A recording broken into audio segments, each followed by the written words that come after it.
but ass.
What is good, chat? How are we doing today? Welcome to another show. Listen, there has been a massive update, chat. All right. And honestly, I wasn't expecting this to happen as quickly as it did, but it did happen. And we're all happy for it because this might lead to some massive repercussions, folks. All right. I'm telling y'all, chat, right now, this might actually lead to a potential beef. Now, part of me thinks this beef isn't going to happen because I really don't think it's that serious. All right. But then on the other hand, I see how a lot of MTR fans are really going crazy about this right now. And I don't know, just it may blow up to be something bigger than normal, especially considering the fact that MTR did a follow-up live stream after Abba and Preach's video dropped, which both of them did it today, and we're reacting to it today. So it's all happening live right now. Like, so Abba drops a video a few hours ago. MTR sees it because he knows what side he's on. He's jumping on it. He's doing a reaction video, and us trying to cover everything, we got to just hop right onto it, right? Because they are going at it. And the way MTR was doing his reactions, at least the first 30 minutes that I watched, it seemed like he's tripling down. It seems like he is tripling down on this character, dude. And it's like, I don't know, bro, because there's like, okay, listen, it's like MTR. I get it, right? When there's, I've been in your boat, okay? When there's evidence proving that someone is guilty, all right, then you gotta back off. Like, it is what it is. Now, in your case, the guy, there's tons of evidence proving that he's guilty. You just gotta know what it is. But it seems like MTR is kind of doubling down. His fan base, they're locked in. They're not budging. They think this guy was done wrong, and he was. All right, let's just put it out there. Because listen, chat, we're just covering the story. We see both sides of the story. Listen, I like MTR. I think he's a cornball, but I still think he's a good guy. All right, say what you want about him. He's got good takes. It is what it is, right? And then Albert Preach, same thing, right?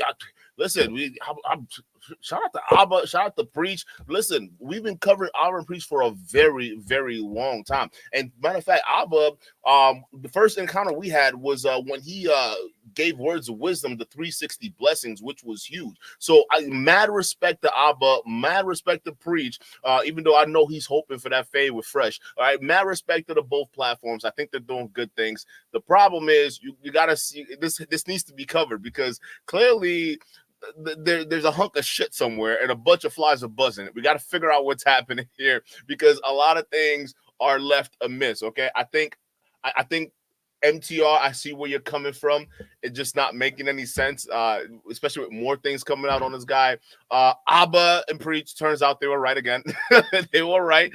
So what ends up happening is Abba and Preach drops a video, right? Because I'm suspecting it's after this live stream that MTR did with the guy, further elaborating about his past, right, which he shouldn't have done in the first place, but he ended up doing that, and now they dropped the video basically saying, hey, looks like we were right already. Looks like this guy, turns out, was a criminal, and some of the assumptions that were made about the guy that Abba and Preach made, and they were doing it jokingly, it turns out they were touching on something there, right? And we weren't wrong, because like chat, we ended up reacting to the live stream afterwards, right? And we were shocked because listen, initially we were on this guy's side, and we on the side of, listen, having his job getting fired from his job, things like that. Although as this starts to unfold, I'm starting to think, yeah, even though he probably got fired because social media and whatnot, right? The women calling, because the red pill take on this right now is a bunch of women called in and they got him fired from his job and whatnot, right? And I think that's wrong. However, I'm slowly starting to believe that maybe the company were planning on letting this guy go. All right, because you can see some of the stuff he ends up admitting to, even on the stream with MTR, was damning, right? Because he was trying to make his ex-girlfriend look crazy. He was trying to make her seem like all this stuff that she was saying about him, right, was wrong, which his ex-girlfriend is crazy, by the way. And I'm suspecting she and her TikTok fans are the ones that basically went on that winch hunt to this guy's job. Because think about it. It was too damn quick. From show to getting fired, it was too quick. And he even said on MTR show, he admitted himself that it had to be someone that knew him. Y'all heard that live. Y'all can go watch it on MTR stream.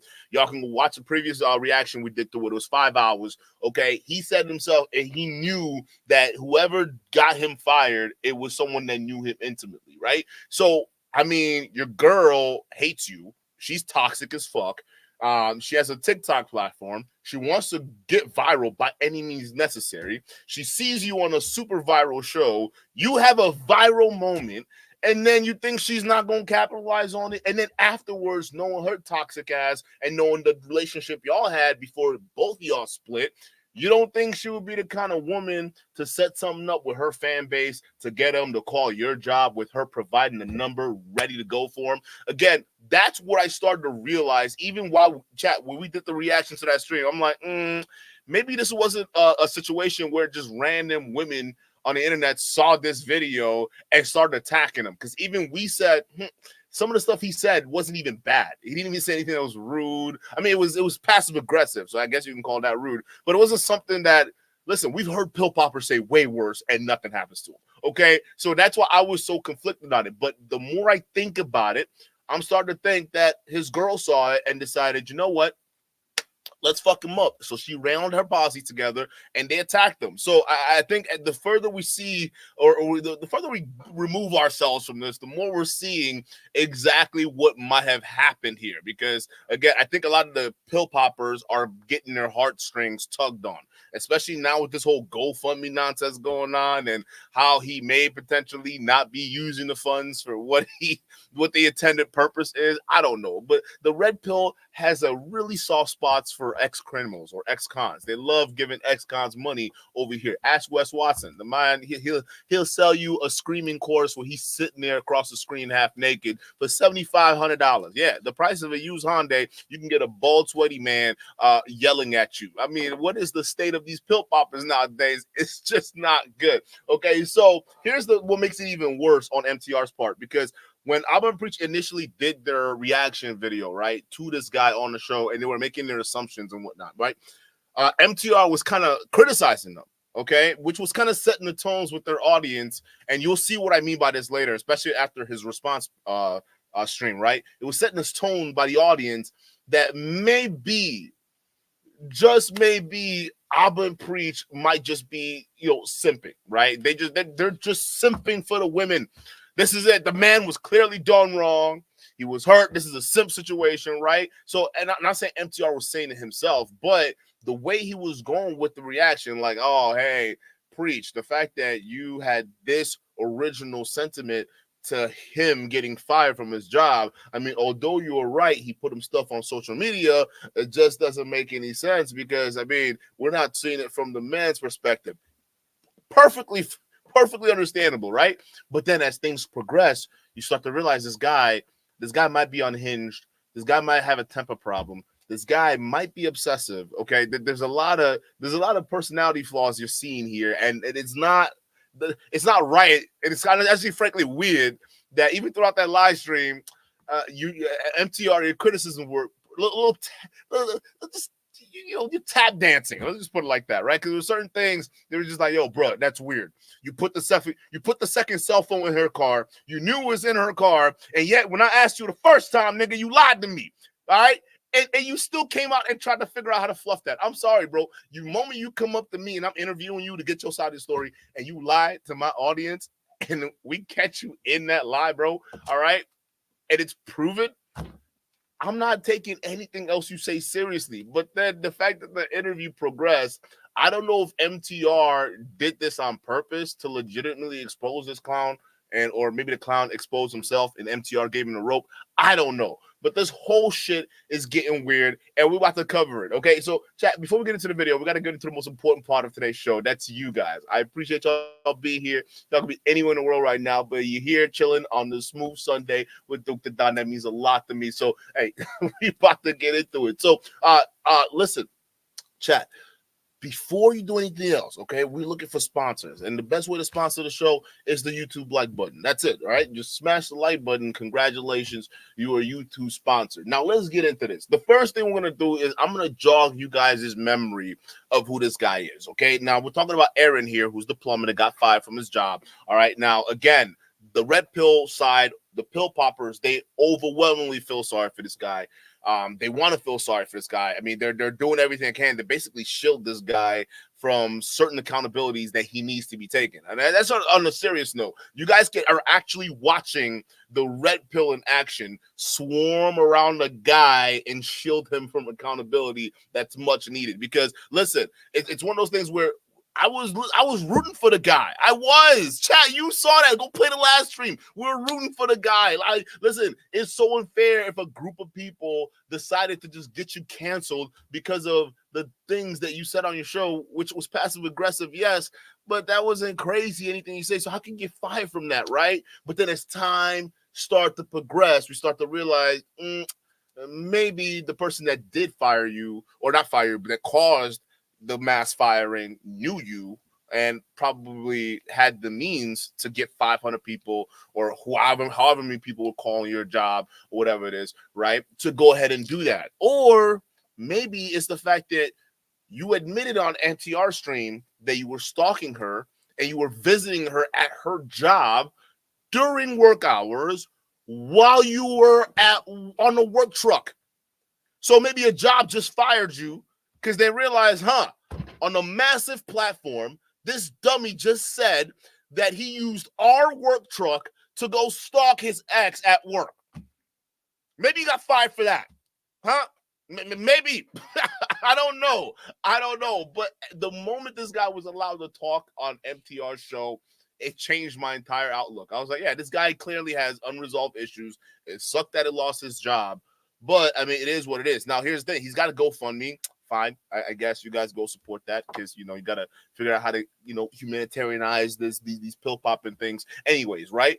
But now there are a bunch of stuff coming out that maybe he might be using this GoFundMe to basically kind of scam these pill poppers, right? Because a good sob story of a woman doing you wrong, it really sells cakes, sells like hotcakes in a red pill, right? So again, we're seeing this because think about it. A lot of people are asking the questions right now. Why need to GoFundMe? The whole reason that you were even on the show in the first place, didn't you say you had $100,000 that you can whip out at any moment?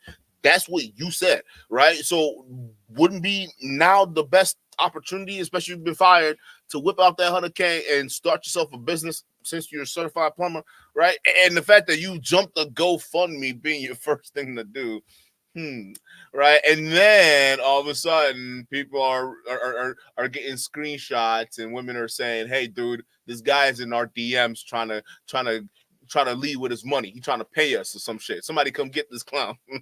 Like, bruh, this guy, especially, you guys are going to see this now. The longer he's allowed to talk, the more you're realizing he's like probably the biggest simp on the entire planet who is pretending to be a very confident man. And all that shit that we saw with the standing up for himself, it wasn't standing up for himself. It was, just his insecurities not being able to handle it. I don't know what else to tell you, Jack. All right, let's go ahead and get into this video real quick. TikTok, reload. All right, welcome back to part 2 of Watch Who You Date. We're talking about Aaron, the guy that went viral on Pop the Balloon Game. So anyways, he starts to distance me from my family. He starts to track me. I give him my location because I had nothing to hide. She said you start to distance her from her family. Yeah, I did that in a 2-week month period. Okay. So you're saying that's a lie? Yes, that's a lie. Okay. Every time I won Pop the Balloon Game. Chat, one thing I want you all to realize, that's how you know these two people are toxic. And by two people, I mean the ex-girlfriend and this man right here, Mr. Confident, that y'all are desperately trying to make innocent. He's a toxic man, and clearly he has toxic traits. If y'all don't recognize those toxic traits, y'all are toxic, bro. It just is what it is, and we were right about you pill poppers. But again, she is telling you like exactly who she was, and you did what you did. So again, people don't realize the kind of like dynamic. It's like they're feeding off of their toxicness. You see what I'm saying? So anyways, he starts to distance me from my family. He starts to track me. I give him my location. She starts to track me. What does she mean when she says that? I asked her to turn her location on because I know on like WhatsApp, or no, you guys got iPhone, so you got like location on it. Yeah, on the iPhone, turn your location on because I know. I find it interesting when she says he proceeds to track me when this is like an agreed upon. Let's turn location on. I don't know if she still has the videos up, but if y'all look at her TikTok while I was with her, she has videos, tutorial guides on how to be promiscuous, how to hide things, text messages. Look at her content. Look at her content, man. I promise you, she has this on her TikTok. While I was with her, that's how I was learning about these, how to send text messages off notes. I was in prison. I didn't know nothing about this till I met her. She had whole tutorials and guides and stuff about how to hide a text message and how to do this. And let's see if she deleted it off her page, because they certainly on there. If you really watch her content, you can tell like this is a promiscuous woman for certain. Dog, this is it. That's absolutely crazy. If anyone can find this for me, send it to me on my Instagram. Send it to me via email. At the same time, though, you're in a relationship. Wait, how was it say? Right now, she gonna go delete it. Well, I texted him 5 minutes ago, but said active 1 minute ago. 5 minus 1 equals 4 the streets. Trash. See, come on, man.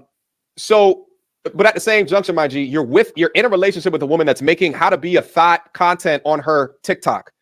And this is where MTR, like I said, MTR didn't push back hard enough, but he did push back. So we got to give him his flowers for that, right? And he was pushing back on this because it's like, bro, you're right now, you guys are broken up. You're claiming she's ruining your life, okay? But you saw all these red flags and you still stayed.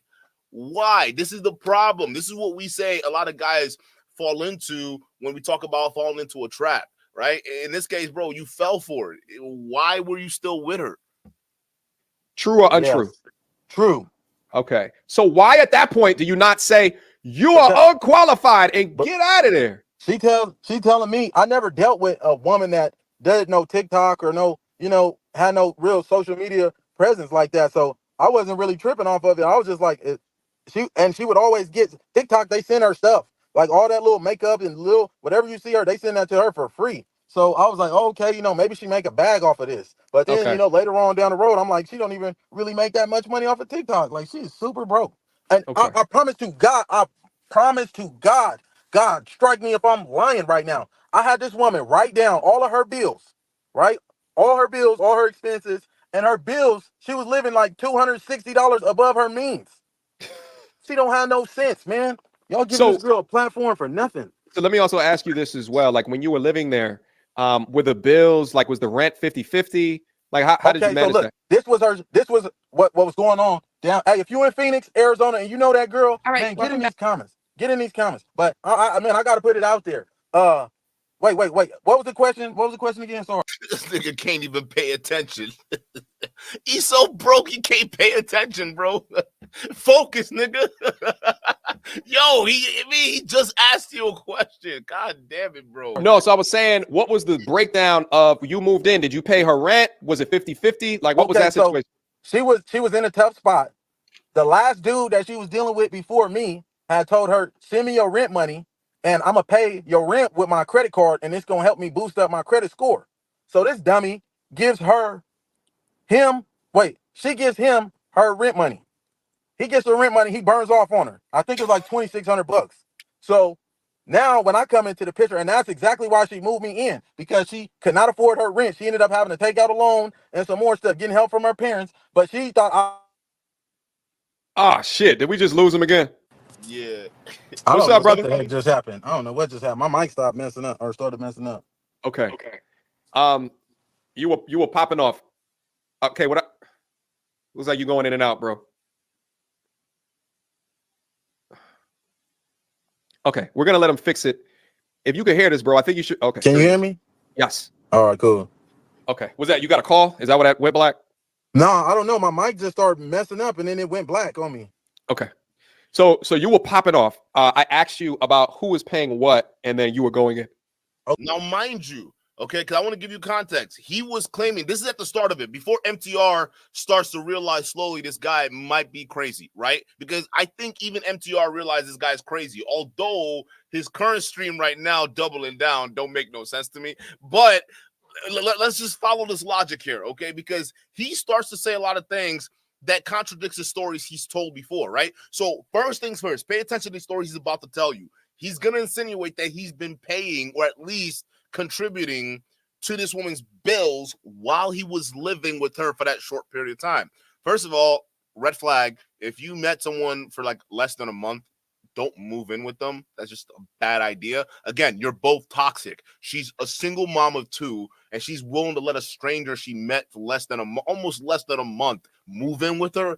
You see how crazy that is? That's a toxic trait, bro. But again, whatever, right? But notice what he's going to say. He's claiming that he took care of the bills and whatnot. That's what he's going to claim right now. But then as things start to progress, watch how he contradicts himself, and I'll be sure to call it out, because before we get into Album Preacher's reaction video, I want y'all to understand this part right here, especially for some of y'all pill popping dudes who are telling me, Duke, you're unfair. The woman was sitting there saying that he was short. The woman was saying all these different things about him. She was clowning him. She wanted to say, I'm like, yeah, okay, fine. But there could have been so many things he could have clowned that lady on. So many things, right? But the fact of the matter is, he's going to money. He's going to all these different things. This guy is clearly showing signs that he might not be all there in terms of emotional wise, okay? So again, I'm going to play these side by side, but you guys are going to see how much this guy lies, because then don't come at me for seeing the voice of reason. That just is what it is, bro. I'm just seeing what it is.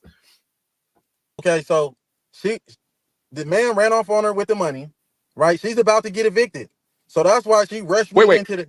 And so she gave, so that she got scammed.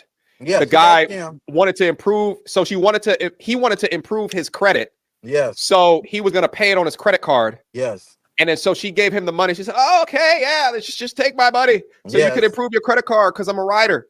And then he said, pew, see you. Fumed on her. Then after he fumes, she tries to bring me in the picture. And I was helping her, with her light bills. I was paying for the food and things of that nature. But she was always asking for money. So when we upload these receipts, the world can see. She was always asking for money. Every conversation that we had every day, it always ended up being about money. And I had to always tell her, like, stop talking to me about money. So I was just trying to prolong the situation so my place, was available. So I didn't have to go back to California. So okay. Let's keep going. This is part 2. Let's keep going. Back to part 2 of Watch Who You Date. We're talking about Aaron, the guy that went viral on Pop the Balloon Game. So anyways, he starts to distance me from my family. He starts to track me. I give him my location because I had... So she's using words here that say that you are controlling, you are egotistical, you are a predator. She's using those words. But again, you said that, so you're saying that you agreed together to turn on both of your locations for each other. Yes or no? Yes. Okay. So she's just using words in order to demonstrate that or make you look like a monster. Yes. Okay, let's keep going. I had nothing to hide. Every time I would walk by the window, my location would show that I was outside. So he'd call me like, what are you doing outside? Who are you messing with at work? Why aren't you working? Like that controlling, right? Then would you call her while she was at work if she walked outside? Is she correct there? I have before, yes, because Okay. she's supposed to be at work, right? But her location, she's in an apartment complex on the other side of the town. So I'm like, what the fuck are you doing? You know, whose house are you at? You haven't took me to no apartment complex, and it's on her lunch. This is insecure behavior. This is insecurity activity, bro. Like I don't think he understands. Okay, because I'm just saying this. Maybe I'm not okay. I'm a guy, so I can compare myself to other guys, I guess. But I don't do this. I don't do this at all. Even if I even suspect that she's cheating, I'm gonna have a conversation about it, and then depending on that conversation as a man, I make my decision either to walk or stay based off my findings. I'm not sitting here. I don't have time to be tracking locations. Only bums do that, bro. You have so much time on your hands when you should be working. You're looking at her location to see where she's at. Like, bro, like, I mean, come on. It's not something that you can just talk about as soon as she gets back home and say, hey, well, just what was that? Right? Well, what are we doing over here? That this is toxic behavior. This is toxic activity. And part of me thinks because she's toxic too, she knows you're watching her location.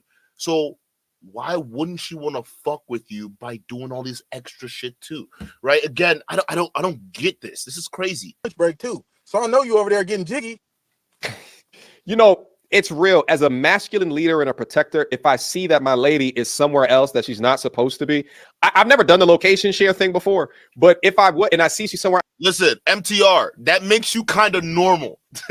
Most normal guys aren't like fucking worried about their chick's location at that point. Most normal people, I wouldn't say all normal guys are like pretty, secure in what's going on. But most guys are secure. You're secure, even though you haven't been in a relationship in 20 years. All right, I can judge you're pretty secure because you're not out here trying to track your women. You're not sitting there, okay, because you have a good judgment of character that you if you make her your girlfriend, which is a title bestowed, okay, girlfriend and boyfriend are titles, okay, if you make her your girlfriend, that means you trust her enough to do that, and you trust your judgment enough to make her your girlfriend, right? So we're not out here tracking locations. So I'm not surprised you haven't done that, MTR, but the people who do that and make that a priority, especially meeting a girl after 3 weeks that he claims,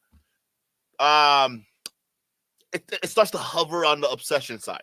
I'm sorry, bro. The more you look at this, the weirder it appears, bro. Let's just be honest about this. Is she getting kidnapped? Man. Is where my mind will go as well. Yeah.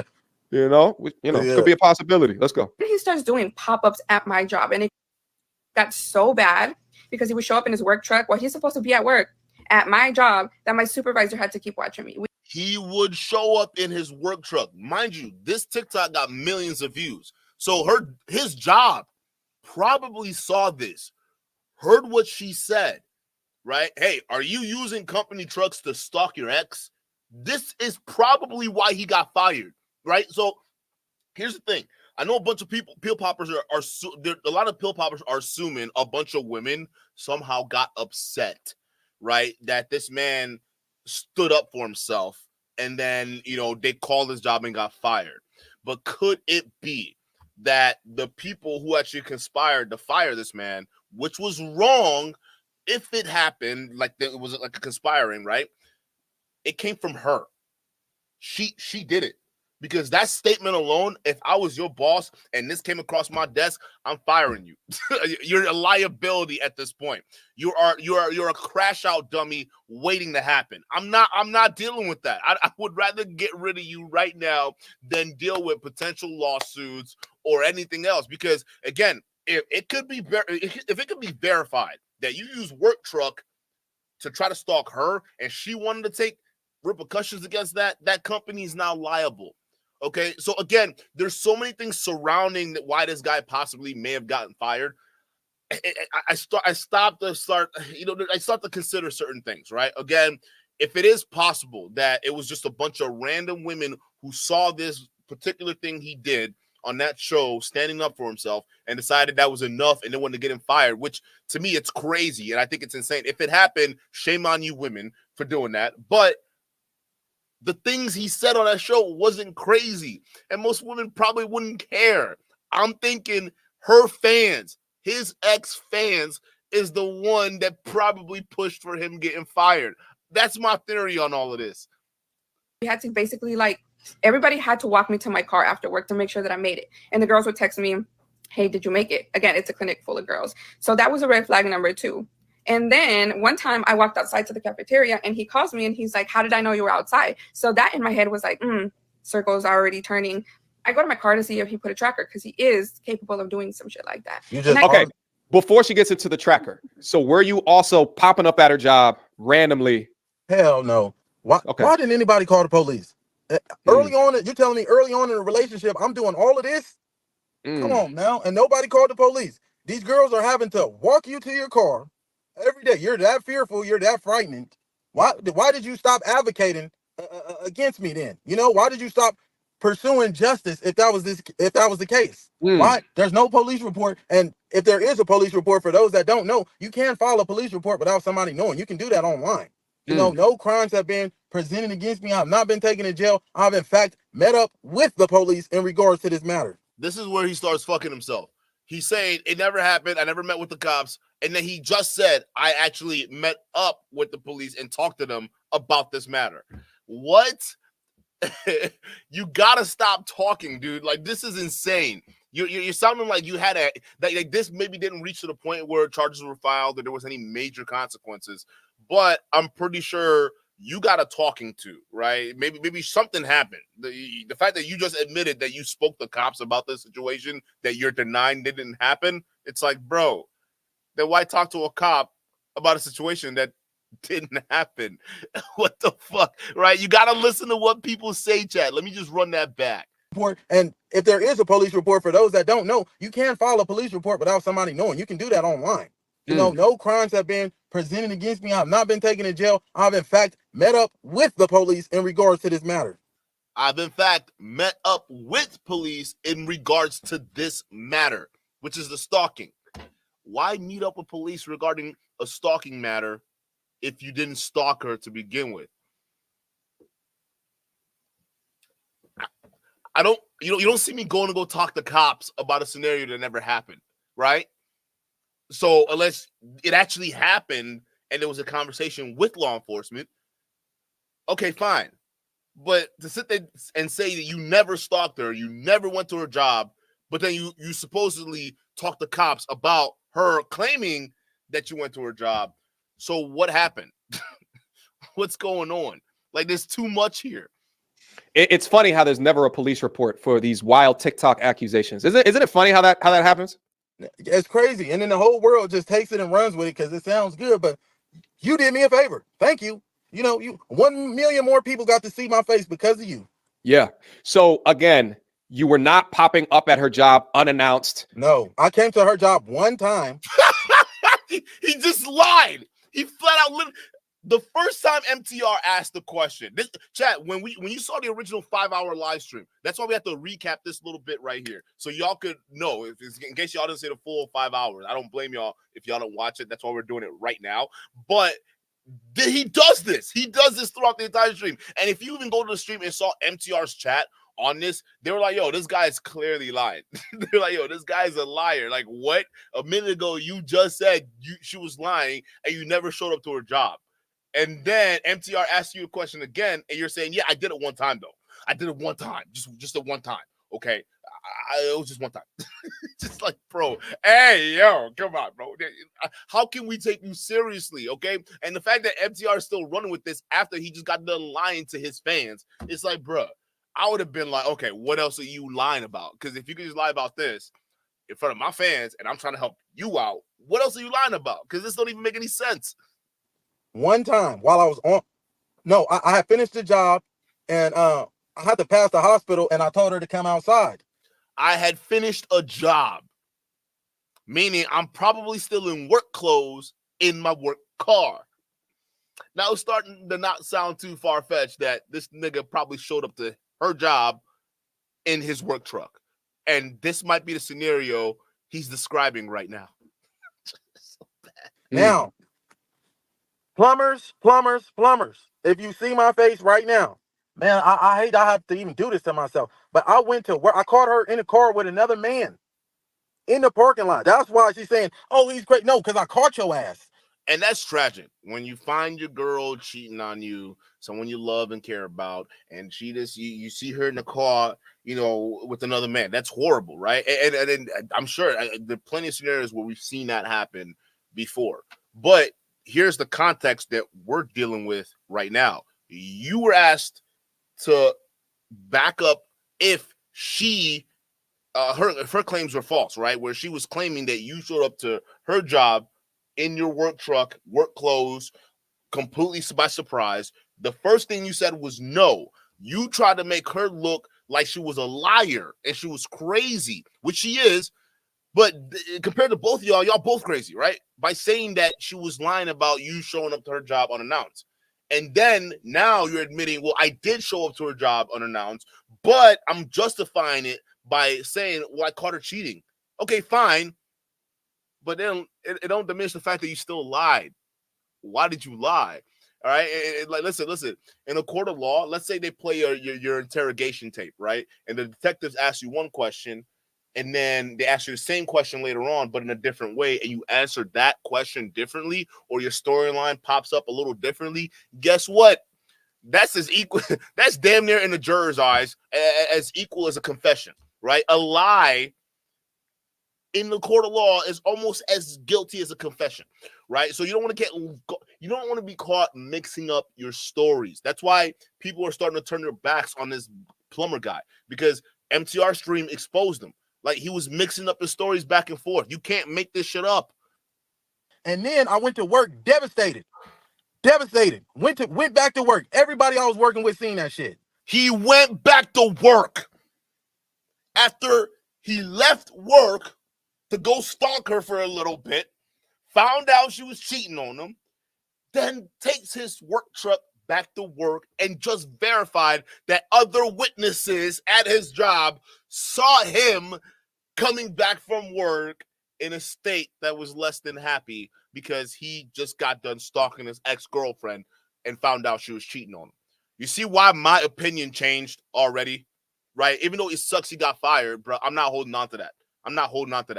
Okay? It is what it is. He's lying right now. What are we doing with this? And the fact that y'all pill poppers are blatantly ignoring this bullshit that he did stalk her, or some of y'all are blatantly just making excuses, it doesn't justify it, right? It sucks that he got cheated on, but nigga, you are using company truck on company time for personal work, and you're surprised you got fired? I'm not even shocked. This is probably your first time. This is probably not your first time doing this. You've probably done this multiple times, and maybe your company was already getting sick of you doing this before they got let you go. I don't know. Maybe they were already planning on letting you go before this drama blew up. I don't know, bro. But, like, this is weird. And y'all still defending this after multiple lies. It's looking kind of crazy, bro. Everybody, this woman is painting this false narrative. Bro, y'all know firsthand when I came to work how sick I was. Man, somebody say something, for real. And if you don't believe me, I don't care. But she clout chasing, for real. And you have receipts to show that she cheated. Oh, yeah. I sent you the receipts. Yeah, we going to go through them. Let's keep going in the video. I couldn't find anything. And then he pops up on my job, like, don't break up with me. Don't do this. Like, I'll change. I thought I was going to catch you doing something. And I was like, how did you know I was outside, right? He said, I put my extra phone tracking you in your car and I left it on record because I was expecting to record you doing something, as in cheating on me or like messing around in your car. And I was like, I was done. After that, I have never heard of a smartphone in the car. Like, how long would a smartphone stay on? I don't. Those things are going to overheat after a while. Is it true that you put a smartphone in the car and you press the record button and just threw it back in there? Oh my No. goodness. Okay, blatantly, she's just making that up. Listen to what he just said. No, she's making that up. Chat, put a 1 if you heard that, okay? And it's going to be important. For those of you guys who put a 1 in the chat, this is going to be very relevant within the next 3 minutes. So remember your answer if you heard this. He just said, no, she's lying. It's a complete lie. So put a 1 in the chat if you heard that. Out of thin air. Yes. She's making that up. Okay. Come on. Let's talk about it.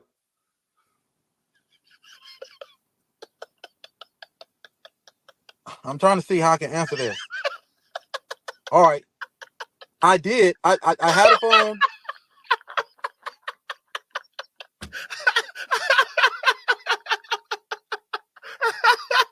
Hey, put a 1 if you remember this answer. Hold on, let me catch myself. Oh my God. Put a 1 if you remember his original answer, chat. Put a one with put a one if you remember the original answer, chat. Put a one if you remember it. Put a one if you remember it. All right. He said she was lying. He said she was lying about the cell phones being put in the car. Put a one if you remember what he said. Because now he's now saying, oh, well, wait, hold up. How do I say this? No, I mean, there was this one time. There was this one time I did leave my cell phone in her car. But, bro, why are you lying, bro?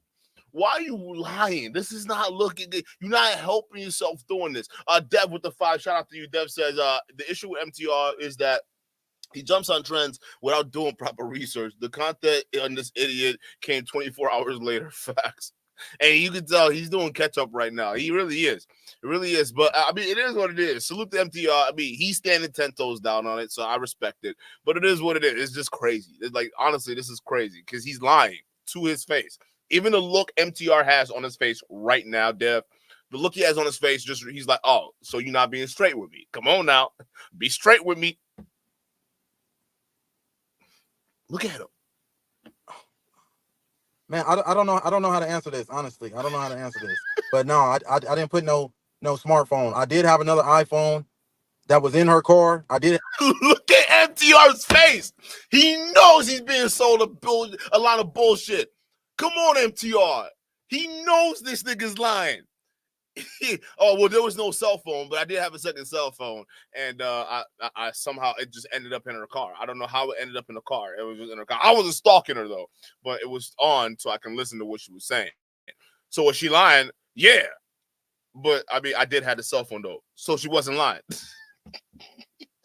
You see how toxic these people are? They're so toxic. I have 2 phones. Okay, Aaron. No, listen. Let me break it down to you. I had 2 phones. One phone I do plumbing with, right? The other phone is my personal phone. I did leave the phone. I'm trying to answer this without sounding like a creep. So I'm trying to choose my words carefully, because they're gonna crucify me. So don't think nothing. But I had another phone. Okay, I did plumbing services with this phone. The location was on this phone.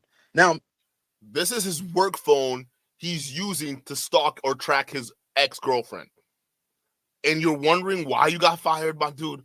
You don't think they're tracking those phones and their whereabouts too as well? Like, are you kidding me, dude? Like, you don't think they're looking at it and say, hey, why is Aaron, why is the phone pinging at this location that's clearly not in the predetermined location he's supposed to be working at on the job site, right? You don't think your boss have inquired about that while you're using your second employer given cell phone or employer provided cell phone to stalk your ex? Like, that's crazy, bro. Like, again, you're crying about getting fired. I'm like, I wonder why. Because if I had all this stuff, I'd have canned you a long time ago. I'm in and out of her car all the time. I did know that the location was on the phone. Yeah, I always got location on both of my phones. But that's how I was finding out she was driving around too. Yeah. So she's not lying. There was a phone in the car that tracked where she was. The phone. After he just got done calling her a liar, right? And MTR had to confirm it. So she's not lying then, bro. You did do that shit. Wow. That's why I was having a hard time answering this. She's trying to make it seem like I just got up, threw the phone. No, I had my tracker on. I had my GPS on there. And I remember we had an argument about me leaving the phone in there. Yes. Okay. With the GPS. That never answered the question, but okay. Either way, there's some validity to what she has to say. Whatever, bro. GPS tracker on there. She said, yeah. I lied. Okay, yes. Okay, I lied. I lied to her. I told her I did an airdrop and left the phone in there, but I didn't. I don't even know how to do an airdrop. But honestly, yes, the phone location, my location was on. I know she was cheating on me and stuff, so I did. If it sounds and that he just admits to it, but you notice when he finally admits to it, right? When he finally owns up to the lie that he's been lying thus far, he then re-justifies it with, well, I still caught her cheating, so I mean, you got to excuse my stalkerish behavior. I'm like, bro, it sucks that you found her cheating. Like, anybody would be devastated. But the question on trial here is, did you stalk her? And you just admitted that you did, dumbass. Like, what the fuck? Are you crazy? You just admitted that you stalked her. It doesn't matter if the justification was, I mean, come on, she was a cheater. I caught her on a call with another guy. You just admitted to what's on trial right now that you stalked her. You had the second cell phone in there, which was your work phone, and you knew exactly what you were doing. The other question that was on trial was, did you visit her job, right? In your work truck. You said she was a liar. It never happened. She was making it up, and then only to later admit, yeah, listen, I was on a job site, and then I went to go check up on her at her job, but I found her cheating though, right? And you can verify anybody who was working with me on that day at my job. They saw when I got back to work, they saw how mad I was. Not only did you just admit to stalking her in company vehicle, but also basically roped in a bunch of your co-workers as witnesses to fingering you out to say, yeah, I remember. Yeah, he did come into work looking kind of crazy that day. I don't know what happened. He did say he caught his girl cheating or some shit. I don't know how that, whatever. Bro, you're an idiot. You fucked up, right? Again, these are things on trial. Your personal shit, yeah, I get it. It sucks being cheated on. It sucks that 500 alleged women called your job to get you fired. But the longer we look at this scenario, the worse you look, dog. Like a spin doctor, no matter how hard they try, they can't spin this to make you look good. I'm crazy, then fuck it, man. Whatever. And I appreciate you telling. Yeah. I appreciate you telling the truth. I was in love, man. It sound like a simp, whatever, man. Fuck it. I was in love. That's what happened. Nah, bro, you're a simp, and you still you haven't healed from being a simp yet. Hey, listen, bro, listen. It's I think it's wild to me that you were tracking who you describe as a 304. Because on one side of the coin, you're saying she wasn't shit. She was unqualified. And she's got all of this receipts and data to show that, like, personally, bro, I wouldn't touch her with a 20-foot pole. I wouldn't fuck her with your dick. It's for me personally.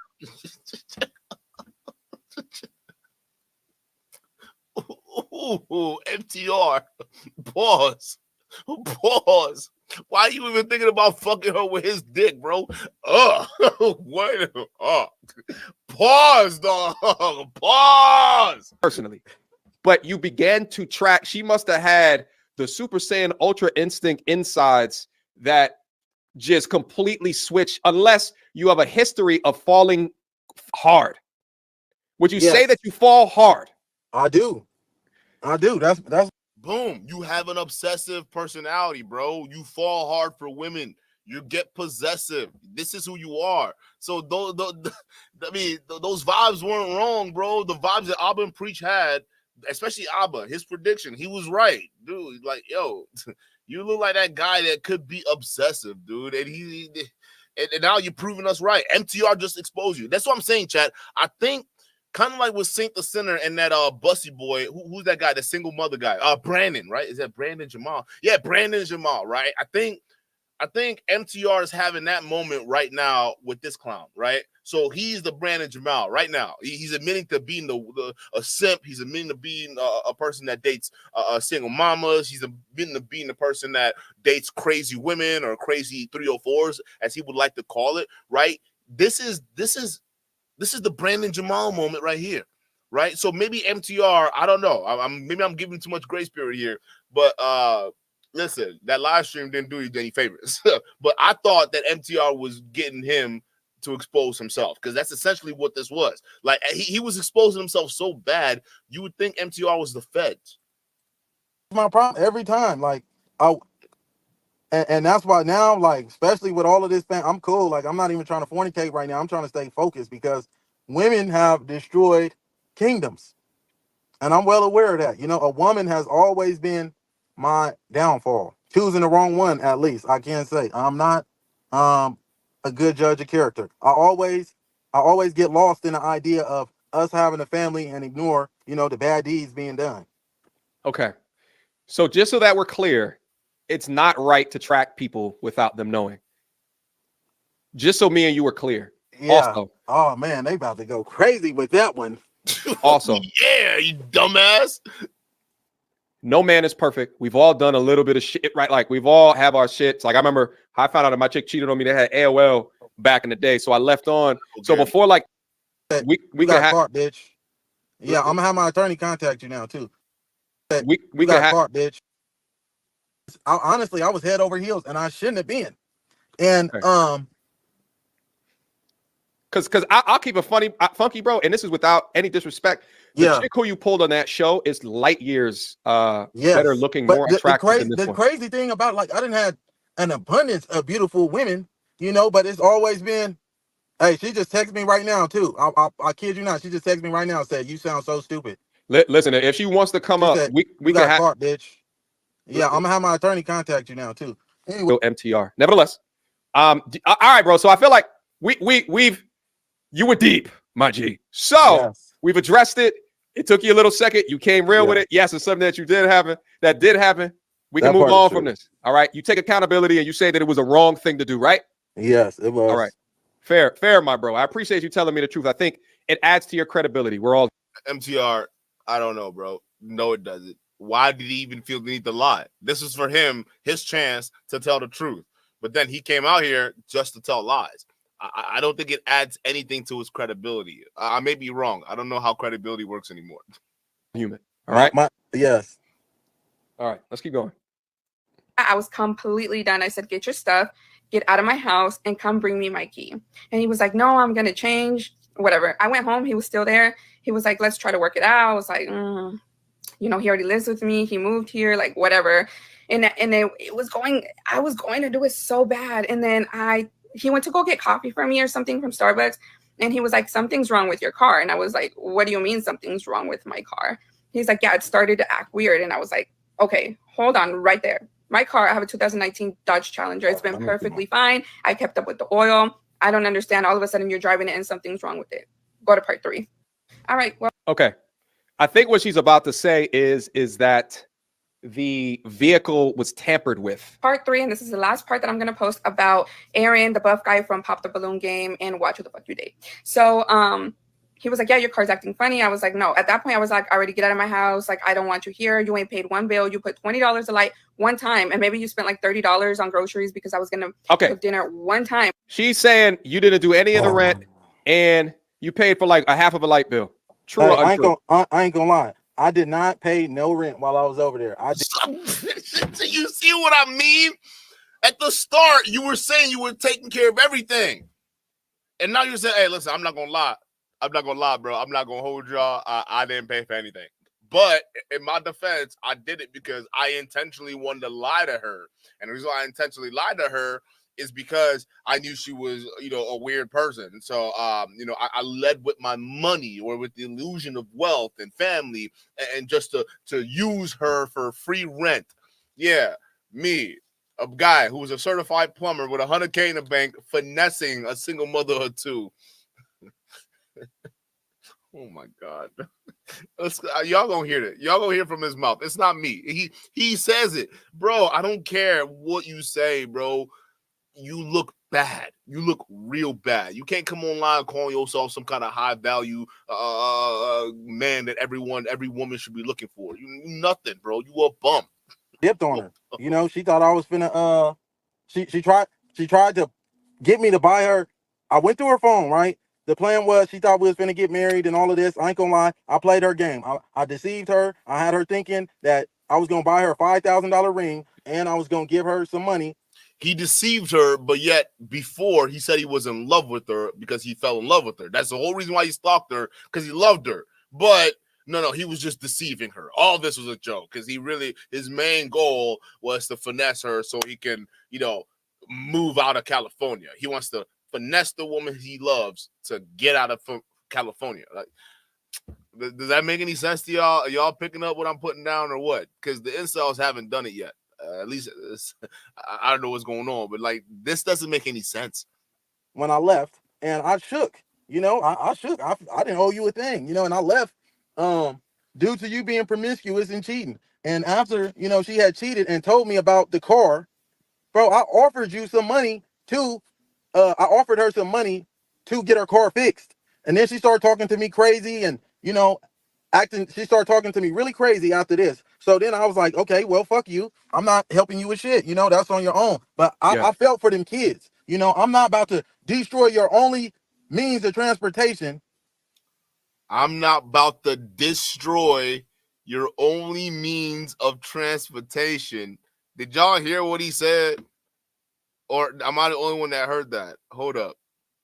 I'm not helping you with shit. You know, that's on your own. But Yeah. I felt for them kids. You know, I'm not about to destroy your only means of transportation, and you only, you know, you can't see your kids. I mean,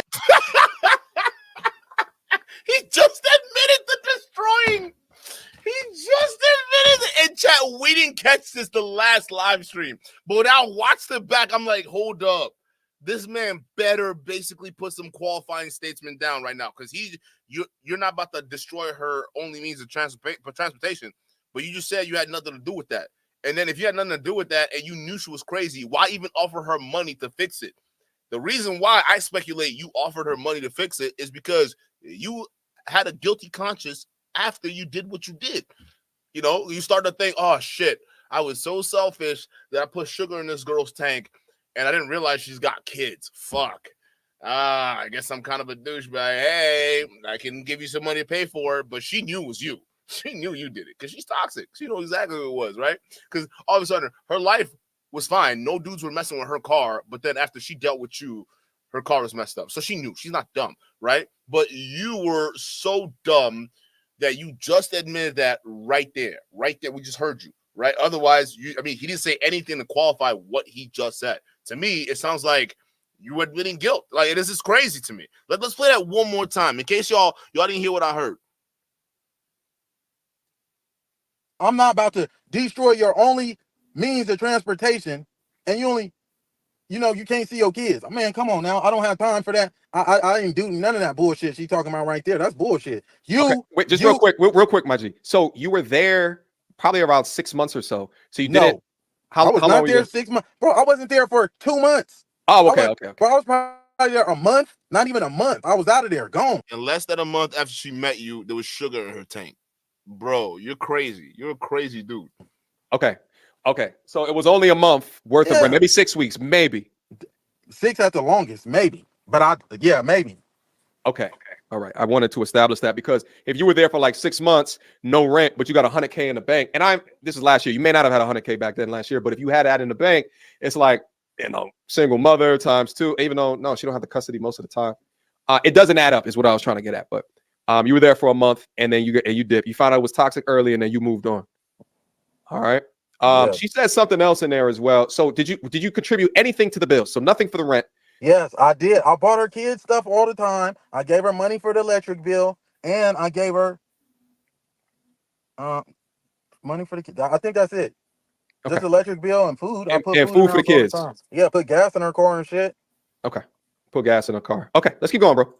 But my mama always told me, do not allow a man to come into your home and pay any bills because then he's going to feel like he has the right to either stay there. So she didn't allow you to pay the bills. Is that true? That's not true. She didn't even have no money for her own bills. She was in debt because she just got scammed. Yeah, the only bills you paid while you were living with her was just the food and electric and the car gas. So how did y'all have a roof over your head before you left? Clearly somebody was paying something. She was about to get kicked out. Now, I was going to pay the bills. I was planning on paying them and getting her caught up to everything. Honestly, I didn't even stay there long enough to get my first check. Before I got my first check, I was out of her place. So maybe 3 weeks at the longest. Okay, because it sounded like she was about to set up that her mama told her not to allow the man to pay rent because then that means just that and a third. So you don't think that her mama told her that? Her mom didn't tell her. Her mom told her not to get scammed. Okay, yeah, because she just got scammed. Yo, MTR. Because she did get scammed by him. And it's true because he literally sat up there and lied saying, yeah, I told her I was going to buy her a $5,000 ring. I told her I was going to marry her. I thought I was going to do it. He was scamming her. So her mom said exactly what, MTR was slick with that one. I got to give him that. I don't know if he knew what he was saying, but he was real slick with that one because this dude, he was a scammer. This chick's mom was warning her against precisely guys like him. Or like, oh, I paid the rent, I live here too. But in our reality, everything that I had gotten was mine, and I didn't allow him any part of that. So I was like, all right, get out, whatever. He leaves. He still tried to contact me. I was like, no, get out. I grabbed my car. I went to my mom's house because I didn't want him to try to come back and to try to convince me. And that's what brings to like my mind all the time. Like you guys tell people in abusive relationships all the time, like you need to leave, thinking that it's easy for these women to leave. And it's not. Like, yeah, they've gotten hurt or whatever, but these women are completely head over heels in love with these men. So it's not easy to leave. So I did what I thought was best. So I went to my mom's house right after him. Would you describe your relationship with her as an abuse? Now, words matter. Would you Yes. describe that as an abusive relationship? No. The Because only abusive problem, means physically abusive, correct? man, I never laid a hand on her, and that was something that she took pride on telling her. Her parents are from Mexico, so they perceived me as a threat immediately. The mother told me out her own mouth that she thought all black men beat their women. Hmm. So they, And you were different, is yeah, what she was trying to say. yeah. Okay. I promise you, I was. You see the picture? If y'all seen the picture with me and the kids on TikTok, that was the night I went and met the family, and I got their approval. Okay. All right. Not abusive. Not Maybe she abuse, meant emotionally abusive. How would um, you may have been emotionally abusive? Do you because deny that as well? yeah, I deny that as well because I catch you cheating on me. Hmm. When we drop the receipts right now, please read them, and just before you place your opinion, We're gonna go through those right read after the this. receipts and tell me, do I look like I was whooping her ass? Okay. Nah, I don't believe so. But I do think you were scamming her. That's for sure. Let's keep going. And he's calling me like, dang, you're already at somebody else's house. You're already cheating on me. I was like, whatever. And on my way to my mom's, I start to feel that my car is starting to shake. I'm like, dang, like, what is it? I took it to 2 different mechanics that were like, it was the spark plugs, the ignition coils. I fixed that. And then I went to another mechanic because it started to shake again. And supposedly it was the same thing. They fixed that again. So I went to a third mechanic and he's like, I think they might have put sugar in your gas tank, but I would need to take out the gas tank to make sure. And I was like, no, I don't think he would be capable of doing something like that. Whatever. So I couldn't find what was wrong with it. At this point, I had moved out already because I was so scared. My mom had let me borrow money because I needed to move out before my lease was up. So he didn't know where I lived. I moved apartments. She said I needed to move out before my lease was up, so he didn't know where I lived. So she broke her lease to hide her location. No, she never broke. Sound like she was damn near ready to. She was a step below filing a restraining order on you. And as Abba and Preach are about to expose in our next video, it turns out this guy actually had a restraining order filed against him by an ex. Now, we're not saying it was this particular girl, but what we know is MTR, bro, you got bamboozled. Like everything this guy said on your stream, he capped about it hard. Like real talk. He lied about all of it. Broke her lease. She is a damn liar. She was months behind rent. Her lease expired. Man, let me pull my phone out and start scrolling up. She was already in the process of moving. That's why I said she thought that I was gonna pay her rent so she could get caught up, and then she was gonna move out and go on with her life. I got messages. Man, come on, she capped. That's a lie. So at this point, I went and got a new car. I went to the dealership Nasty. and I got a new car. I changed my car. And when I asked him, hey, did you ever find out what was wrong with my Challenger? He said, yes, there was sugar in the gas tank. So this man. All right. Essentially, she's trying to say that you put sugar in her gas tank. True or false? False. So what am I gonna benefit from doing that? And why? I was already gone. I already got my place. I already moved on. When you see the receipts, you're gonna see why she said it was me. And this girl, bro, she was so promiscuous when I was leaving her, right? Bro, I'm razor sharp, right? I'm razor sharp. I know I know the little games, okay? So it was a guy that stayed downstairs from us, underneath us, that she was probably fucking him. You know, every time she would be going up the stairs, he would be always opening the door like he was trying to catch her, you know, coming up the stairs. And I peeped that, and I hadn't even came out the house. I was getting ready to take out the garbage one day, and she chatting with the neighbor downstairs. He lived by himself, like on some bachelor shit. So I'm like, what the fuck is you doing, talking to the neighbors and shit? Bro, that's insecure activity right there. Like, what are you talking about? Like, she's talking to her neighbor while you're there, and then you're pissed off at that. Like the fact that rouses you up and makes you think she's a cheater. What she's the one that you know her less than 3 weeks. She probably knows her neighbors longer than you. Why can't she talk to her neighbor? For all you know, before you got to her, she was already talking to the neighbor. But the fact that you were getting ready to throw away the trash and you saw her just talking to the neighbor, and you're saying, "What the fuck are you talking to him for?" That's insecure activity, bro. Like, these are the signs that people are noticing, and they're saying, bro, maybe Abba and Priest were right. Maybe, dude, you have some unresolved emotional issues that probably needs therapeutical help. Oh, I was just talking to you. Oh, you're insecure. How am I insecure? What is you doing down there talking to this man? And I keep seeing him open his front door every time you go up the stairs. Like, I'm very observant. She can get away with those little TikTok videos, you know, sneaking those little. I was finding out all her little games, and that was the problem right there. Mm. All right, let's finish up on this video right here, and then we're going to get into the receipts. That claims to be very godly and studies the Bible and, you know, practices this religion, put sugar in my gas tank, tracked my car, put a phone to record me in my car. And I would do things like say everything he needed to hear, like, yeah, I cheated on you, like, because I was so scared of him being crazy. Like, this guy has That First of all, this proves this woman is a toxic individual. First of all, she doesn't have custody of her kids. This guy knew that before he got with her. I'm sorry, bro. It's an immediate red flag for me as a father. If I'm dealing with a woman and she doesn't have custody of her child, I'm not dealing with her because I have custody of my child. So if you don't have custody of your child, there's something wrong. Like, I'm talking about zero custody as a woman. There's something wrong, because that's, at this point, you're defying even a double standard that exists out there. Like, it's like that's a super red flag if I ever seen one. But this guy, who's Mr. Confident, he saw that red flag that she didn't have custody of her kid and still stuck with her. Yet the question is, why would she then on purpose admit, even though knowing she's being tracked by you, that she's saying stuff that might allude to her being cheating on you, right? Why would she do that? Because she's toxic, bro. This is the kind of drama they love. Okay, this is not a woman you want long term. This is the precise reason she probably lost custody of her children playing games like this with other men that it probably got crazy on, right? So again, you stuck with this. You're her type, and her type is degenerate dudes who are emotional, and you fit the bill. And guess what? You almost fell into the trap, right? I mean, you kind of did. She got you. Let's be honest. She got you.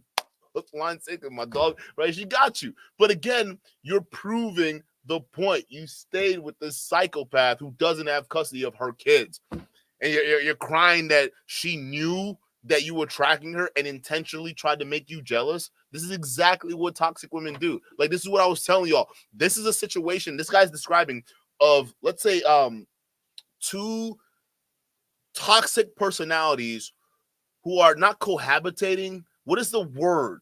Co-partnering? It's a word for that, when two toxic people, like, they feed off of each other. What is that term, chat?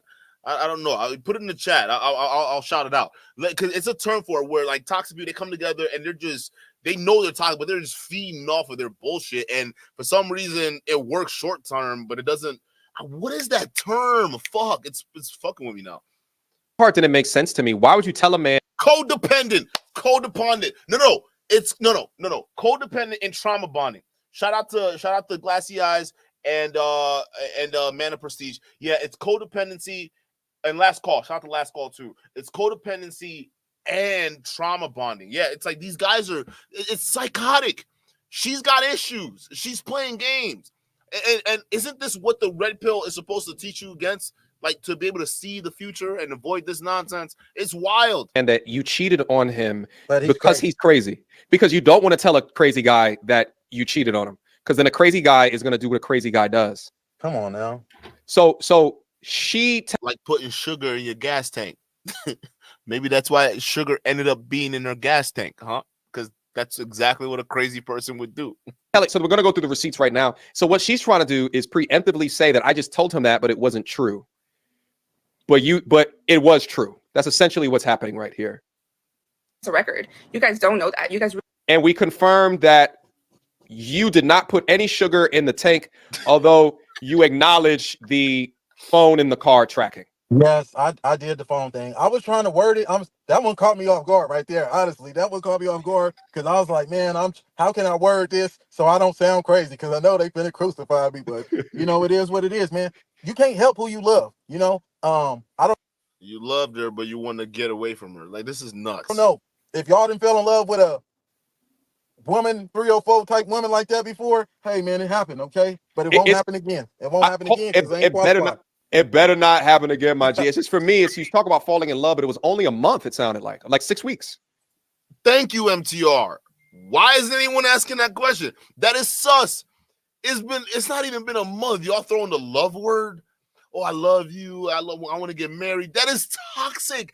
No sane person is meeting a woman, and within a month, less than a month, they're talking about marriage.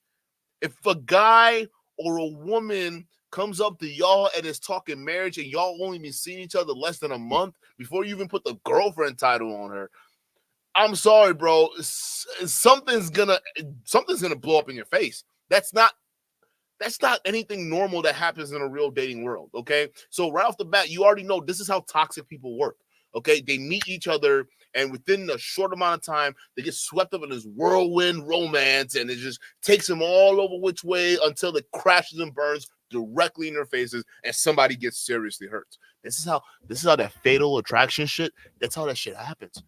This crap right here, this nonsense this guy's pulling. Yeah, that's it. You fall in love quick and hard, my G. You the prize. As you what you said earlier is that you are the prize. The man is the prize. If so, ain't no damn prize. You don't. There's no option that you go that deep. I know. Yeah, you're right. I know that now. That's why it's no tolerance. Okay. There's no tolerance whatsoever. Okay. There's no tolerance. I'm talking about I'm the prize. Nigga, you ain't no prize. You the meal ticket. You know what you're talking about? I'm the prize. Get the fuck out of here. Let's keep no going. damn prize. Really need to be careful who you make famous on this app.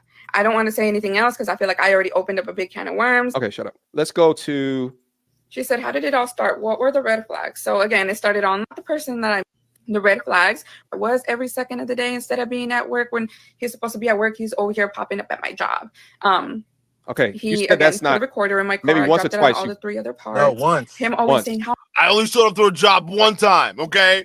And honestly, I don't even believe you because you lied about that one time. So because you lied about that one time, I'm more inclined to believe maybe you showed up to a job more than once within that 6-week period you dated, right? That's what I'm more inclined to. But I showed up one time. You admitted to it, but you lied about it. You probably did it more times than one. how much money he had and how much money that he could pull out of the bank, like you seen in the pop the balloon game video that went viral. He'll say, I could withdraw 100K from the bank right now, but can you? Yeah, I had some debts here and there, but I always had money stashed because I was taught to never tell a man that you have money or like that you have a stash or whatever. So he would always be I was taught to never tell a man that I have a stash. like, Wow. you're I teach my daughter that. I tell my daughter all the time, hey, don't be telling people outside what your family got. I'm gonna tell I tell like who does it? Like, bro, what? I tell my daughter all that time. Like, listen, you see what dad got going around? Don't you ever go around telling anybody that. What happens in a family stays in a family. That's what happens. And she's Hispanic, right? She's Mexican. So I'm not only surprised if they instill that same ideology in her. Don't tell nobody about the stash you got. I mean, why would you do that? That should be the reason why families should exist. But instead, that's how you know shit's on a downturn because everybody going on social media telling the whole world what they got. You maybe should listen to your family. But I mean, families are not even what they used to be anymore. But again, I find it shocking that MTR is just like, what? Don't tell a man your stash. Yeah, that's standard knowledge, bro. That is standard knowledge. My mama told me that too. Don't tell nobody what you got. Okay, yes, mom. so bro. Were her parents married? Yeah, they were married. They've been, they are from Durango, I believe. That's the power of family, guys. And they've been together so their whole she's lives. Mexican. Yeah, she's Mexican, but she doesn't. She's a more Americanized Mexican. She's a feminist Mexican, is what it sounds like. Yeah. Like, you can't afford me, like just shit like that. When he'd get mad, he'd say the most, but then go and apologize and cry about it. But he actually does have a kid. She's a feminist that dates ex-cons. Oh my goodness. Come on, MTR. He just Okay, you got a child now? Okay, now I'm gonna say this. For me to answer that question without destroying lives, I'm gonna say this. If I have a child out there, summon him. That's not what you this is the part I wanted to get to out of that 5-hour live stream MTR had. I just wanted to condense it all into this little bit right here. So those 3 or 4 lies you saw this guy say on that stream. Okay, because now the other allegation is he's actually a single dad, that the mom wants nothing to do with him and wants nothing for him to do with his child, which if that's true and he does as a child, I think the mom is wrong. Like, let the guy see his kid. But when he was asked this question, do you have a kid out there? All right. What is your ex-girlfriend talking about that she's saying you're dad? Is it a yes or no? Do you have a son or a daughter out there? The answer shouldn't be, well, if there's a kid out there, present them. Is there I just want to protect the people involved here. It sounds like you're not sure, bro. That's what it sounds like. Listen, worst come to worst, it seems like you're probably you know a little bit more than you're letting on. Because if she's saying that you got a kid and you out here saying, if there's a child of mine out there, if you got receipts, please show it. Like, bro, something happened, and you'll find out what I mean in just a second. Because he goes on to even do more self-snitching. Okay. Summon him. Bring him here. Where's the mother? I haven't heard anything about anything in years. You know, if there's any kids out there that people are stating that are mine, you know, summon him and rectify that matter. Let's clear all the smoke that's out there. If there is a child out there that is mine, summon him, please. I'm a man that handles his responsibilities. Okay. I would love to be a father more than anything on the earth. So it sounds like a woman accused you, or not. Yeah, a woman got pregnant and thought you might be the father. All I can say is if I have a child out there, summon him. That's not very reassuring, bro. At this point, I'm watching this and I'm like, yeah, bro, he got a kid. Yeah, he most definitely got a kid out there. This is too sus of an answer, bro. The fuck kind of answer is this? Even MTR is like, okay, so is somebody accusing you? Because like this isn't you're not even giving me a yes or no answer. So even the way you're answering, it sounds like even maybe somebody accused you of having a kid, and then the fact that you double down, I'm like, yeah, he got a kid. He got a kid, bro. Ain't no way. Come on, he got a kid. I don't want to destroy any families. I don't want to destroy any lives. So in order for me to elaborate on this matter more, it would absolutely have to happen. Okay. So if there is a child out there that is mine, summon him. Okay. Last question I'm going to ask on this, because I understand what you're saying, in a sense of, you know, there are women that are currently in paternity fraud type situations. Let me give you actually a direct example. This chick that I told you before that cheated on me in the past, she got married, and she had 3 children. 2 of them looked nothing like the father. Nothing. He's a multimillionaire. Looked nothing like the father. And it's clear. And you take a look and you're just like, well, why are you not doing something to get up out of this situation? It's clear. Bro, why are you looking at your ex and the kids she's got with another man? Like, she's your ex for a reason. Leave her in the fucking past, bro. Like, again, like that's the thing. Like, a bunch of y'all need to adopt this mentality, okay? As soon as you break up with the ex, I don't care how romantic and how whirlwind of a romance that relationship was, leave that in the backdrop. Don't even go back to your exes. I guarantee I don't date exes at all. You're an ex, we move forward. This is life. We don't listen, we can't go back in time. That's impossible, but we stuck in the future, bro. It is what it is. So I'm gonna keep moving forward. We're not sitting out here talking about what my girl, I loved her. Like, I did everything for that woman, bro. Ain't nobody worried about y'all are trauma bonding right now. Both of y'all niggas. I don't care. Like, listen, unless I have a direct child with that woman, I don't care what she does. Like, at the moment she's out of my rearview mirror, bro. I gotta figure out my life. That's at the end of the day, and I think that's the problem. Why the fuck are we worried about? Are we these women now that you guys want to complain about that stalk their ex-boyfriends if their ex-boyfriends are doing better? Why are you stalking your ex? Who fucking cares if she's got 2 kids? Why are you looking at the kids to see if they're really the? That's that nigga's problem. You dodge a bullet for all you know. Like, what is this? They're divorced now, by the way. She won though, because now she's getting like 5 figures a month in child support, alimony, all of that shit. After cheating on him in the relationship, it's so crazy. But when the father has been with the girl, the kids for so long, there are some men out there that don't even want to know if they're really not theirs, right? So this can be a really tricky and a complicated situation. But here's the last thing I want to ask you on this, bro: is when's the last time that you've had a conversation with the woman who she's talking about, the alleged child's mother? Has it been recently? No, it's been about 3 years. I've had no contact whatsoever. I've reached out to this individual, and I got all receipts. You know, I offer lump sums of money.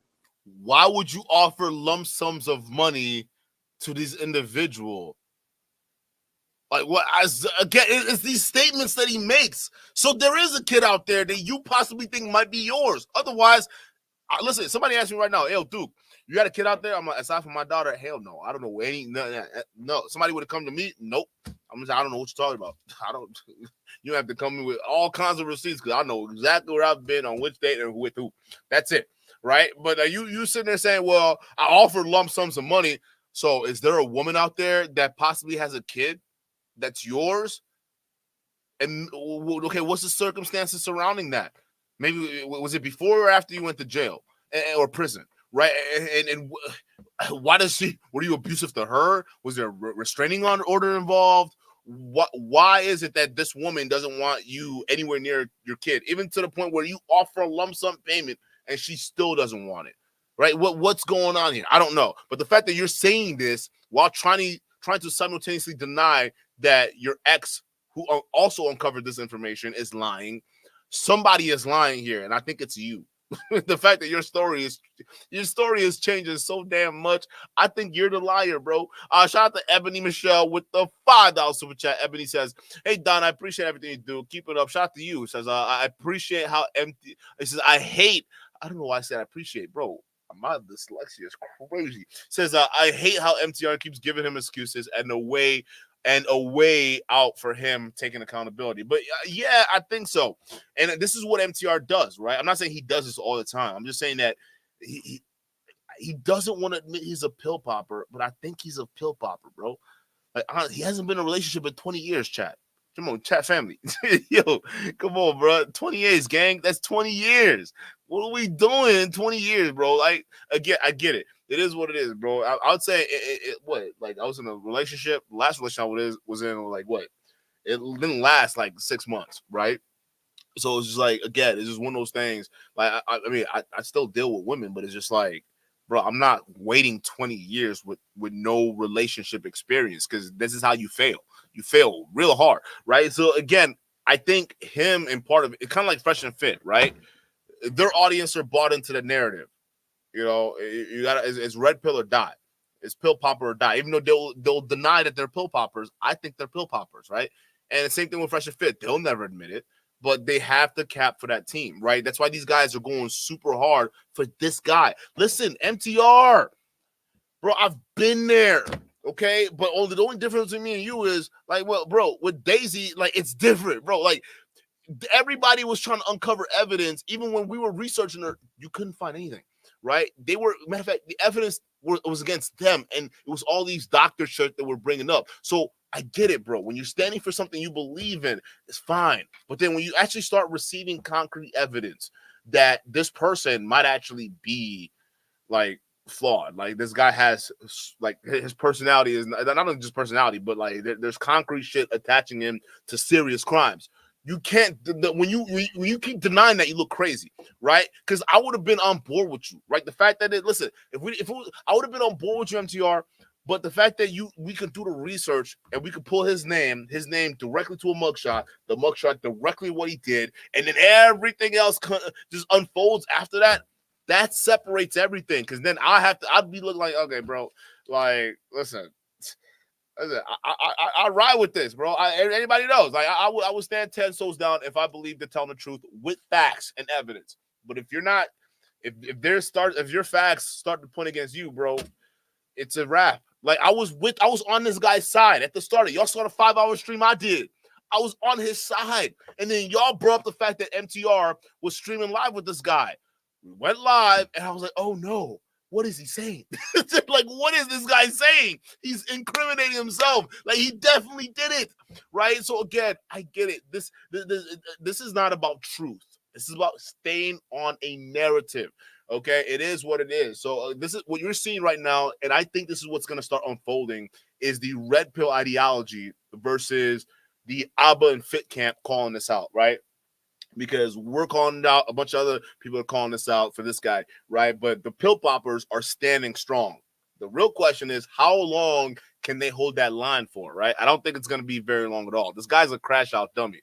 It's not going to last. I'll tell you that right now. You know, I done everything I could to see about this situation. Yeah. But I have been deprived the opportunity. For what reason? I don't know why. You know, I'm not indulging in any criminality.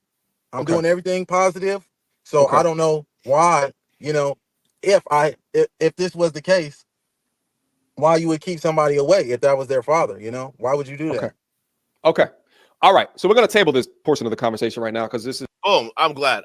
So let's move into the next portion of it, which is Abba and Preacher's response to this, because I won't doubt that they got some inspiration from MTR's live stream. It was a massive live stream. Okay, 5,000 people were watching.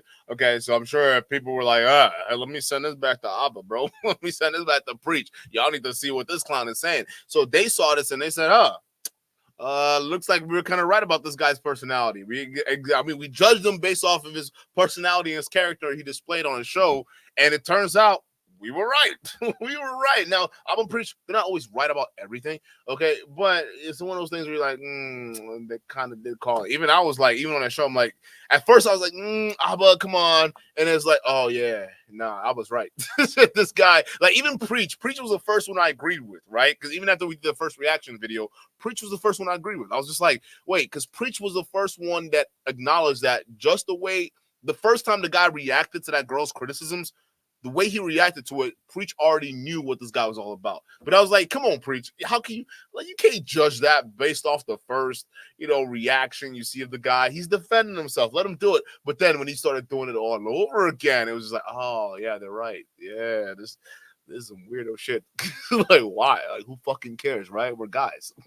Let's be real. We're guys. It is what it is. Who fucking cares? But this guy cares. So the fact that he cares, maybe there's something deeper beneath the surface that's bubbling up. We don't know, right? Glad to see Ashati for the 2 says, Duke, this is so much better than Batman Cable. Thanks. Hey, listen, we had to keep up with the story, bro. We had to keep up with the story. The fact that all this shit broke out the day, it was like, we got to scrap Batman. Listen, Batman getting another BBL. I mean, what we doing?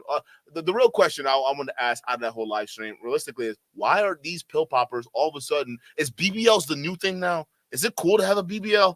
Like, is that we got Drake, we got Myron, we got Batman Kevo twice, we got MLD, all these guys that have BBLs, all of them. So again, I just think if that's the cool thing now, masculine wise, fine. But I don't need y'all clowning other men, all right, for their looks or other things like that. They can't change, even though y'all are out here tummy tucking and y'all out here, fake ab implanting, doing liposuction and shit. That's fine, okay? And also stop selling courses about teaching men to be consistent and disciplined if you can't be consistent and disciplined enough to go start a workout routine. You out here going to paying for liposuction with your fans' money. All y'all. Like, think about this. Look at all these guys. It's crazy. Like, oh my goodness. Like, imagine this. Somebody has spent the whole time on YouTube coaching you, right? You give them thousands of dollars, and they're telling you got to be consistent. You got to work hard. You got to money, mind, body, and game, right? And then you find out that they weren't even dedicated enough to stick to a workout routine. How you gonna feel? I'll be like, listen, I'll feel pretty burned. Because I can stick to a legit workout routine for years, right? You can put me on a new routine. I can stick to it for a year and a half before I have to switch out to something else. You telling me y'all couldn't even put together a year's worth of routine and a program for you to stick with to lose weight? I can do that within 2 months, but y'all couldn't do that. So you use your audience money to spend on liposuctions and BBLs. It's crazy to me, but like, I don't know. Like, yeah, shout out to you. I like this keeping up with this was funny. Shout out to Raphael with the 2. Raphael says MTR clearly misses his ex. See, it can't stop talking about it, but like, it is what it is, bro.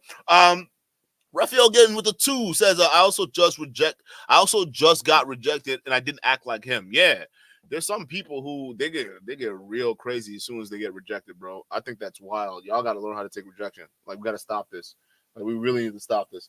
But then again, it doesn't mean anything. I know some people that are felons, and that was him.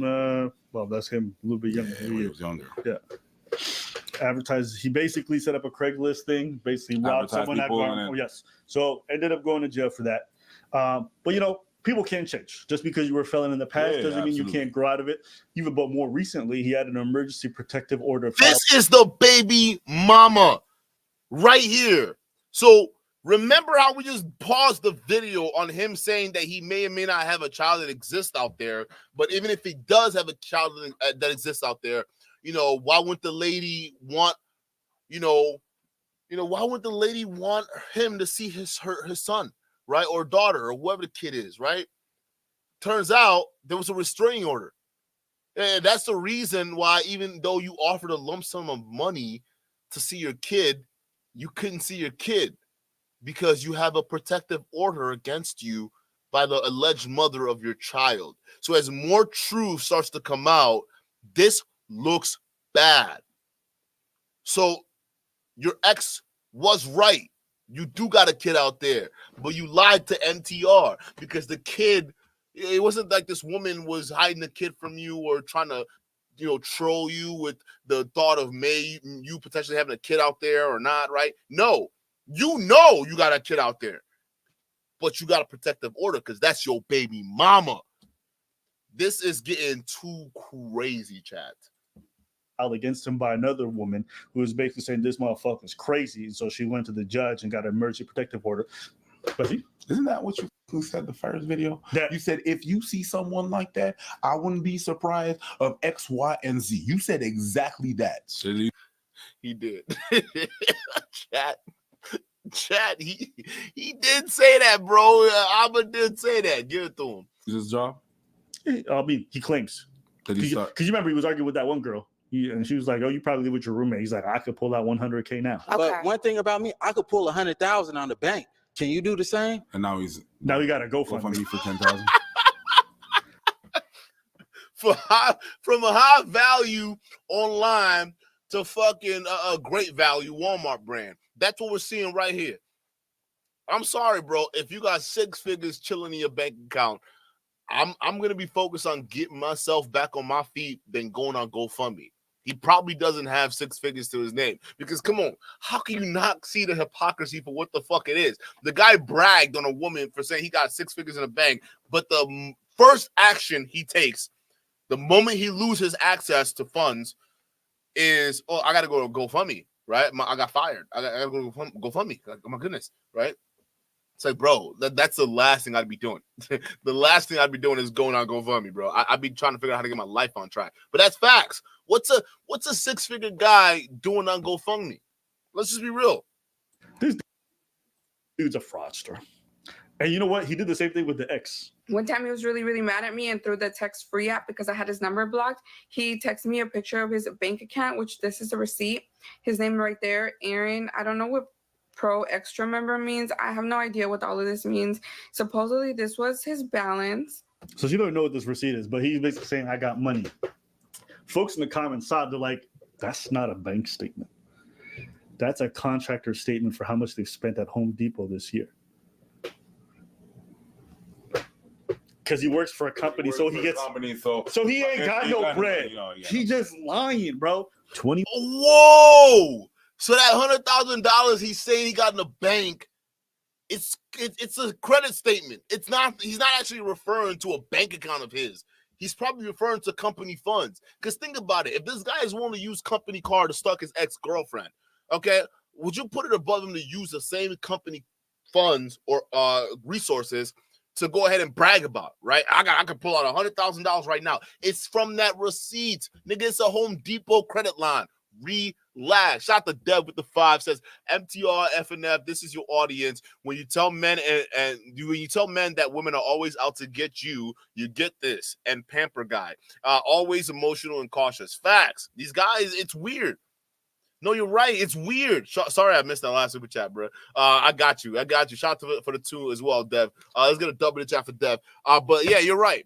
You're absolutely right, dude. When you get guys with unchecked emotions and you cap for them, you get the diaper booty guy, right? What was it? Brandon Jamal, right? He's out here thinking he's winning with that, right? But he crash outs in the biggest way. He's the same thing. What is this? What is he a wrestler now? What is this? 21 hours ago, this man was doing this. The man played y'all. Everybody who donated. Oh, he won wrestling. He won wrestling. Hey, he's spending the bands at the club, bro.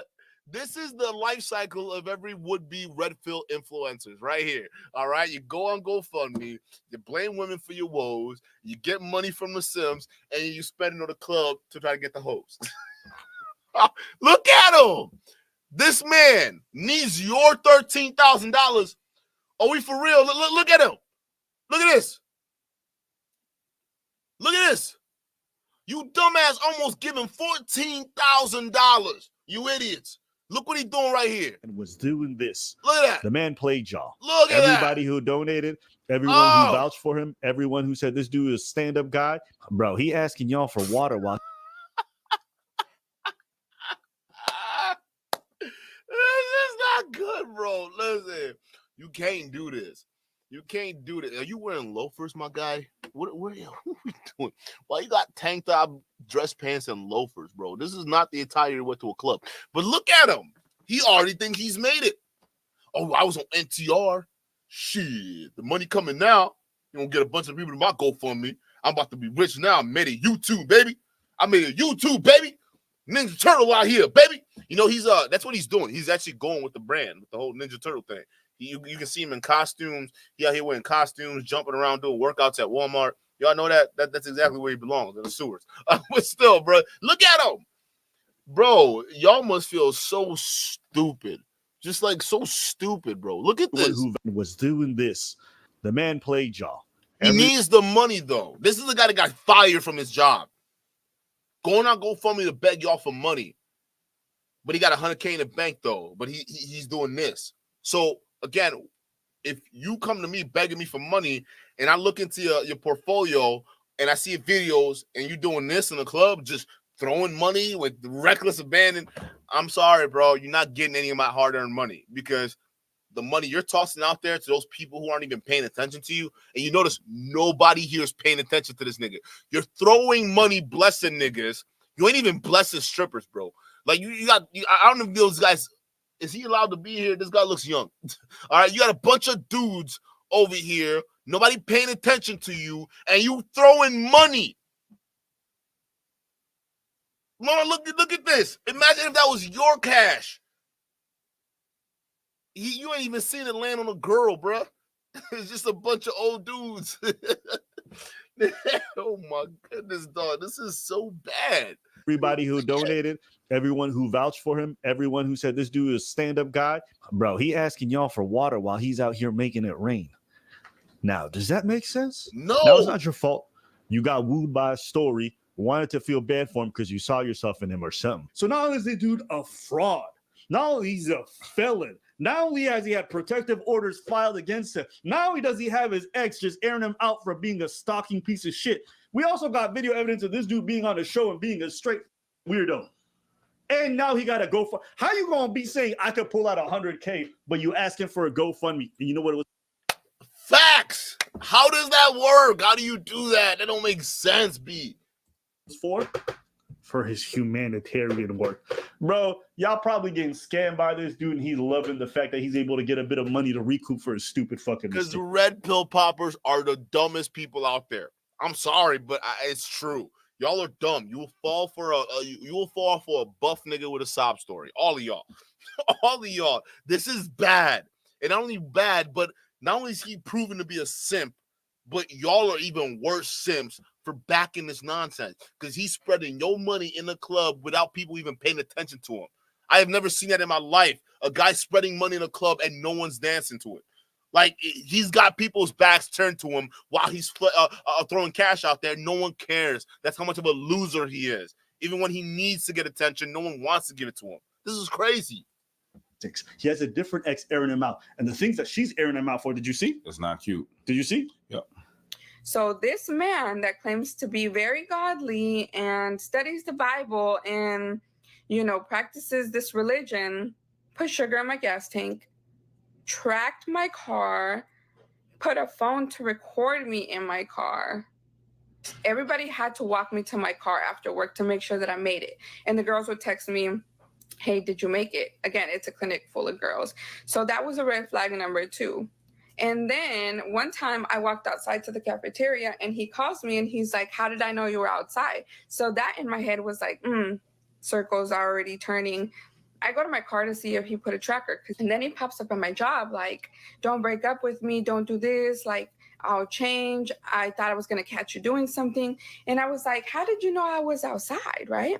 He said, I put my extra phone tracking you in your car, and I left it on record because I was expecting to record you doing something, as in cheating on me or like messing around in your car. And I was like, I was done. So he would always be like, you're so broke, like you can't afford me, like just shit like that. When he'd get mad, he'd say the most, but then go and apologize and cry about it. This dude was incredibly controlling and invasive, and she was afraid for life, so she ended up moving to get away from this guy. Now, again, these are all allegations that can be substantiated per se. They definitely did see each other. There was a relationship, and they definitely broke apart. But the details can be confirmed. But what I'm saying is, I'm seeing enough red flags to be like, yo, this dude probably ain't worth shit, and you probably want to stay away from him. Did he deserve to lose his job? No. I don't advocate for people to go in and do that stuff. We don't even know if it's the reason why he lost his job was because facts, yo. That's exactly what I'm saying. Chat, I was saying this even before we brought up the video. I was saying this. I'm like, yo, I think this is where the disconnect comes from with the pill poppers, because the pill poppers look at us and they say, oh no, you guys are wrong. Y'all just hating on this man. Y'all just want to see women destroy another man. It's like, no, bro. Like, honestly, I will be on his side. Trust me. I will be I will defend him. All right. If he's telling the truth, as long as he does, y'all see me do that before with people. I will defend you. I don't care if the world's against you. I will stand 10 toes with you. However, if the evidence is clear as day, all right, there's no like circumstantial. It's like, yo, like this is you. There's the prison stuff. There's the restraining order. There's all these files we can pull up on you, bro. And then you not to mention these inconsistencies with your stories, and they're like between seconds of each other. I'm sorry, you are a nightmare to defend. You can't defend that. You gotta back off, right? Like, it's like, bro, like I'm known. I will go all the way with people. Like, defend them. I can't do that with you, bro. MTR somehow finds the strength for that. I can't do that. There's too much obvious bullshit with this. It's like, yeah, it's circumstantial, like Abba's saying, but I think he's just saying that just to be clear, bro.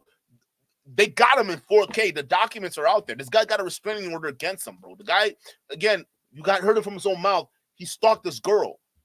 You heard it from his own mouth. He did the sugar thing. He did all this stuff. How can you defend that? Like, MTR, how can you defend this shit, bro? You can't. You got to back off. You got to get away from this. Like, real fucking talk. Get away from this guy. Get away from this dude, bro. He's not good. Of that show. That could be because of the ex. I'm not trusting anything this man says. Facts. Nothing. So if he claimed that he lost his job because y'all were calling, maybe none of y'all called, and he just lost his job because XYZ. Okay? I'm not trusting anything this man. I think it's just a sympathy pull. But I mean, the update didn't surprise me. I think all the red flags I saw on the show ended up being right and more on everything we learned after. Apparently, there's even other exes who were coming out. When you have this many people airing you out, when you got a criminal history, you just can't be given that kind of leeway to be like, yo, maybe, just maybe. You know damn well none of these motherfuckers would show even half as much grace to a woman with a criminal history, with all these things, all these exes airing her out, all this stuff that she's been proven to be fraudulent about. So why are they giving so much benefit doubt? Why? Because it's a dude? They'll say stuff like, oh, these guys are simping for women. Okay. So we got women saying we're simping for men when we say stuff. And then we got these guys saying we're simping for women. Says the truth is Schrodinger's comedian. If you disagree with me, it must be because you're being disingenuous or you're trying to make a business decision. Or maybe I just call a spade, man or woman. If I see weirdo behavior, it just is what it is. But you don't want to believe that. You can't believe that I disagree with you. You think because you've been a fan for some time that we're going to align 100%. If we don't, oh, it's a business decision. No, I thought that guy was weird. Vast majority of people were like on our side, but there's a lot of people who felt like he wasn't being disrespectful. Yeah. And I had to go watch it back. I don't know how you could watch that guy interact with women and saying he wasn't escalating well beyond whatever they said. We're going to go word by word, and you guys going to tell me who's really out of pocket, okay? Why you popped your balloon. Hi. All right, so they're about to recount that, right? I'm probably going to skip ahead because, like, there's no point because we already watched this. But clearly, I mean, this guy, he was on that vibe, right? And I was the one that gave him the benefit of the doubt. I said, okay, maybe, just maybe, because the first woman he got an attitude with, she basically popped the balloon before he walked in. Like, not before he walked in, but while he walked in, before he even said anything, right? But then I was like, okay, fine. If you want to be passive aggressive with her, that's cool. But then when he started responding to every other girl, it was just like, dude, like at least be cool. Show how you can be smooth when a girl throws an insult at you, and you can be smooth with it. Like you could look, bro. I've had girls insult me and still end up dating them. It's just how that works, bro. The thing is, if my actions were different, if I acted like this clown and started being all cryy and whiny and like worried about some weird ass trolling comment that a girl makes to me in her weird attempt to flirt, like I would lose out on an opportunity. That's how that works, right? You don't want to do that, right? At the end of the day, you got to practice what you preach. If you claim to be cool, calm, stoic, collective, you got to be that way when a girl's throwing trolling comments your way, because you never know. She might be flirting, but it's just a weird way. Women suck at flirting. I hope you know that, right? Women are notoriously bad at getting your attention. Not like it's crazy, bro. Like it's wild. I don't think you guys understand. Okay, so sometimes even when a girl's messing with you, right, it might just be like in April. Was it not April? What's that girl's name? King Bong, ex-girlfriend, right? When she was doing that stuff with Myron and she called him mean, but Myron went full Osama bin Laden and started cursing her out, right? He lost, because to us, it looked like she was flirting with him. She liked the fact that Myron was a little catty, but Myron went too emotional with it. And she was like, oh, wait, no, you're not being assertive. You're just emotional. And that's the same thing with Turtle Boy, right? First girl, fine. You could call it assertive. Second girl, Third girl, okay, buddy, relax. I mean, it's not that deep. A woman rejected a man. She's looking up down. She's like, nah, you're not up to standard. Holy shit. Nah. I can't take you guys seriously when you guys are pretending and you guys are like, oh, he didn't do anything. You just mashed energy. You're not matching energy. No social skills at all. Y'all being weird, and it's not because it's a man or it's a woman. It's just the fact that they're being disrespectful. The girl could come up to you and be like, yeah, no, you did me a favor, sir. Come on, crazy. That'd be fucked up, right? Yeah. Listen, as a man, you go up to women, you looking them up and down like they're a piece of meat, and just staring them down like you're being a disgusting person. B. You are. If you think that's normal, then that's just crazy. That's just crazy. You know damn well if that was somebody that was in your life and a man was just sizing her up, looking at, and he looks for a while. He doesn't glance. He'd be staring. You would know, be like, yo, that's weird. He got pissed off when he saw his girl talking to the neighbors. So, yeah, we know if the shoes were flipped, he would be pissed the fuck off. AT with the $10 super chat. Let's get a dub in the chat for AT. Shout out to you. AT says, MTR took a middle ground. He just went live this afternoon and checked him on some of his stuff, bro. Even when he did a live with him the other day. Yeah, we covered that already when he did a live with him the other day. The stuff that he checked him with, right? But I haven't seen this live stream he's done yet. We're actually going to react to it in a moment here. So that's going to come up in a moment. So we're going to react to that. But again, come on, bro. We also got to be honest. Some of the criticism that MTR had for him, they weren't solid enough. It seemed like not only like MTR called him out, but he was also trying to make a lot of things look good, right? So when he admitted that, oh yeah, I actually put the cell phone in the car. If that was done on my platform, I'd be like, okay, first of all, bro, why'd you lie to me the first time? Like, why'd you lie to me the first time? I wouldn't be easy on him after that. Like, I wouldn't go as easy. I wouldn't try to justify any of that stuff. I wouldn't try to make the girl look good, because now it just becomes, I'm treating you as if you're a suspect and I'm a detective. Okay, why did you lie to me? Your story is no longer consistent. What just happened, right? But he didn't do that. He didn't do any of that. Instead, throughout that live stream that we watched and reacted to, 5 hours of it, right? Not us reacting to 5 hours of it, but like we did a 5-hour stream reacting to it. Literally, he didn't do any of that. He was trying to like almost just wash it clean what he did. And it's like, bro, this is weird, right? So MCR called him out. Don't get me wrong. He did. He called him out. But like with more and more of the stuff coming out, it just makes the not cover up, but the window washing of some of the other bullshit he admitted to, it made it look kind of sus. I hope you can understand that. To look at your lady like that, you'd have a problem. Not say anything. Yeah. Not say anything wild. Not saying anything that he said. Someone would look Actually, if he would have looked at you like that, it would have been a problem. Yo, you on some beef, bro? You would have jumped right there. Someone walking up to you is just. You would have been on some beef. That's weird. Let's be real. I just can't, like, nah. Y'all losing me. That's facts. Yeah. Because I these facts. That's facts. Yo, you don't have to say that. Like, just walking up. Like, hey, I think someone wants to throw hands. And then to reject someone afterwards, you definitely do the most. Nah. Yeah.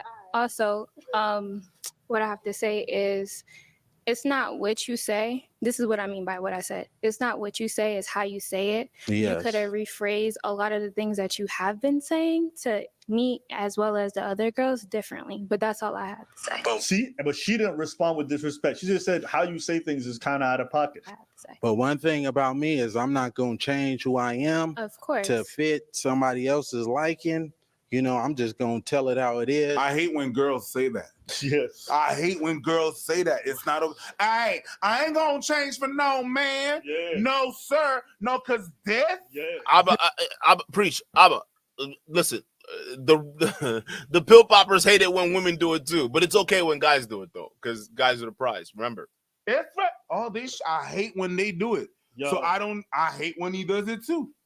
Yo, just say you want to put on a wig and be a lady if you want to be that sassy for no reason. If you want to be like, oh, I don't need to change. I don't need no woman. Like, yo, if you just put on a dress. Because one thing about me. And wear her underwear. One thing about me, okay? Like, one thing you need to know about me, okay?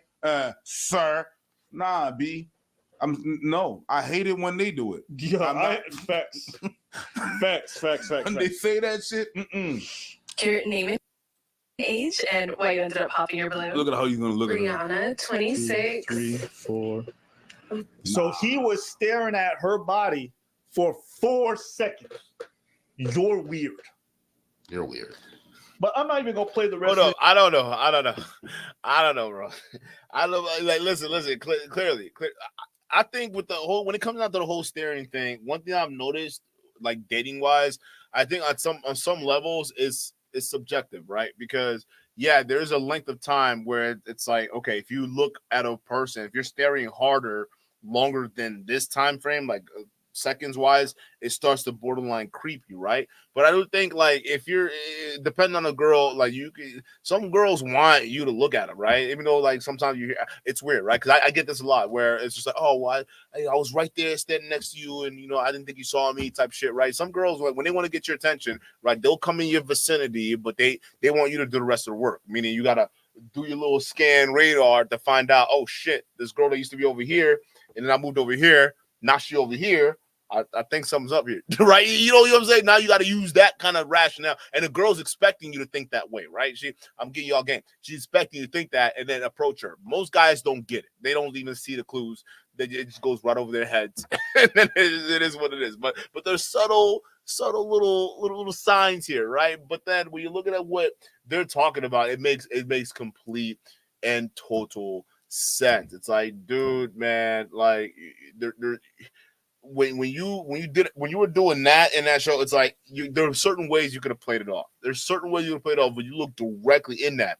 And combining that with the fact that you were already kind of getting an attitude with all these other girls, that was something they were going to call you out on. Even if these girls, let's say they did like you, they did find you interesting, right? And some of them, they wouldn't mind you staring at the goods and, whatever it is, because they want you to see what, they're also attracted because they're looking at you too, right? It's just the love of the body, right? But the fact that now that you've turned them off because of the way you responded to the other girl, now you looking at them, anything longer than 3 seconds is disgusting. And that's the vibe they got. And the girl in the red wanted to call you out on it because she didn't already like you. She hated you, right? The moment you got attitude with the other girl, she popped the balloon, and now it's war.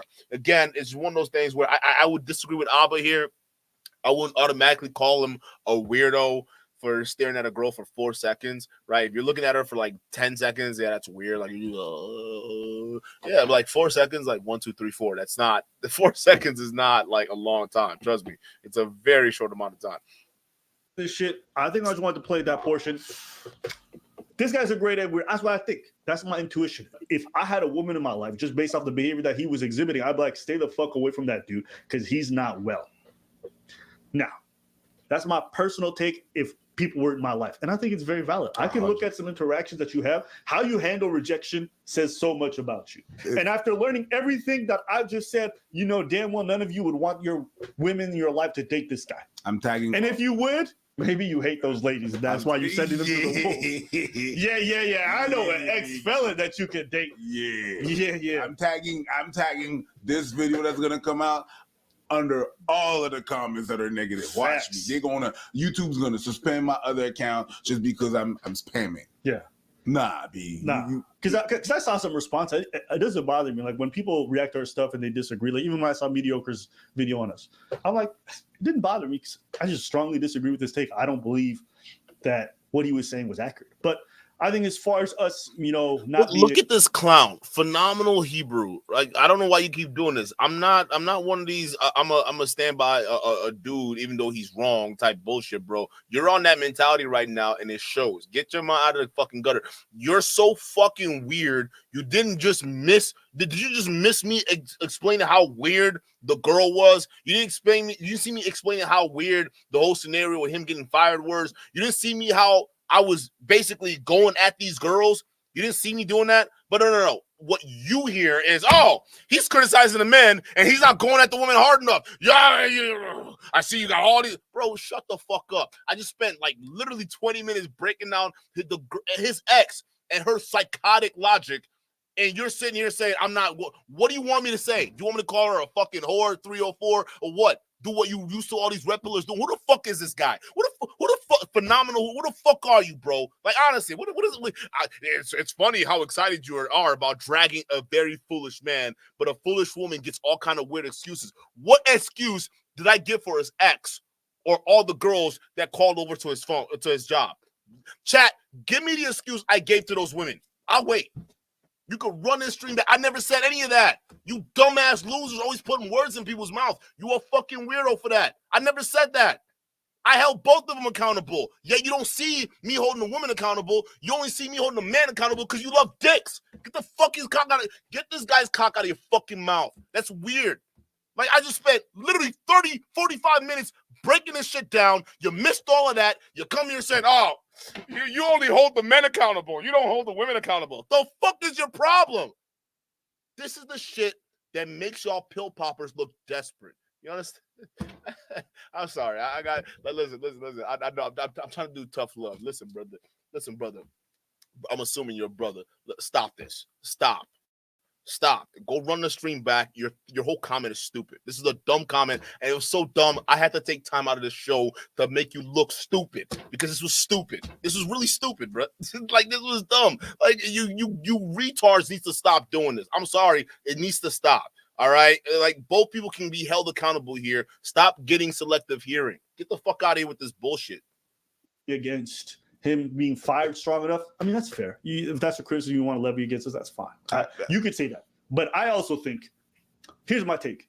If you have a professional job, you probably shouldn't be clout chasing online. And I don't even think what I'm saying is odd.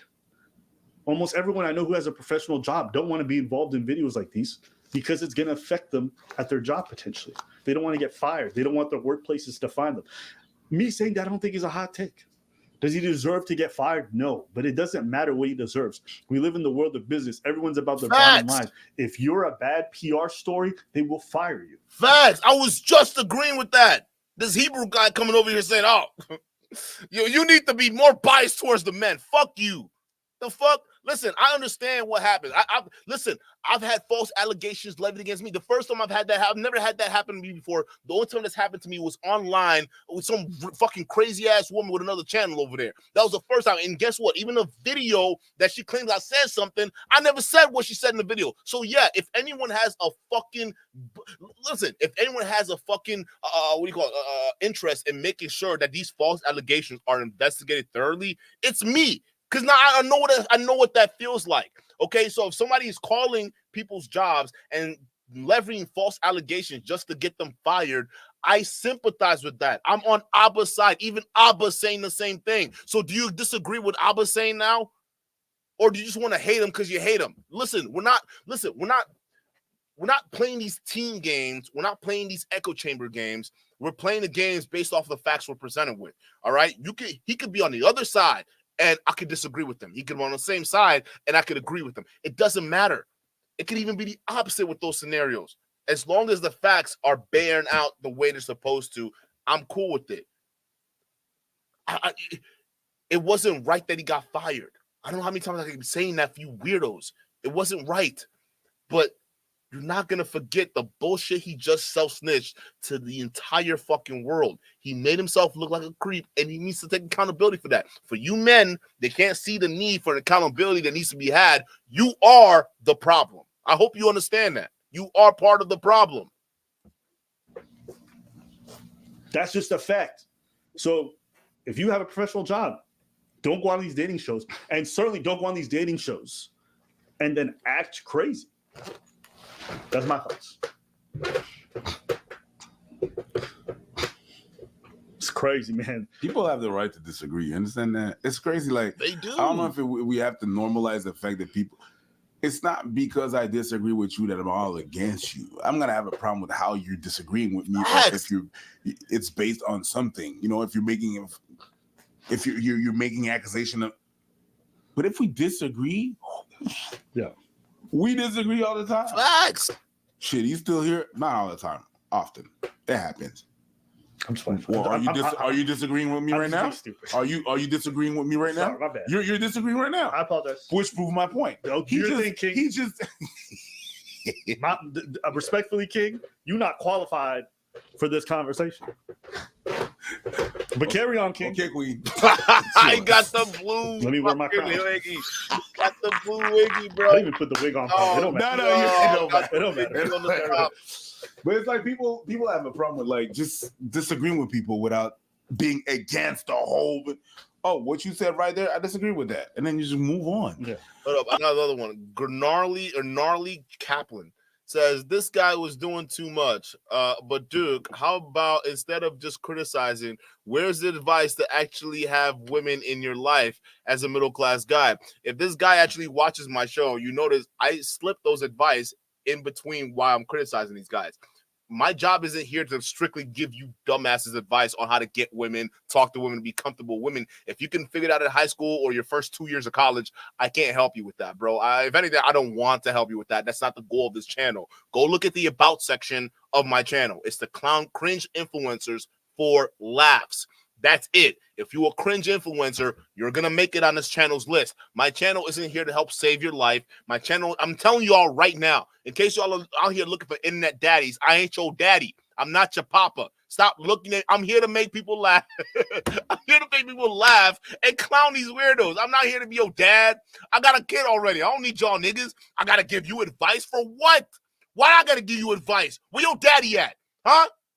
Where your daddy at? Where your uncles at? Where your mentors at? You can find any one of those people. I ain't here to be your daddy. You come to me to look for life advice. You've already failed at life. I'm not the one, son. I'm not. Right? Maybe if you got tech questions or you got questions on how to get into IT, join the Discord. I'll help you out with that. But you want to talk about how to be a better man and my advice for men and how to get women, I'm not here for that.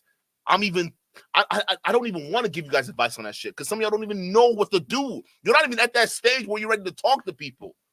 That's what it is. Y'all, to me, you're not even, if I were to start a course right now to sell to you guys, you wouldn't even be worth it. I would be so fucking frustrated with you people. I wouldn't even want to do it because I know y'all are not even mentally there because I would require you to step out of your comfort zone consistently. And the fact that y'all couldn't even do this, you're not ready. I'm not, that's why I don't give you all advice. Y'all come down here. Not everybody online is supposed to give you fucking advice. All right, Chaplain? Listen. This guy was a clown. He made himself look like a clown on MTR's show, yet he's ready to give you guys advice for a fee. He said it on MTR's show. You gonna pay him? Because that's what you're making it all about. Everybody got to give you some kind of life advice. What kind of life advice he's got to give you? How to be a stalker 101? The fuck are we talking about here? The fuck? Y'all grow up. Now he's about to sell life advice. Go buy it from him. Don't come to my channel looking at that shit. I'm here to clown niggas. I'm not here to give you advice to help you with your personal life and whatnot. If you need help with IT, join the Discord. We got a bunch of tech agents right now that are ready to help y'all with any questions and how you want to get into IT. I'm there personally. Whatever you want to do. I'm not here to help you about women. That's not my job, bro. Okay, I'm here to clown online, and I'm here to get the fuck off. That's it. Like, y'all are looking for so much daddies. It's getting sad. I'm not your dad. I'm not your daddy. Fuck. Oh my God, I can't believe you. Really? Anyways, who raised y'all? I also just think it's sad. Like, men will be like, oh, you know, women being sassy, argumentative. This is like really bitch behavior is bad. Then they'll see a dude doing it and getting back and forth with a lady, and they'll be like, yeah, I love it. Is this what you guys aspire to? To be exactly like the bad behavior of the opposite gender that you always rag about? Like, come on. Being boys. You guys love stoicism, then some dude getting catty and sassy, It's and you guys like, crazy. oh, bitch. It's nuts. Yeah, you a bit. Like, Nah. She deserved. You're doing the same thing. What are y'all That's talking crazy. about, bro? That's just crazy, but whatever. Anything else to say? No, sir. All right, that's it for today's video. I be telling y'all. All right, hold up. Let's get to let's get to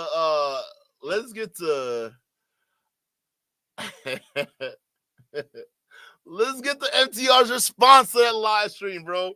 This is about to get crazy. Guys, do me a favor. Leave a 1 down into the building if you guys can hear and or see me abundantly, clearly, as well as correctly.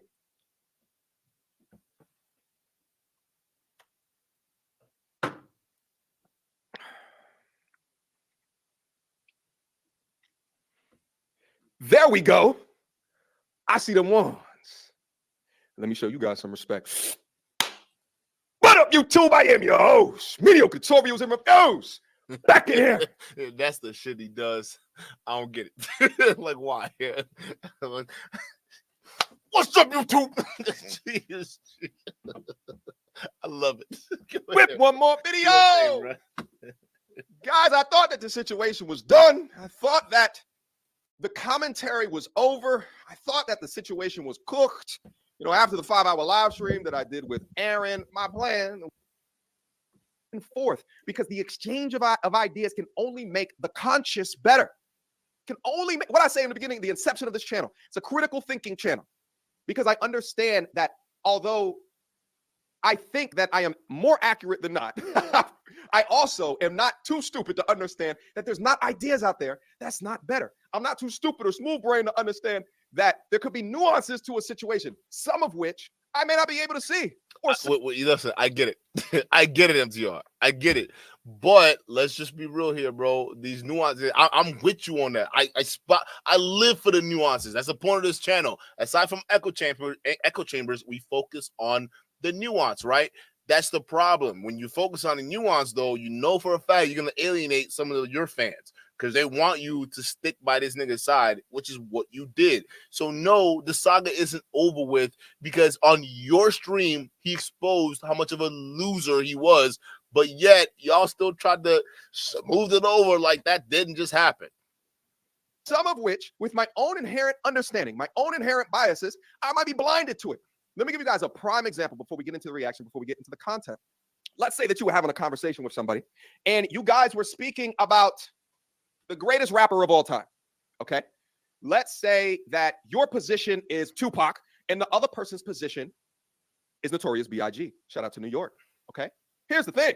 Before you even have a conversation about something, you first have to understand the ground rules of what it is that you're even arguing or debating about. When you Nigga, did you? That's what I gotta ask you, bro. Because we uncovered the ground rules and we were popping them out there like, hey, yo, this don't make sense. This don't make sense either, bro. And matter of fact, honestly, MTR, it seemed like you understood it because even on that live stream you were on with him, you asked the same question twice. The first time he lied, the second time he finally told the truth. So you know for a fact that he was not 100% upfront. I'm going to just let this play for a little bit. Let's see where he's going now with this. We're only 6 minutes in, almost 7. What does that mean? Are we talking about greatest lyricists? Are we talking about the most punchlines? Are we talking about someone that could get in a cipher with another rapper and go back and forth?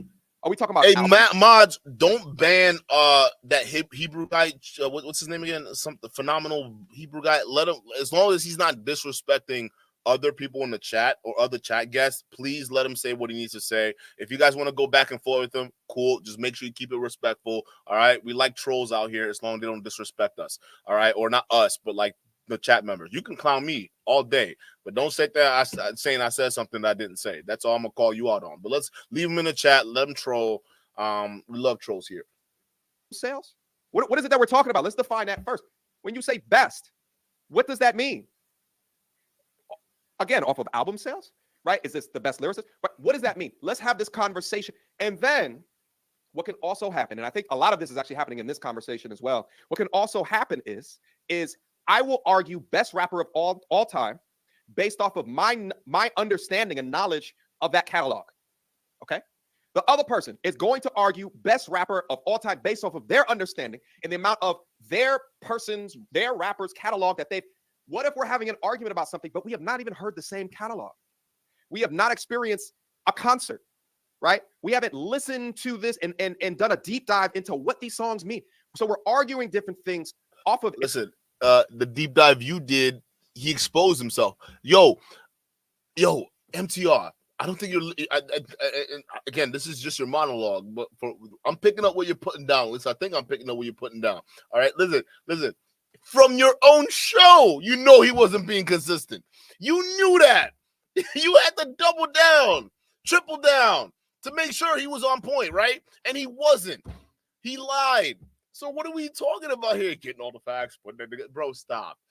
He lied on your show. He lied to your audience. That's a big no-no. Like, he lied to your audience and you still backed him. I call it out. I mean, this guy is weird, bro. Let's just say he's weird. I mean, just say it, bro. He admitted to stalking and leaving his work phone in her car. That's pretty weird.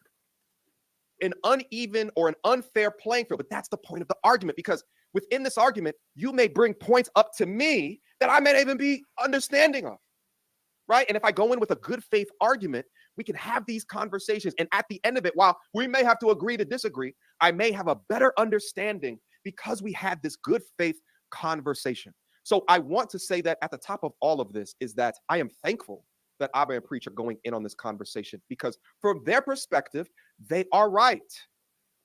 From their perspective, in the way that and from my perspective, I am right.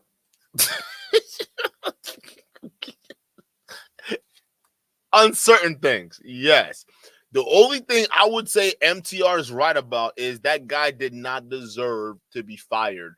I agree with you, and hell, even Abba and Preach agrees with you. No one disagrees with you on that. He didn't deserve to be fired. He didn't deserve that witch hunt. That was foul and dirty work. We all can admit that. But to sit there and pretend you are working with the full deck, MTR, that's not true either, because the only reason we have this much context about him was the shit he said on your show. He exposed himself on your show. I wouldn't be surprised if your show and the things he said was the catalyst of Album Preach dropping this video today. And that's fine. We can have a conversation. And by the way, I've gone live on StreamYard because anybody, if they want to come up and they want to have a conversation with, I'm more than happy. More than happy, because this is an extremely nuanced conversation based off of what we know, what we are exposed to. Here's part of the nuance of the conversation that maybe they don't have as much understanding of. Being a black man in America. They may not understand. Aaron's Stop. This guy went to jail because because he was literally setting up other brothers to get robbed on Craigslist with fake Cadillacs. I'm sorry, don't come in with this brother to brother thing. If you robbing brothers, you stealing from brothers. We're not doing that. If you and another black man conspire to rob a black man, you're done. Like, don't come in and say, "Oh, I mean, this is what are we doing?" I mean, we got to stop this. Okay, MTR, I don't know where you're going with this. He's not even going to that level of. I don't know why you even caping for him. Like, what's the point of this? Shout out to Kevin Terrell with the $5 super chat. Kevin says, "Bro, I'll be going at these RP." He says, "I'll be going at these dudes in the RP spaces, and it's fucking hilarious. I can't stand Kool-Aid drinkers." Facts. Like, these guys. I mean, the carrying the water bucket. That's what this is. I know Aaron's. I grew up next to Aaron's. I have Aaron's in my family. I don't hang out with Aaron's.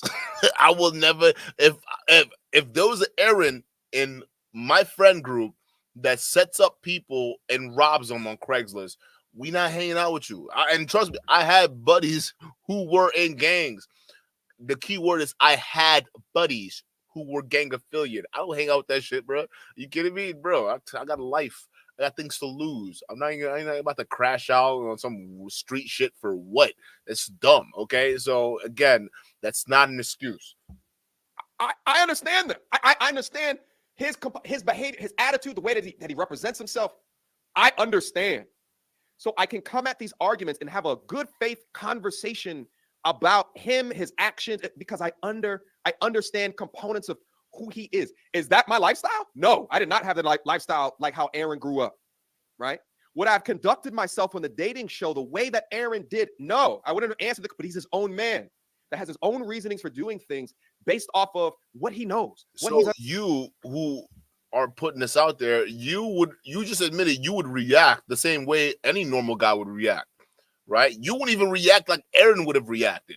That's why this went viral. MTR, the whole reason he went viral is because he reacted the way you and I wouldn't react as men when we're dealing with women.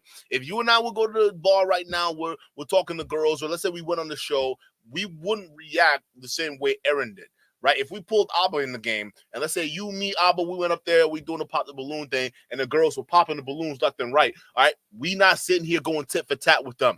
You know that because you just said it. I know for a fact I wouldn't do that. Abba not going to do that, but he did. And the fact that he did, that means that the reason he's getting crucified right now in the media because of that is because of he's doing something a bunch of men realized it's pathetic. It's weird.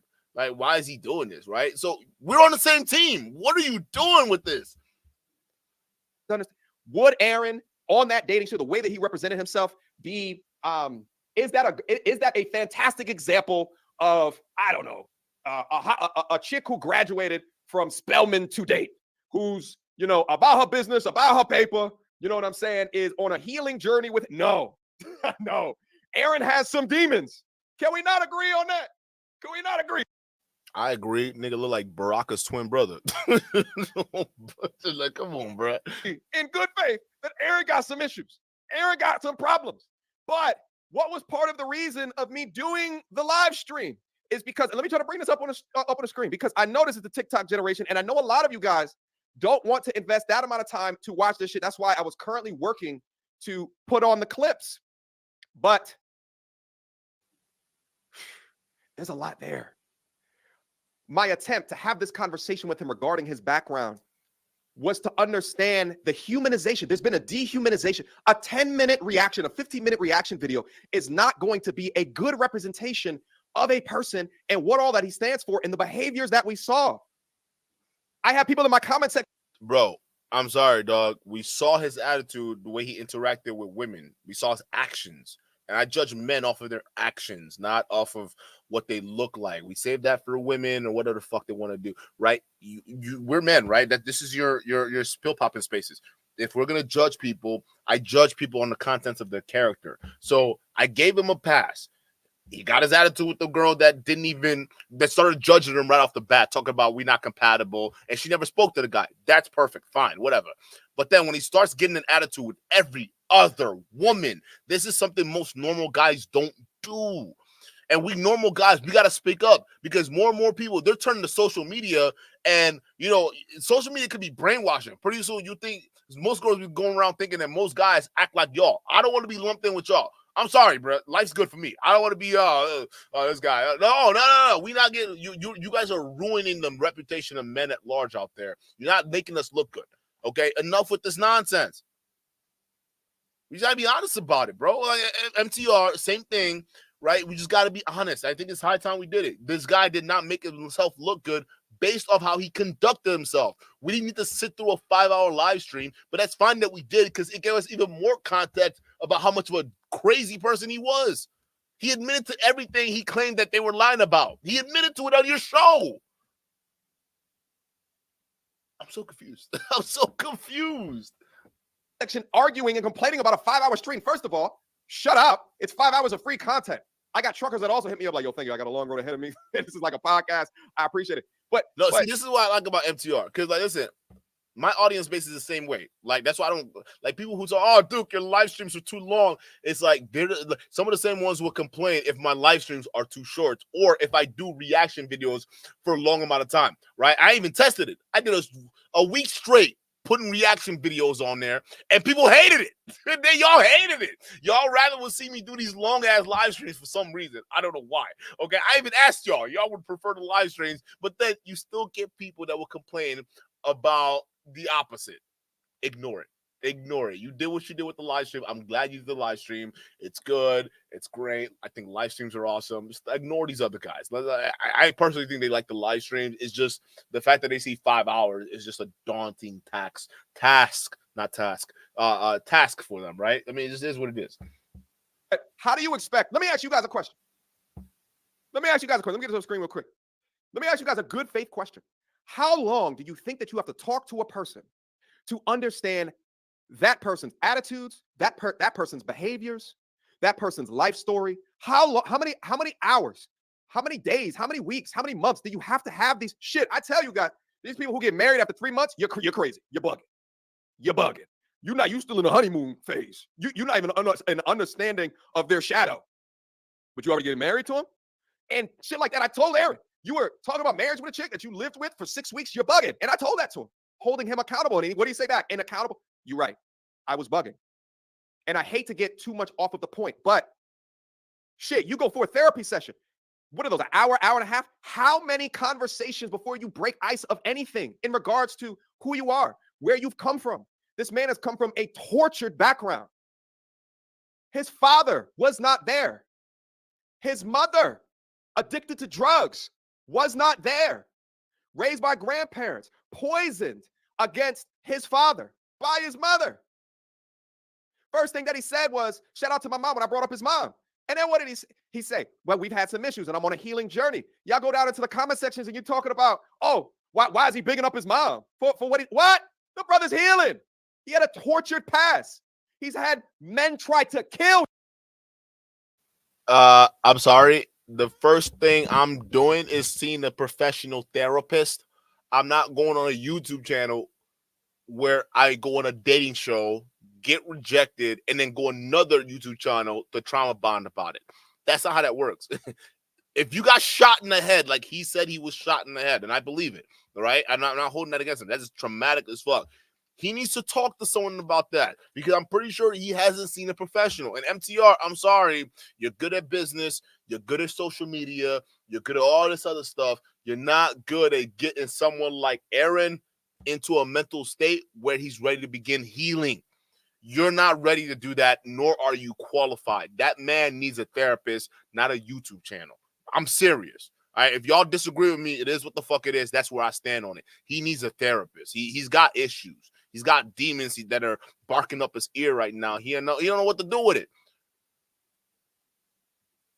Kevin Terrell with the $10 super chat. Let's get a W in the chat for Kevin. Kevin says, I respect MTR. I do too. I love MTR. It's just sometimes you got to say what it is, right? And I barely do a reaction stream. I have not talked about MTR in a long ass time, right? But it says, but this was not it. 2 hours for what? He talked to the guy, had his own opinions. That's it. He should have just ignored Abon Preach because this makes him contradict his own opinions. Yeah, it does. And the thing is, I only saw like a good, the first 25 minutes of it, 25, 30 minutes of it, right? So that's when I knew this stream was not good. This stream, it was him doubling down. Like, I tried. I tried. I mean, like, you're doubling down on this. It's not looking good, MTR, because now you're not looking like you're very consistent, bro. It's like poorly things all over again. He's had men try to murder him. He got shot 6 times, 1 in the face. He was in. Bro, MTR, what you didn't bring up in that live stream, here's the thing. MTR didn't bring up in that live stream. He was robbing Craigslist, people on Craigslist at gunpoint. For what? For their money? So are we going to sit there and say, he even said on your show he deserved to be shot. That shot he got, he said he did things to deserve it. And things like backdooring dudes, innocent people. I'm sorry, you live by the sword, you die by the gun. I don't care. Like, this is what it is, bro. Like, you can't go out there threatening people with guns and then get mad that someone did the same thing to you. Like, what are we doing here? You left that part of your stream. You left that out, MTR. Let's just be real. You left that out. But we had to put the context in there because he was robbing people on Craigslist. In jail for years before he got surgery with a bullet lodged in his face that made him deaf. He was in jail for that. Like, think about this guy's background. Think about where he's come from. But I ask you this, and this is my main point that I tried to stay on within my reaction videos and what I'm going to continue to stay on within this live stream. Does a man like that, outside of what we knew of his background, did he deserve to lose his job? Huh? No, MTR, you're missing the point. No one believes he deserves to lose his job. No one believes that. We're all with you, bro. Like, I don't even know why you even did the stream. Because Abba agrees with you. No one thinks, every man on the planet agrees with me right now. Listen, I'm going to guarantee you this. Y'all can call me whatever the fuck you want, but I can guarantee you agree with me right now. He didn't deserve to get fired from his job. Do you agree or disagree? If you disagree, that's you. If you agree, fine. You with me. I don't think he deserved to lose his job. Abba doesn't think he deserves to lose his job. You don't think he deserves to lose his job. If Abba thinks that, we all think that. I'm pretty sure a good majority of your fans also think he doesn't deserve to lose his job. We're all on the same page. However, the questions on trial right now is, was he a stalker?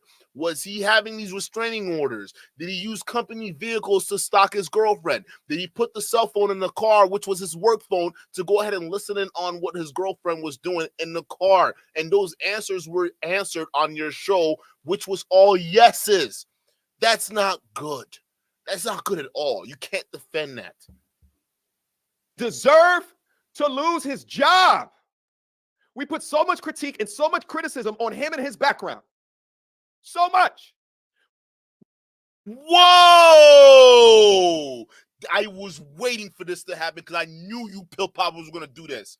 Remember, this is what the same thing they did with Daisy when it was a woman going through this. Y'all went into her background. Y'all couldn't find any evidence at all. To this day, none of them. Matter of fact, Fresh and Fit has taken down their videos. Go check it on the channel. You're not going to find it.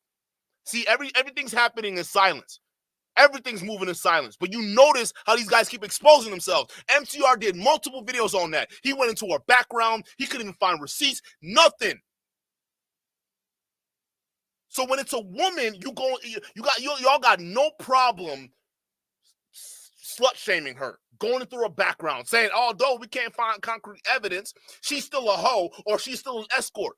But when it comes to this guy, where and initially I was with y'all. But then when the evidence came out, it was like, okay, dude, come on. Like, what are we doing here? This guy is clearly got mental issues. Y'all want to talk about, why are you guys looking at his background now? Huh? Why are you guys looking at his past? Why are we focused on the man's past? His background shouldn't matter. Wait a minute. So if it's a girl going through the same thing, her past matters. And we have to shame her for her background and just the way she looks, right? But then if it's a guy, y'all have, yo, this is crazy. I can't believe 2024, y'all getting exposed this bad. MTR, this is not looking good. This is not looking good at all. Because it shows y'all are biased as fuck. You sit here crying, everyone's just character assassinating him. No, it's not that. It's the shit that he says. But it's funny because y'all didn't give the women that same leeway. And you know what's crazy? Even the women didn't give the women that leeway. The women were the most vicious ones when it came to shit like that. That's what I found out. So again, y'all know different. I'm starting to realize this is, y'all are just hypocrites. All y'all. You're just hypocrites. No one knows how to be consistent anymore. This is wild. Why is there not just as much critique and criticism on the 500 calls that he received from the Legion of the Echo Chamber sister code that said, let's take him down. Let's destroy him. Let's punish him for winning. And that's what it is.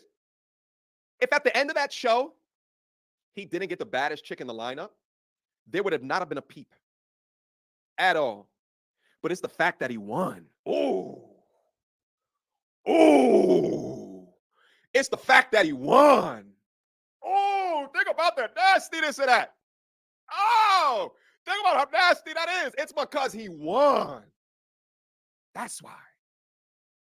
Bro, it's not because he won. He didn't even win. He later accused that same girl of being a gold digger. So he didn't win.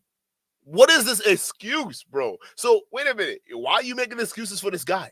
Huh? You making so many excuses for this guy. He didn't win. He ended up clowning that girl, or trying to clown that girl, calling her a gold digger for talking to another girl, asking him for money, or whatever the fuck his excuse was. I forgot what it was, right? But what are we doing here, bro? It wasn't, listen, the women weren't hating on him because he won.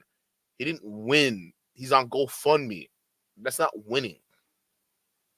Let's dispel the myths. He said it wasn't because the Latina chick up on TikTok started talking about. No, he said it's because of the 500 calls. That's why he said. All right. I'm still looking for his evidence of him even being fired. And I asked it on the stream. Provide me evidence. Show me the written I don't know if you were a contract. Can they just let you go? You know, was you off the books? I don't know. Show me the evidence. But that's why, according to him, that's why. Because he won, which is nasty work. Nasty work. Because he won. A couple of weeks ago, we went over some content of bear versus man. They asked women out on the street, would you select a bear or would you select a man? And I think, did Abba Priest go over that? They might have gone over that video. To me, the summary of that is the dehumanization of men within our society today. For grown-ass women to actually, with degrees and shit like that, education, to be summarizing or trying to quantify the reasons of why you would select a violent, aggressive animal. This is not man or turtle. This is man or bear. Represents the dehumanization of men. I think having a 15-minute reaction video where you determine by his actions he's sassy without a similar or equal critique to that he was fired because he stood up for him. Okay, whether or not you want to say it's somewhere for he clapped back or he stood up for himself, all the way to being an asshole, right? You could go anywhere in that range, but the fact is, he didn't call them chicks out their name, right? He wasn't, fuck you, bitch, this, that, and the third. That's why you, like, you know, he wasn't physically violent towards these women and didn't make a gesture of violence at all. MTR, that's why some of us are thinking it was probably his ex that sent in those 500 calls to get him fired. Because he said on your show, the person who likely did that knew who he was very intimately.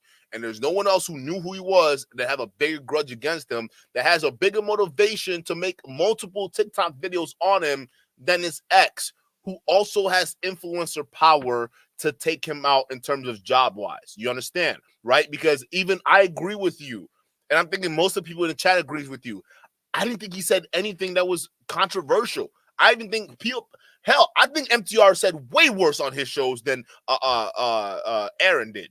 I think MTR said way worse on his own pill popping shows than Aaron did, but Aaron still got fired. So I think it was his girl that did it, his ex, because she's toxic. I think she did it. It wasn't just a random cabal and whatnot. Because again, he went viral, but like I think most people just saw him as an emotional weirdo. No one really took him seriously. I think it's someone who has something personal, which is the people coming from her camp. I'm just saying. He calmly spoke back. It was a little heated exchange from time to time, but y'all focus on his behavior and not their behavior. This isn't. We did. We all did. Maybe not Abba and Preach, I don't know. But I know for a fact we did over here. We focused on the women's behavior. The first woman to turn them down, that was weird. We called it weird. Even the woman in the blue that took the time to try to clown him, she was weird. The one with the deep-ass voice, she was weird. Like, wait a minute, you didn't pop your balloon until the last minute so you can tell him off. You toxic. She toxic. And she admitted that, right? So these women got clowned. But, like, I mean, this guy clearly showed some signs here, bro. We got to be honest, MTR. We need to. Kevin Terrell with the 5 shout out to you. Kevin says, this is cringe. After dude was throwing money at the club. Facts.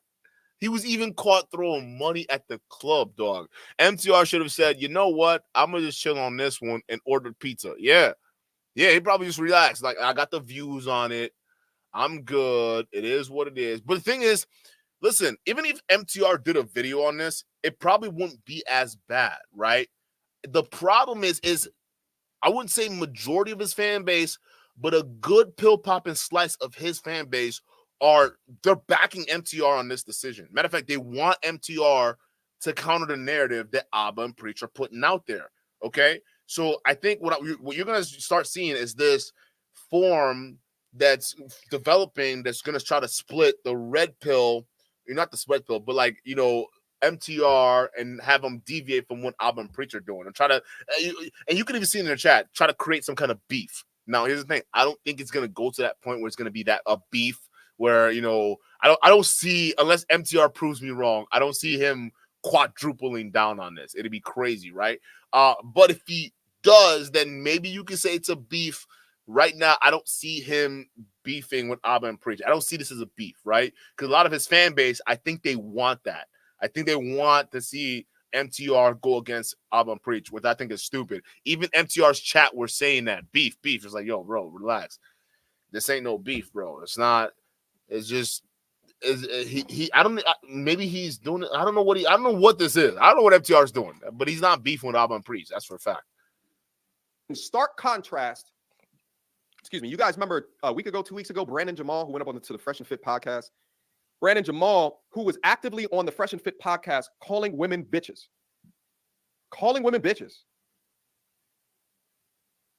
Diva behavior. Got kicked off. Reached out to the brother. Wanted to have a conversation with him, right? I went out on a cruise. I went and had a vacation.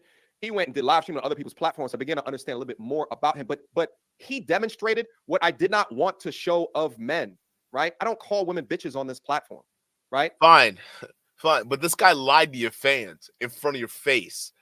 I'm sorry. I take that personally. You're not going to lie to me in front of my audience, to my face, and then I'm going to sit there and just cover it up for you. That's stupid. Like, what the fuck? Like, no, that's what he did, though. He did the exact same thing as Diaper Boy. They're the same people. Even on your stream where he exposed himself, he was sitting in the car, similar to Diaper Boy when he was talking with Saint the Sinner. He was sitting in the car when he crashed out. He did the same thing with you. It's the exact same scenario replaying itself.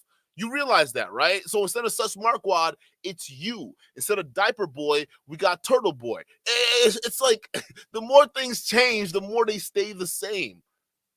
I don't call them out their name. He didn't show those things. So I thought at least Aaron deserved the conversation. The other guy, especially the Brandon Jamal, he was in my comments calling me a pussy, like all of this other shit. I'm just like, I'm just going to ignore you now. Like, you're showing so much baby behavior. I cannot support what this is. And then he went on.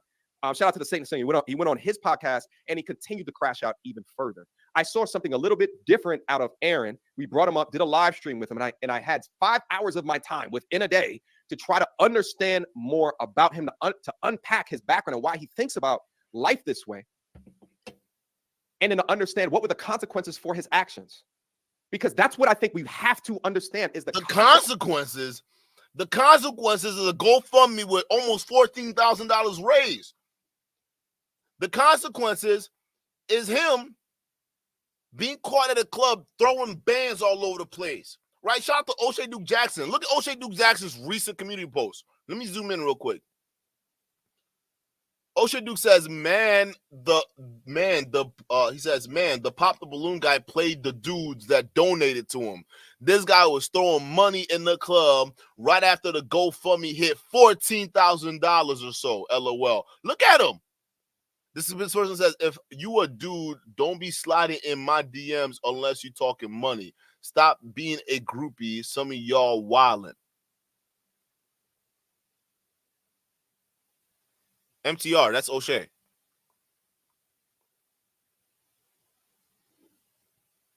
That's O'Shea, MTR. What are we doing? Come on. Come on. At some point, we just gotta be honest, okay? We gotta be like, all right, listen. This guy, clearly this was a cash grab. He's finessing a career out of this, right? I mean, think about it. He's on probation. He decides to go on the internet dating show, makes a fool of himself, kind of, not really, but kind of, in a sense where he exposed himself, right? And then now he's turned all of that into he's the turtle boy. He's the turtle boy that you give advice to help with humanitarian causes. Is that what is the humanitarian efforts? Is that what this is? This is the new career, the humanitarian efforts, 14 mans. Janik and Mill. Yeah, y'all are stupid for real. Yo, Dev with the 2 shot to you for the super chat. Dev says, rejected by all the contestants is not a win, MTR. Facts. And on top of that, listen, because his fanboys are gonna say, well, Dev, dude, he went home with the baddie. No, he didn't, because he was also complaining about the baddie being a promiscuous woman. So he at the end, he went home with nobody. Everybody saw he was weird, and they just kind of got him off the stage. That was it, right? He lost. He never won. He won for show, but he didn't actually win. Like, I don't get it. Consequences for the actions is what he did, and the way that he demonstrated himself on it. Was that deserving of him losing his job? Was that? I vehemently disagree. Let's change genders. If it was a woman that was saying these things, you're not qualified. Would she have received the same amount of criticism? Hashtag equality. My argument is no. Would she have had? I'm sorry, bro. We at MTR, don't make me pull up them videos you did on Daisy, and y'all still don't have proof. None of y'all have come up with proof. Instead, y'all are just taking videos down.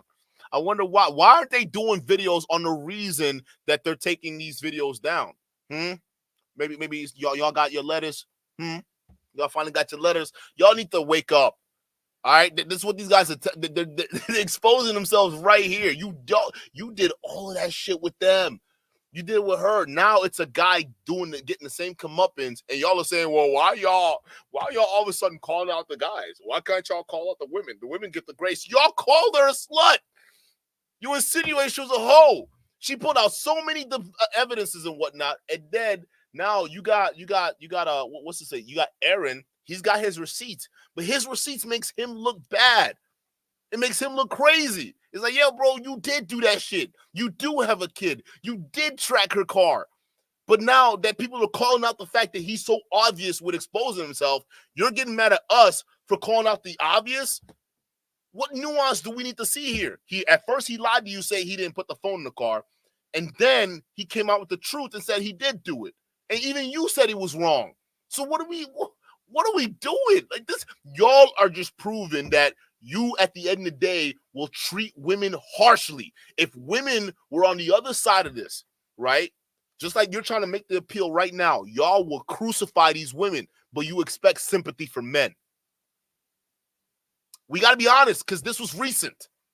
And we're not just saying this is just a strictly gender thing, because even in the red pill, the women that follow the red pill crucified that woman. They slut-shamed that woman. So it wasn't even no sisterhood that y'all were talking about, because how you would expect to see some level of sisterhood, right? That didn't happen. The sister banded together and they slut-shamed her. Y'all jumped in too, but then now it's a man going through it. Y'all are saying, well, where's the grace? Where's the help? Where's the humility? Where's all that? Ain't nobody crying for y'all. It's like, y'all got to deal with this. You got to deal with this, MTR. This is you now. Congratulations. Y'all played yourselves. Had 500 calls from men doxing her, finding out her address in order to get her relieved from her position. No. So then my argument is, why is this dehumanization of men? Why is it that when men do things, it is deemed and judged with a much more iron fist than our counterparts? And if I'm over here talking about all of these things within media, such as a Maury show, where they put the women on pedestals for getting their 5th pregnancy test, while they boo each and every man that chose to have sex with a whore, unprotected sex with a whore, and there's not an equality of boos or an equality of the consequences of your actions. But I'm also not over here for more decentralized platforms that are not going at these conversations with the same amount of equality. Then I've lost a component of my mission. I've lost a component. He's asking for equality now. Ladies, He wants equality now. What are you? Stop this, bro. Listen, even the men in the space know he was wrong. The pill poppers know he was a weirdo. This is looking weird now. Like, we 21 minutes in. I told y'all, I watched up to 25, 30 minutes, and I'm like, MTR, anything beyond 25 minutes, I don't know what happens in the stream, so I'm just as new as you guys. But I'm telling you, from what I just saw, like, bro, what equivalency are you trying to make here? He's still fucked up. Like, this guy, he has a kid out there that his current baby mom has a restraining order on him to not see his own kid. That's not a good thing. He needs to figure out what issues caused that, and he needs to figure out how to reconcile with his kid and baby mom before he's out there dealing with other single moms and trying to wreck their situation like he claimed he'd do on your show. Like, this is so many things wrong with this guy. Like, bro, you got to be honest, bro. You got to be honest with who he is. But, again, you're going to make him to be this bigger red pill, ideology on why society sucks as it is. I get it. But, man, sometimes you just got to be real where real needs to be, dog. Like, this isn't right. And trust me, I have experience with this. If everybody who was putting out evidence out there saying that he was some kind of deadbeat or whatever it is, and it was not true, I would be with you, MTR, right now, 10 toes, backing you up through the storm. And I don't have no problems weathering the storm. That's just me, right? We did it already, right? But the fact that their evidence, you just like, yo, bro, I'm sorry. This is bad. This is bad. He admitted it, bro. You gotta update. Like, you gotta update. This is not looking good. Of why I have a platform. Okay. This is a man that is on a pathway, from what I can see, to change his life. He's gone from incarcerated, being shot at, being almost killed, terrible upbringing, half of a shelter, to getting his GED while locked up, and then becoming a licensed plumber. I don't know if he's a journeyman, or I can't remember off the top, to becoming a licensed plumber. Okay. He's trying to fix things. He's trying, but he's rough around the goddamn edges. He needs a mentor. He needs someone to be his big bro. How much of these men are we leaving by the wayside because we refuse to be their big bros? We refuse to be their mentors. This nigga did 5 years in prison. He had plenty of big bros, but now he somehow comes on the internet and he's looking at you, MTR, as a big bro for a nigga that did 5 years in prison. Come on. This nigga needs a therapist. He don't need a big bro. He needs professional counseling. What are we talking about?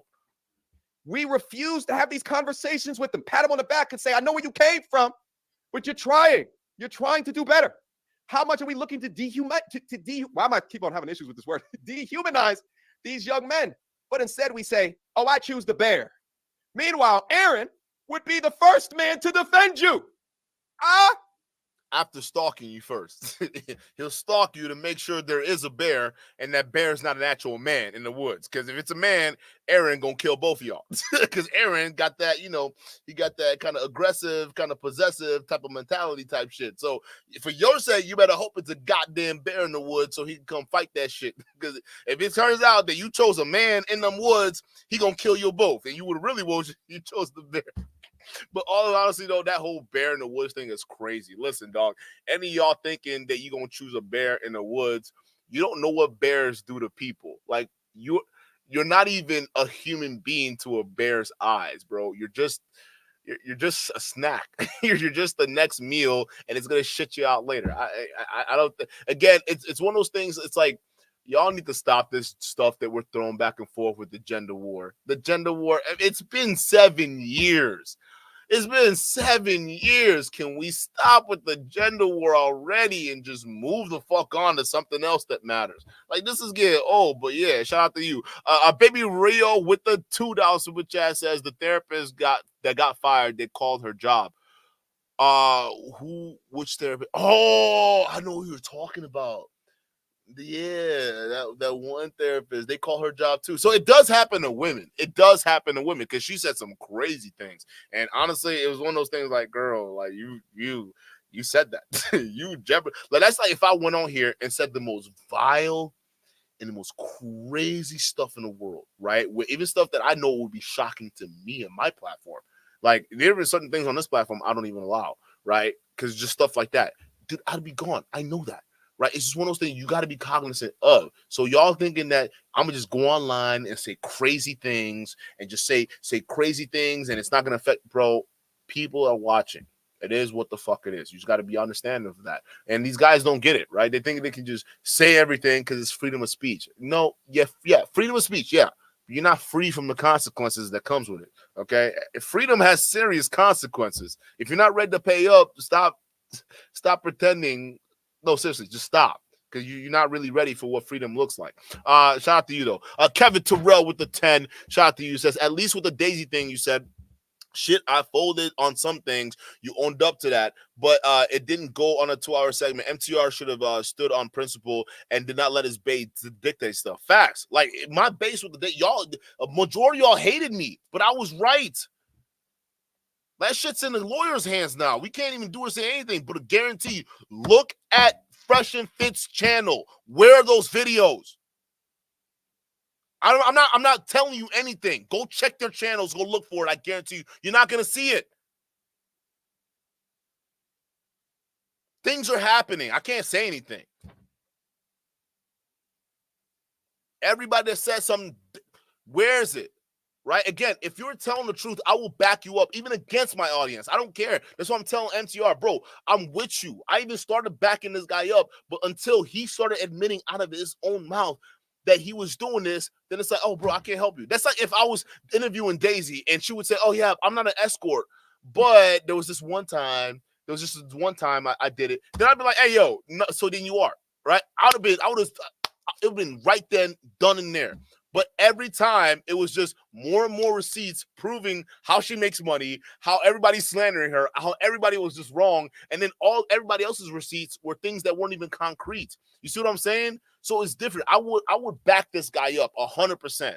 Like Aaron, I would be his number one advocate. Even if my chat hated him, y'all know for a fact I would stand by his side if he was telling the truth and if I can trust it. I have to fully trust that you're telling the truth. And I have to see the evidence. But even MTR's case, MTR hasn't seen the full evidence. There's certain things that he hasn't shown MTR yet. Like the proof that he was shot. Proof all these other things that happened.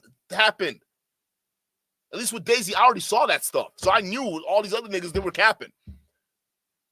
MTR, you got to know when to back off. Like I'm with you right now, bro. But this nigga is not being honest. He lied 4 times on your show to your fans, and you still don't have evidence backing it up.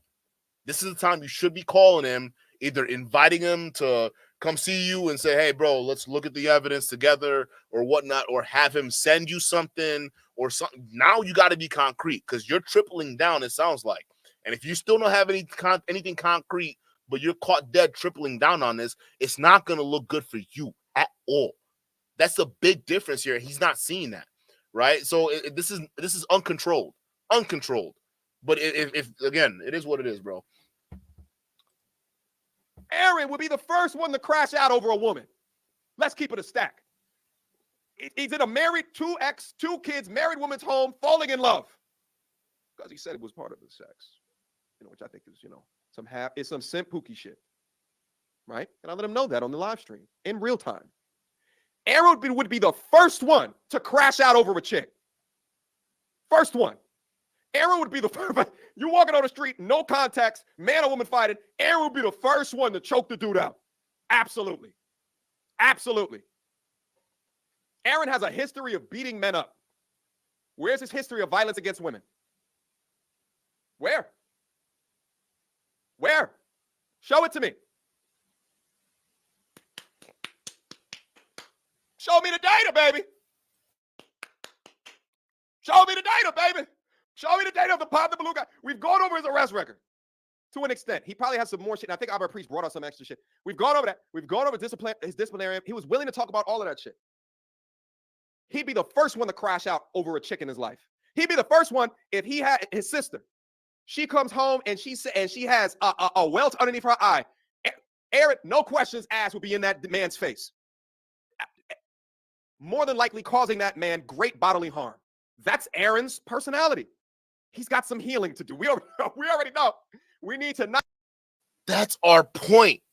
He's a crash out Kevin. He is liable to crash out. This is what we're talking about, bro. That's why when we saw him doing what he was doing on stage and what he did on your show, this is precisely what we mean. He can't control his emotions, MTR. Not react in situations, but he comes from a storied past of reactions. He's a reactor. He said I used to be a crash out. He just reacts in the situations. He just reacts. He doesn't critically think. I don't think he does that the way that I promote stoicism and masculinity. He doesn't just respond. He doesn't strategize. He reacts in the situation. And that's emotional. There's got to be a level of just calculating. You have to be able to be calculating, meaning it's not you're manipulative. It just means that you're planning 2-3 steps ahead of what you're doing, right? You're not just impulsively doing things. Don't get me wrong. You will make impulsive decisions in life. That's part of human nature. But what separates the plebs from people who actually are going to make it in life or go far are ones who are able to calculate their moves just a little bit, a little degree. Not saying you got to be super Machiavellian, right? At least say, hey, you know what? I'm not going to do that because if I make that decision, that's going to lead to that decision, and that's just going to blow up in my face. So your ability to see 2 or 3 moves ahead, that's it. As long as you have the ability to see 2-3 moves ahead, you're going to do well in life, all right? But if you're just reacting to things, you're just reacting here and there, you're not it's like you're not able to see anything in front of you. Deer in the headlights. All you see is white. And you're just running around, bouncing around like a bull in a china shop.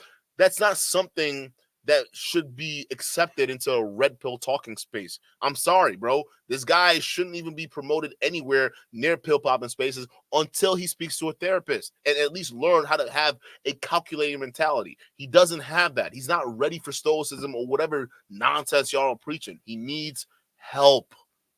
And honestly, one thing I was thinking about, chat, is maybe because he was shot in the head, because, you know, if your frontal cortex is fucked up, right, that could affect your personality. Y'all remember that? There was that guy with the railway. He got like a tube shoved through his face, right? He had a cool personality before, but after, you know, the little rail tube or whatever it was, what is his name again? You guys remember that? Chat, if you guys know what I'm talking about, put his name in the chat. But you know what I'm talking about. There was a guy who worked at a railway, got a rod shot through his face, and it took out most of his frontal cortex, and his personality changed because he was still alive after that, right? So maybe if you got shot, Aaron did, right? Maybe if the bullet messed with his personality, but then I say no, because he admitted on MTR's show that he was already a crash out before he got shot. So it's like this nigga he's just emotional. So you can't even blame it on a bullet. You couldn't blame it on a bullet. He was a crash out. I mean, I don't get it, bro. Trying to work on it. He's working on it now more, but in his past life, reactor. He'd be the first one. So anyway, emotional. You could say that, and he's demonstrated that. The tracker in the car, and I pressed him on that. I said, wait a minute. So did you put the tracker in the car or not? And he eventually admitted to it, but he took accountability for it. I said, bro, that's wrong. You don't do that. He said, you're right. Did he not? Did he not? The dehumanization off of he was an asshole. He was not being nice. He won the dating show. To me is mind-boggling. To not have as much heat for those that stand up for cancel culture, because that's what it is. He lost his job. He lost his livelihood. He lost for his ability to make money. Huh? What? What? So I had a conversation with him and held him accountable where I needed to hold him accountable.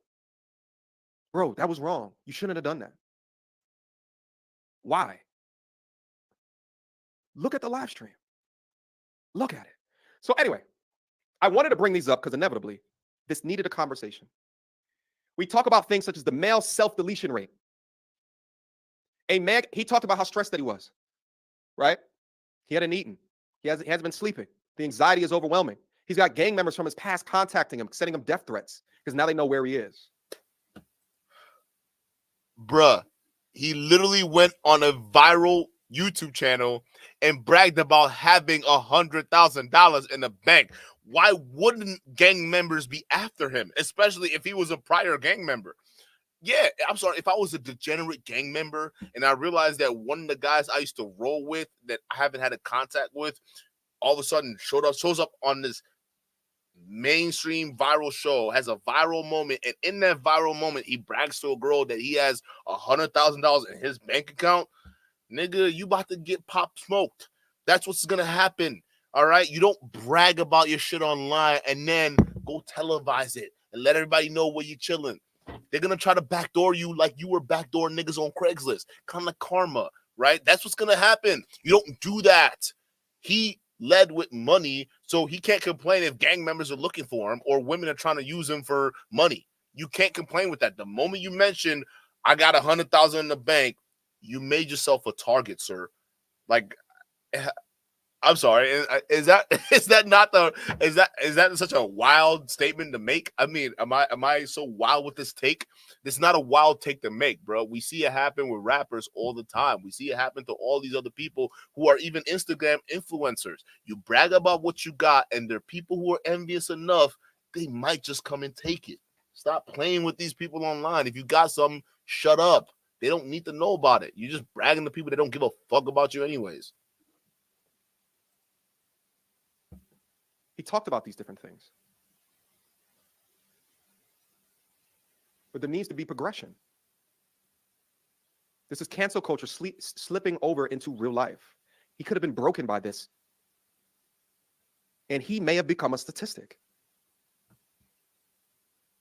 Why is the self-deletion rate so hot, so much higher for men than women? It's like 4 or 5 times higher. The successful rate, the attempts is higher for women. But why is the success? Why is it so much higher? And I think a large component is that a lot of men don't feel support. Losing your job in a way like this and not even understanding if you can get hired again because of allegations that are online off of someone on a TikTok where they know that you're guilty until proven innocent when they start using the words such as abuser. We know what that can lead to. And that's some real shit. Even outside of the self-deletion. What if he went back and he goes back into a life of crime? Because he has no support. You guys saw in that live stream how his spirit picked up when the super chat started to come in, and he just kept saying, thank you. I appreciate that, because he had support. He had support because he's demonstrating himself as someone that is trying to learn. When I watched that live stream with Brandon Jamal, I saw someone that might be too far gone. That's what I saw. But I looked into my DMs and I thought, you're not talking to me, that must mean you a pussy. When I saw shit like that, I said to myself, I don't think he deserves a platform right now. I'm not seeing man behavior. And that's what I ride for. Conducting yourself like a man. No matter where you come from, you can be something that no one thought that you could be when you grow up. Before my father passed away, he told me, I lived a good life. A good life that the teachers around me, the people around me never thought that I'd see past 18. My pops was from South Ozone Park, Jamaica, Queens, New York. That was my father's story. Grew up in poverty. His mother got stabbed in the next room 50 times, and he could hear it. Scratches all over the wall that they never even changed the doors to. So every day he had to sit and look at the claw marks of his mother. He made it beyond 18, and he raised me to be an image of him that he never had an opportunity to be as a kid. This is Black American man shit. So y'all wonder why I go so hard for this? Because I understand it. That's why I go so hard. Because I understand it. That's why that was part of my purpose in life, to do things that my father was never able to do for himself. And every time that I accomplished, his eyes would light up because I am his legacy. That's why it means so much to me. What is this? what are we? This nigga just went full MLK, dog. I don't what, bro. He's a crash out, Kevin. We gotta call a spade, dog. Nevertheless, what I want to do right now is that I want to go through their reaction, and I want to have a discussion. Like I said before, this is not a beef. I am so happy that Abba and Preach have this opinion, and it might be a little bit different than mine, and that's fine. If they want to come up, any Abba or Preach, they want to come up and have a conversation where we can build, because I'm not up here to destroy and to do some shock jock content. Like, I really want to push this conversation forward. This man getting fired is not an equal response to the way that he conducted himself. It's not. And if he doesn't have the ability to stand on business because he doesn't have the vocabulary to do it, he doesn't have the platform to do it, I will. Is he perfect? No. Hell no, he's not perfect. Is he flawed? Like a motherfucker, he's flawed. But I've seen him before. He's in my family. I've seen Aryans before. So let's talk about it. But they cooking me in the comments, y'all. It's like I'm sizzling. I'm sizzling. I'm being burned alive. Where's my sound? Oh, I can't do my soundboard on StreamYard. That's why I don't like StreamYard. I can't quite figure out how to do it. If anyone knows how to do soundboard on StreamYard, feel free to hit me up. We could do a session. You can help me out. But this needs to be a conversation. Now, before I get started, I'm about to bring up their video. But let me acknowledge some of the super chats that came in, please. Shout out to Levette Apparel, $2 super chat. You are effing amazing. Shout out, my brother. I appreciate the support. By the way, I've just opened up my male self-development community where we focus on financial fitness, enhancing your masculinity, your health and wellness, as well as finding your purpose in life. I believe there's a link to it in my description box down below. Now we're over 1,800. I think we're almost on 1,900 people. It's free. If you want to join a brotherhood of everything that I just talked about, if that's what you see within yourself, if you want to do better than what you were previously, if you want to learn from other men that are doing dope shit, join. It's for free. Why would you not? It makes no sense to me. Shout out to Michael. Happy Sunday, MTR. Happy Sunday, my G. Shout out to Kevin Finley. Shalom, bro. Good morning. Good morning, my brother. Shout out to Brian Knows with $20 super chat. Finally caught your live stream. I'm watching for a while. Keep up the good work. I appreciate the $20 super chat, my G. Happy Sunday. Let's get it cracking. Hello. Shout out to Little Boy Blue. A&P snatched the service with this clown's criminal activities. Real talk with Ani. Exposed much more. She alleges he's on a run from warrants. Okay. If they want to come up and have a conversation, I am more than happy. Shout out to Lucid Experience. Excuse me, I'm still getting over cold, y'all. The Lucid Experience, difference of opinions aren't healthy when the truth gets lost in the midst. Well, that's why we should have this conversation. That's why what A&P are doing is counterproductive. Shout out to hef.com. At least you don't presume people are guilty until proven innocent. I'm trying. Shout out to Instinctual Message with $20 super chat. What up, MTR? It's your boy from The Rock. It's The Rock in the building. Yeah, but live in Florida. What up? Popping in once again to send my thanks. Keep doing the damn thing. And y'all show support for the brother MTR. Thank you. So support. Click a like on it. Send in a Cashapp, whatever. I appreciate the support. I want to keep on rocking over here the best way that I know how. Shout out to you. Just did me a favor. Television with a $2 super chat. Thank you. Shout out with the ear out. I see you. Shout out. Double standards of Western culture. Women get all the benefits of their doubt. Shout out. Aaron scammed you for money and made it rain in the club. We're going to get into it. Shout out to Ray. For those talking about a restraining order, you can put a restraining order on a burrito. That's easy. I didn't know it was a restraining order, but let's go over it. Exposed to violence against women. He has charges of in his home. He's an equal opportunity offender. Shout out to Shinomi. I bet MTR got a Ninja Turtle lunch as a kid. I did. Oh, shit. Yo, son, you know what's so crazy is that now I'm putting my home, the home that I grew up in, on the market, and my dad would save everything for me. I mean, there was a whole china closet of like every report card. I got baby shoes. There was absolutely a Ninja Turtle lunchbox in a giant toy chest in the shape of a colorful elephant in the garage. I got to go through this. Ninja Turtles was my favorite cartoon as a damn child. Shit, I used to watch all of the shows. Every time we used to go to Toys R Us. Y'all remember Toys R Us? Every time we go to Toys R Us, I'm like, Dad, please put. Oh, wait, my camera was unplugged. Hold on. Hold on. Give me a second.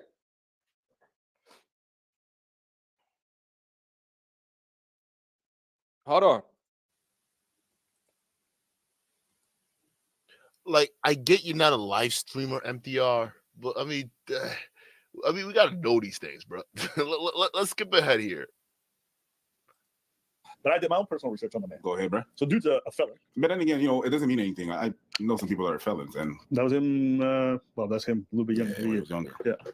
Now he looks like he's about 16, 17. Up a Craigslist. Wait, hold on. Let me just read it real quick. Tulsa man arrested in alleged Craigslist robbery. Tulsa police arrested a man that they said used a Craigslist ad to set up an armed robbery. Well, that's him a little bit younger. Yeah, he was younger. Yeah. He basically set up a Craigslist thing, basically robbed someone. Yes. So ended up going to jail for that. But people can't change. Just because you were a felon in the past doesn't mean you can't grow out of it. Okay, so I hadn't actually seen this screenshot before. Let me just. Even but more recently, he had an emergency protective order filed against him by another woman who was basically saying this motherfucker's crazy. So she went to the judge and got an emergency protective order. Okay, and here's the thing. Let's have this argument in good faith. What does an emergency see? I didn't know about this. I didn't ask about it. I would have loved to have known beforehand so we can have a conversation about this. Do you guys remember this video that I did on my channel? YouTube cannot be reached. What's going on? Oh, I put in the wrong URL. Hold on. What the hell? Bro, YouTube. How do you not understand live streaming? You've done this before, FDR. What are we doing, bro? Let's come on. What are we doing? It's goddamn working. Shorts. Conditioned into guilty until proven innocent. We've been conditioned into that. So let's talk about this. Yes, he's got some shady and some shifty shit within his past, but let's have a conversation about it. Let's keep going.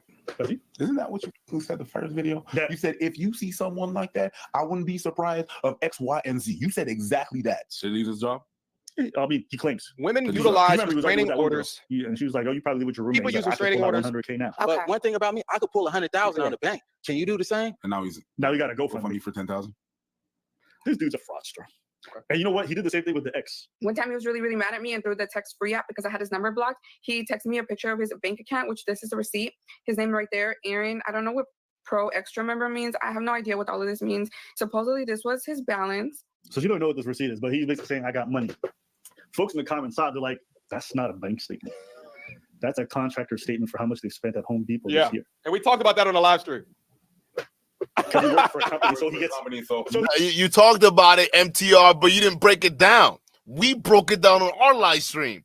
We did 5 hours tit for tat, bro. We said, "Hey, bro, that looked like a company card."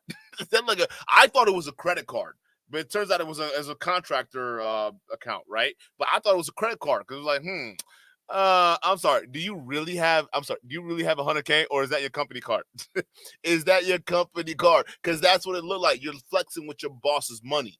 And it makes sense because you're a plumber contracting for a company. So we said that, but you didn't cover that on your show, MTR. I know because we covered it. He ain't got no bread. He just lying, bro. 21 hours ago, this man was doing this. Now, real quick, before he goes on to the next one.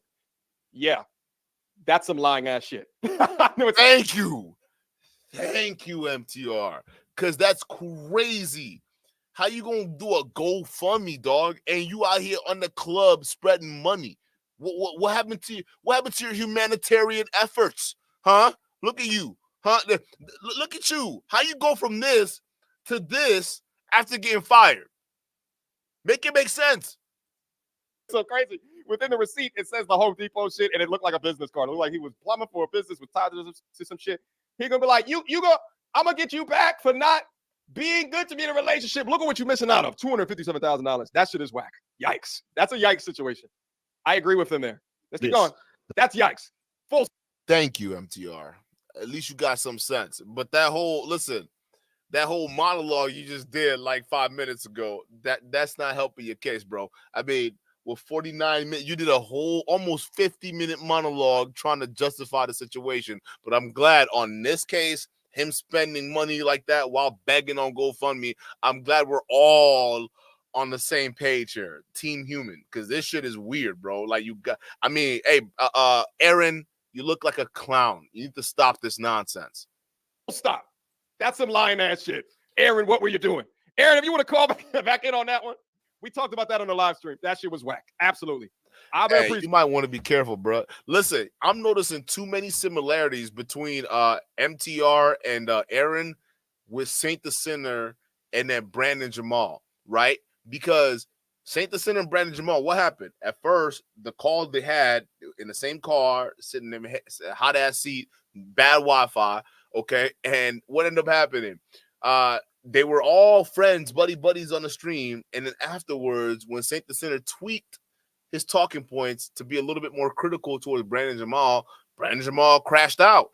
And it started exposing Saint the Sinner. So you got to be careful with that, MTR, because Crash Out Kevin over here might just crash out on you if you keep going too hard on criticizing him for basically swindling your audience for money. So you might want to be easy on that criticism, brother. He might come after you. You don't know. You know, his strong ass neck. Look at this strong neck ass. He gonna pop out of nowhere like a turtle. Be careful, bro. Them turtles be living in them sewers. Too many of those Ninja Turtle references, right? What are you doing? A little too much, bro. Come on, relax. And that's his mascot now. He's a legitimate turtle, right? You can't make this shit up. You really can't. Got him there. The man played y'all. Everybody who donated, everyone who vouched for him, everyone who said this dude is a stand-up guy, bro, he asking y'all for water while he's out here making it rain. Yeah. Now, does that make sense? Now, it's not your fault. You got wooed by a story, wanted to feel bad for him because you saw yourself in him or something. So not only is the dude a fraud, not only he's a felon, not only has he had protective orders filed against him, not only does he have his ex just airing him out for being a stalking piece of shit, we also got video evidence of this dude being on the show and being a straight weirdo. And now he got to go for. How you gonna be saying I could pull out 100K, but you asking for a GoFundMe? And you know what it was for? For his humanitarian work, bro. Y'all probably getting scammed by this dude, and he's loving the fact that he's able to get a bit of money to recoup for his stupid fucking mistakes. He has a different ex airing him out, and the things that she's airing him out for. Did you see? It's not cute. Did you see? Yeah. So this Okay, before he goes, what you gotta say, MTR? What you gotta say to that? Because Abba's got a point. Abba's got a point. You're not gonna see somebody begging for money online, and then the next minute they're throwing money at the club. How you spending bands at the club but begging for bands online? That don't make no sense. You're fleecing people. That's wrong. That's wrong of you to do. Listen, it was wrong when Austin Holman did it. We called it out. And Austin Holman is the king of the passport bros. He talking about I make 6 figures as a barber, but let me ask y'all for 6 figures so you can help me travel the world. Why are you begging your fans to help you travel? If you got the money, just travel. It's just if you really got like that, rich people they don't beg online or go to their shareholders for money. They just travel if they want to travel, right? I don't get it, right? So it's the same thing with these guys. Y'all need to stop. You're scamming your fans way too much, right? When are they gonna wake up from this? How much do you have to be scammed before you realize every one of these sob stories are just a way into your pockets? Into that, let's address the point regarding here's the thing, okay? First off, when I asked Aaron about the GoFundMe, when I asked him about it, I asked him questions like, what are you going to be using it for? He went on. The live stream's up. You can go take a look at it. What he also said was that because of the amount of reports going into GoFundMe, he can't take out the money. So I, at first, want to go and all of the comments that I saw that was like, oh, that's the money that he's throwing up in the air. He can't take out the money right now. The last that I talked to him. No one is saying that.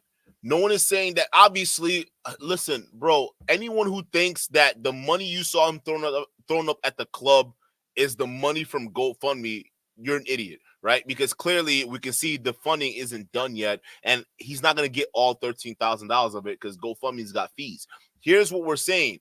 How can someone who could be seen throwing money at the club have the mitigated goal to come here and beg people that barely know his story for $15,000? He's only known viral for basically, quote unquote, standing his ground. But then we find out he's a creep, a weirdo, a dude that's possessive. And then he gets to ask y'all for 15 bands and he's about to get it. It's that easy for y'all. He's about to get 15 bands off of this. And not only that, he's going to spin off a career as Turtle Boy on Instagram. Y'all are ready to give these crash out niggas careers. Y'all gave it to Brandon Jamal after a fucking hit single. Y'all wouldn't have thrown it all away. Like, how would someone who has $100,000 in his bank account, why 15 grand? That's like nothing. What does humanitarian efforts mean? That don't sound like plumbing to me. That don't sound like. Why are you using company work photos to promote your GoFundMe? Huh? Why are you using company? Look, I can't even see whatever. Listen, if I can just send this picture to my homie right now, and he can know exactly what company this is, right? Like, you have too much of their logo in there. You have too much, even just based off how the tools are. He can find exactly who this company is. Like, you're using company information to advertise your GoFundMe. You use company vehicle to go stalk your girlfriend. You use company phone to track her in her car. It seems like you're using a lot of company stuff to promote your lifestyle, but then online, you're seen throwing bands. It doesn't make sense. So either you're broke and you need the money and the throwing bands was the show, or you actually have $100,000 and you're just fleecing these guys for 15 grand. For what? So you can go back to the club and throw more money around? This is the scam, and only young men fall for this shit. Which should be the same night that video was posted. Now, Aaron in the club throwing shit up, that's his old life. It's his new life. It's what he's doing right now. He should not have been doing that. Here's the thing. Even MTR knows that looks bad. You can't beg for money and be seen throwing bands at a club, nigga. If you really need the money, save those bands and get the fuck out of the club.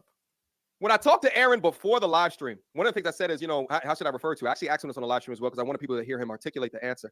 He said, man, what should I call you? He said, man, call me Weapon X. I'm like, Aaron, this is the absolute wrong time to call you Weapon.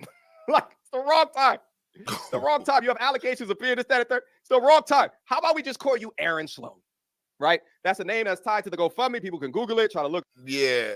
The problem is when you Google Aaron Sloan, I get Craigslist robber, like the Craigslist bandit, right? That's what I get when I Google his actual name. Maybe Weapon X was probably a reason he wanted to go by that. So that way, when you type in Weapon X, you probably get like an old X-Men movie with that Ryan Reynolds. Y'all remember that when he came in with the old X-Men movie, right? Maybe you can get that, but I'm sorry, bro. Like when you type in Aaron Sloan, a bunch of criminal shit pop up. And it don't make the GoFundMe look good. It really doesn't help the GoFundMe at all. Look it up. It's tied to his arrest record. See his whole story. Maybe they come across the day of video. Let's tie it to there. Okay. He's like, all right, big bro, I appreciate that. I didn't even think about that. It didn't even occur to me.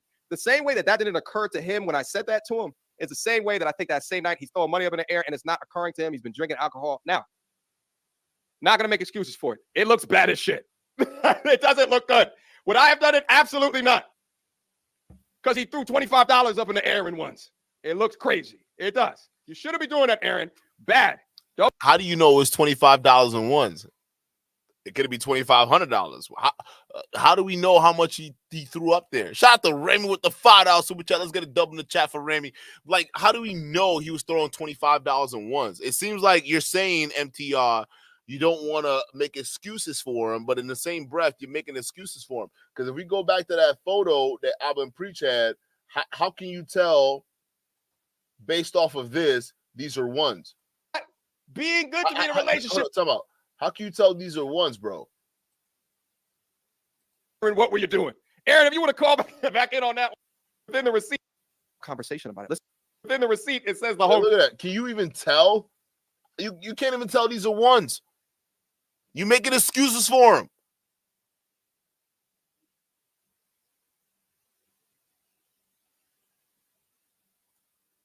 Throwing money up in the air and it's not occurring to him. He's been drinking alcohol. Now, not going to make excuses for it. It looks bad as shit. It doesn't look good. Would I have done it? Absolutely not. Because he threw $25 up in the air in once. It looks crazy. It does. You shouldn't be doing that, Aaron. Bad. Don't be doing that. Don't be doing that. Don't be doing that. Now, let's keep going. It's a man that claims to be very godly and studies the Bible and, practices this religion, put sugar in my gas tank, tracked my car, put a phone to record me in my car. Everybody had to walk me to my car after work to make sure that I made it. And the girls would text me, hey, did you make it? Again, it's a clinic full of girls. So that was a red flag number 2. And then one time I walked outside to the cafeteria and he calls me and he's like, how did I know you were outside? So that in my head was like, circles are already turning.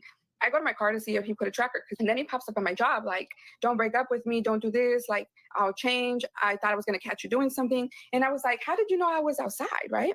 He said, I put my extra phone tracking you in your car and I left it on record because I was expecting to record you doing something, as in cheating on me or like messing around in your car. And I was like, I was done. So he would always be like, you're so broke, like you can't afford me, like just shit like that. When he'd get mad, he'd say the most, but then go and apologize and cry about it. This dude was incredibly controlling and invasive, and she was afraid for life, so she ended up moving to get away from this guy. Now, again, these are all allegations that can be substantiated per se. They definitely did see each other. There was a relationship, and they definitely broke apart, but the details can be confirmed. But what I'm saying is, I'm seeing enough red flags to be like, yo, this dude probably ain't worth shit, and you probably want to stay away from him. Did he deserve it to lose his job? No.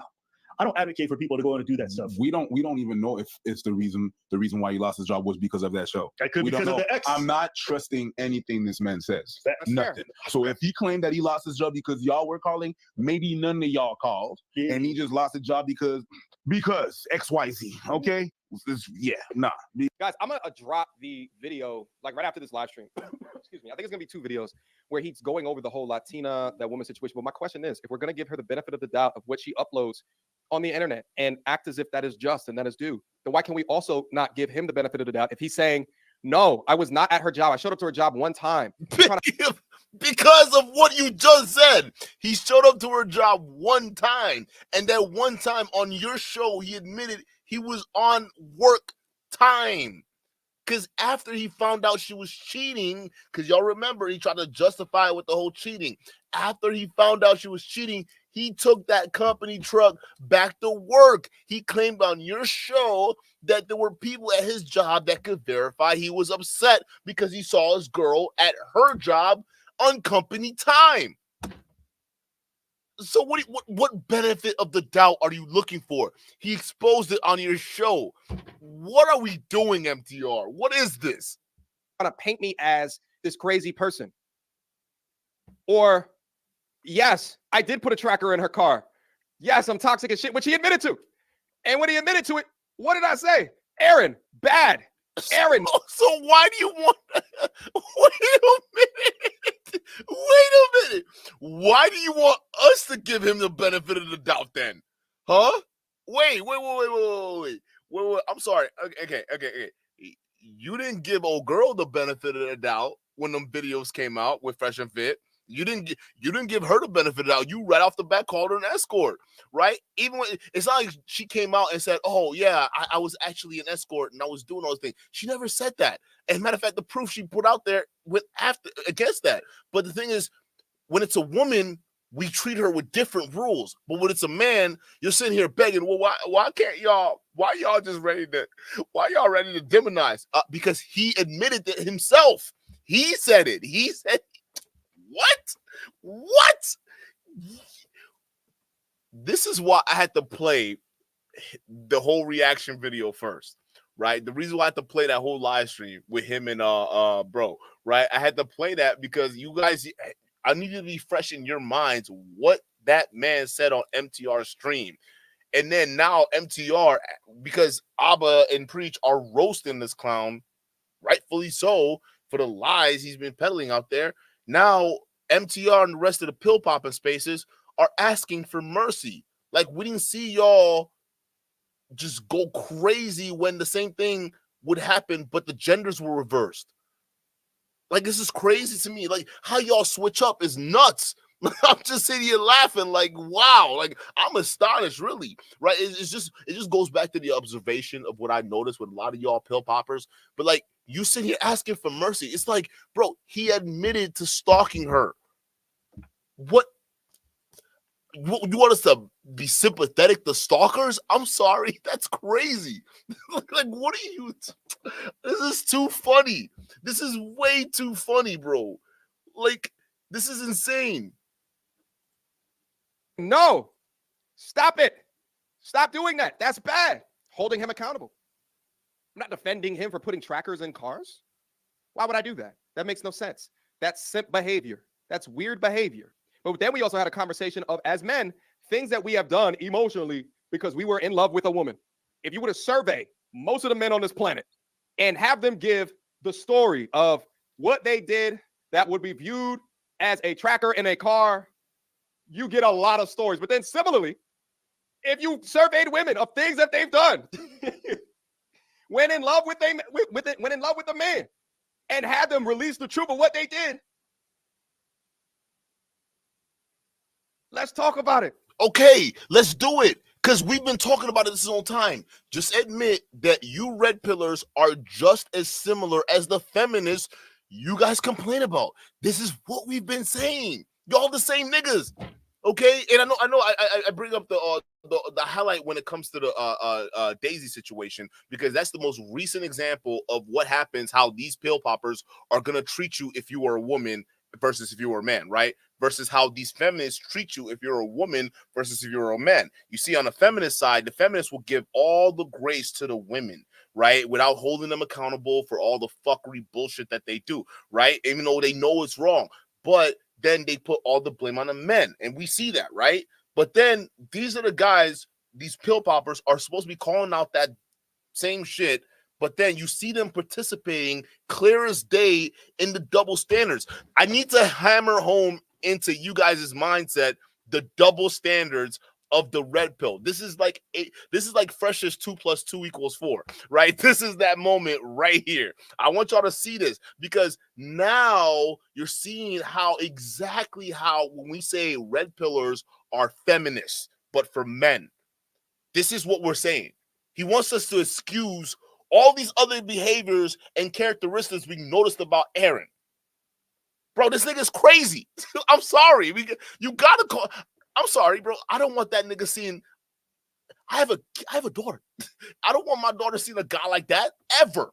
Like, and most men out there with kids and most men who are fathers don't want Aaron as a son-in-law or any potential anything. I'm pretty sure we all share the same goal here. Okay, you don't want Aaron because Aaron needs more help. Not saying that Aaron is a bad guy. Not saying that Aaron deserves the worst because no, he doesn't. Aaron needs to talk to somebody. Aaron has unresolved issues. The reason why we know that is because he's controlling, and some of those controlling attributes were put on display even on that show. We saw it. You can't deny it. This needs to be called out. So you sitting here trying to like seek sympathy for his case, the double standards is officially made clear. And we only in June of 2024. We not even made it halfway through the year yet. We actually there, but like, you know what I mean, right? We're barely there. I mean, it's about to be July, right? And yet y'all are screwing up this bad. So what is this? What can we admit what the red pill actually is?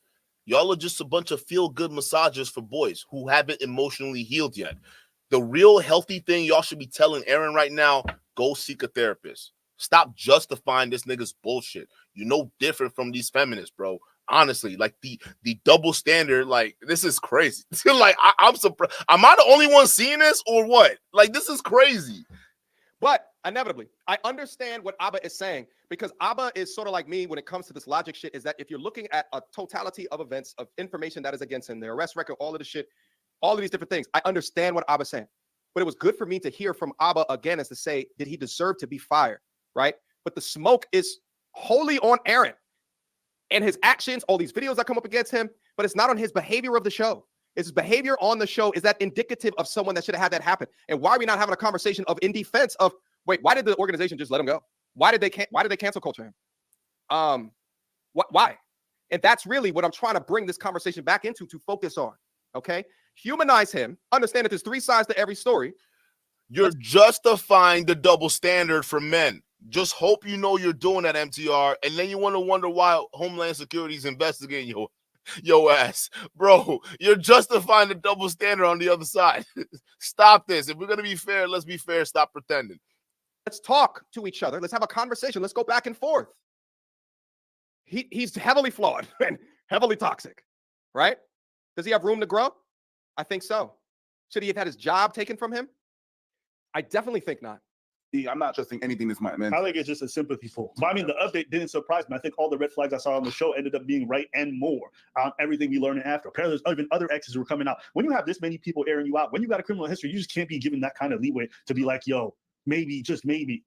You know damn well none of these motherfuckers would show even half as much grace to a woman with a criminal history, with all these things, all these exes airing her out, all this stuff that she's been proven to be fraudulent about. So why are they giving so much benefit down? No, and here's why I disagree with Abba is because this you only know after all of this information came out. What I'm saying is based off of his behavior on the show, do you agree that he should have been let go? Listen, on the Pop the Balloon. Abba already said that. No one agrees he should have been let go based off what he said on the show. Why are we even bringing it back to the show? Abba, yo, chat. We all agree. Abba agrees he didn't deserve to get fired for what he said on the show. I agree with that. You agree with that. No one is disagreeing with you here.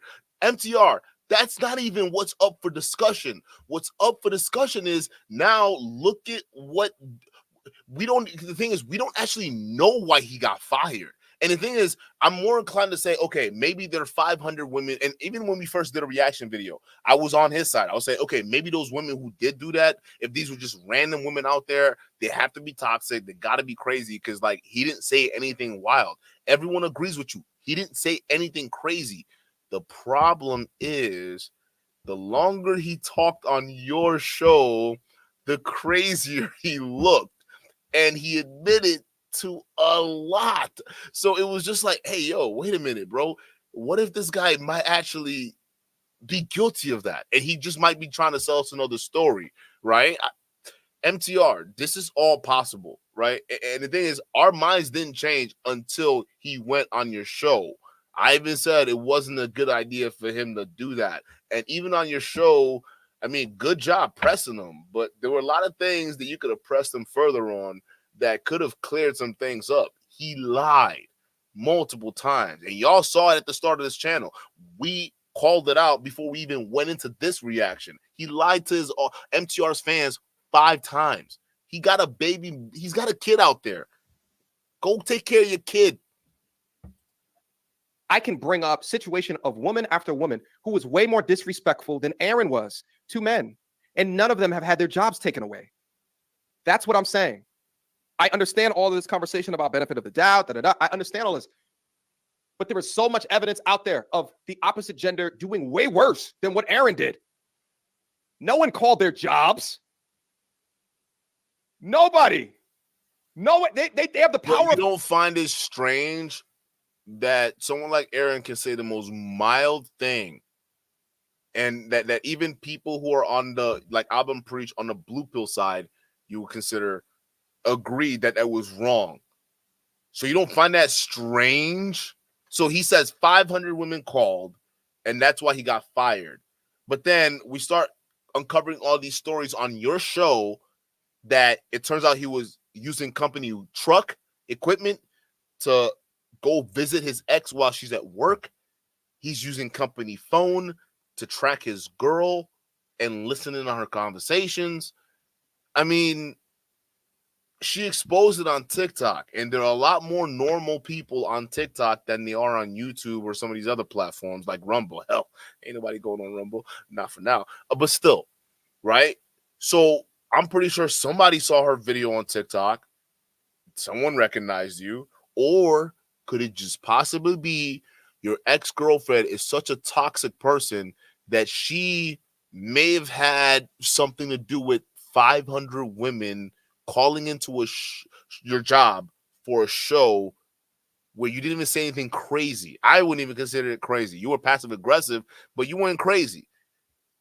Again, I'm thinking there's more to the story. And the more I think about it, I'm starting to think somebody that knows you, has a vendetta against you, and has the means and the clout to make it happen is the one that set it up. And part of me also thinks you know who it is too. Just saying. I mean, if we're going to be honest here, these people know. These people fucking know. Cancel culture and hashtag me too to remove you. If that doesn't scare you, then I think that we have an issue. Then I will continue to scream this from the mountaintops. That is a huge issue. Why? Because it's a dude. They'll say stuff like, "Oh, these guys are simping for women." Okay, so we got women saying we're simping for men when we say stuff, and then we got these guys saying we're simping for women. Says the truth is, Schrodinger's comedian. If you disagree with me, it must be because you're being disingenuous or you're trying to make a business decision, or maybe I just call a spade, man or woman. If I see weirdo behavior, it just is what it is. But you don't want to believe that. You can't believe that I disagree with you. You think because you've been a fan for some time that we're going to align 100%. If we don't, oh, it's a business decision. No, I thought that guy was weird. But vast majority of people are on our side. And listen, Abba is entitled to his opinion. I think that it's fine if you think that he's weird and you have these right, but like let's have that conversation, right? Have that conversation. Find out more information.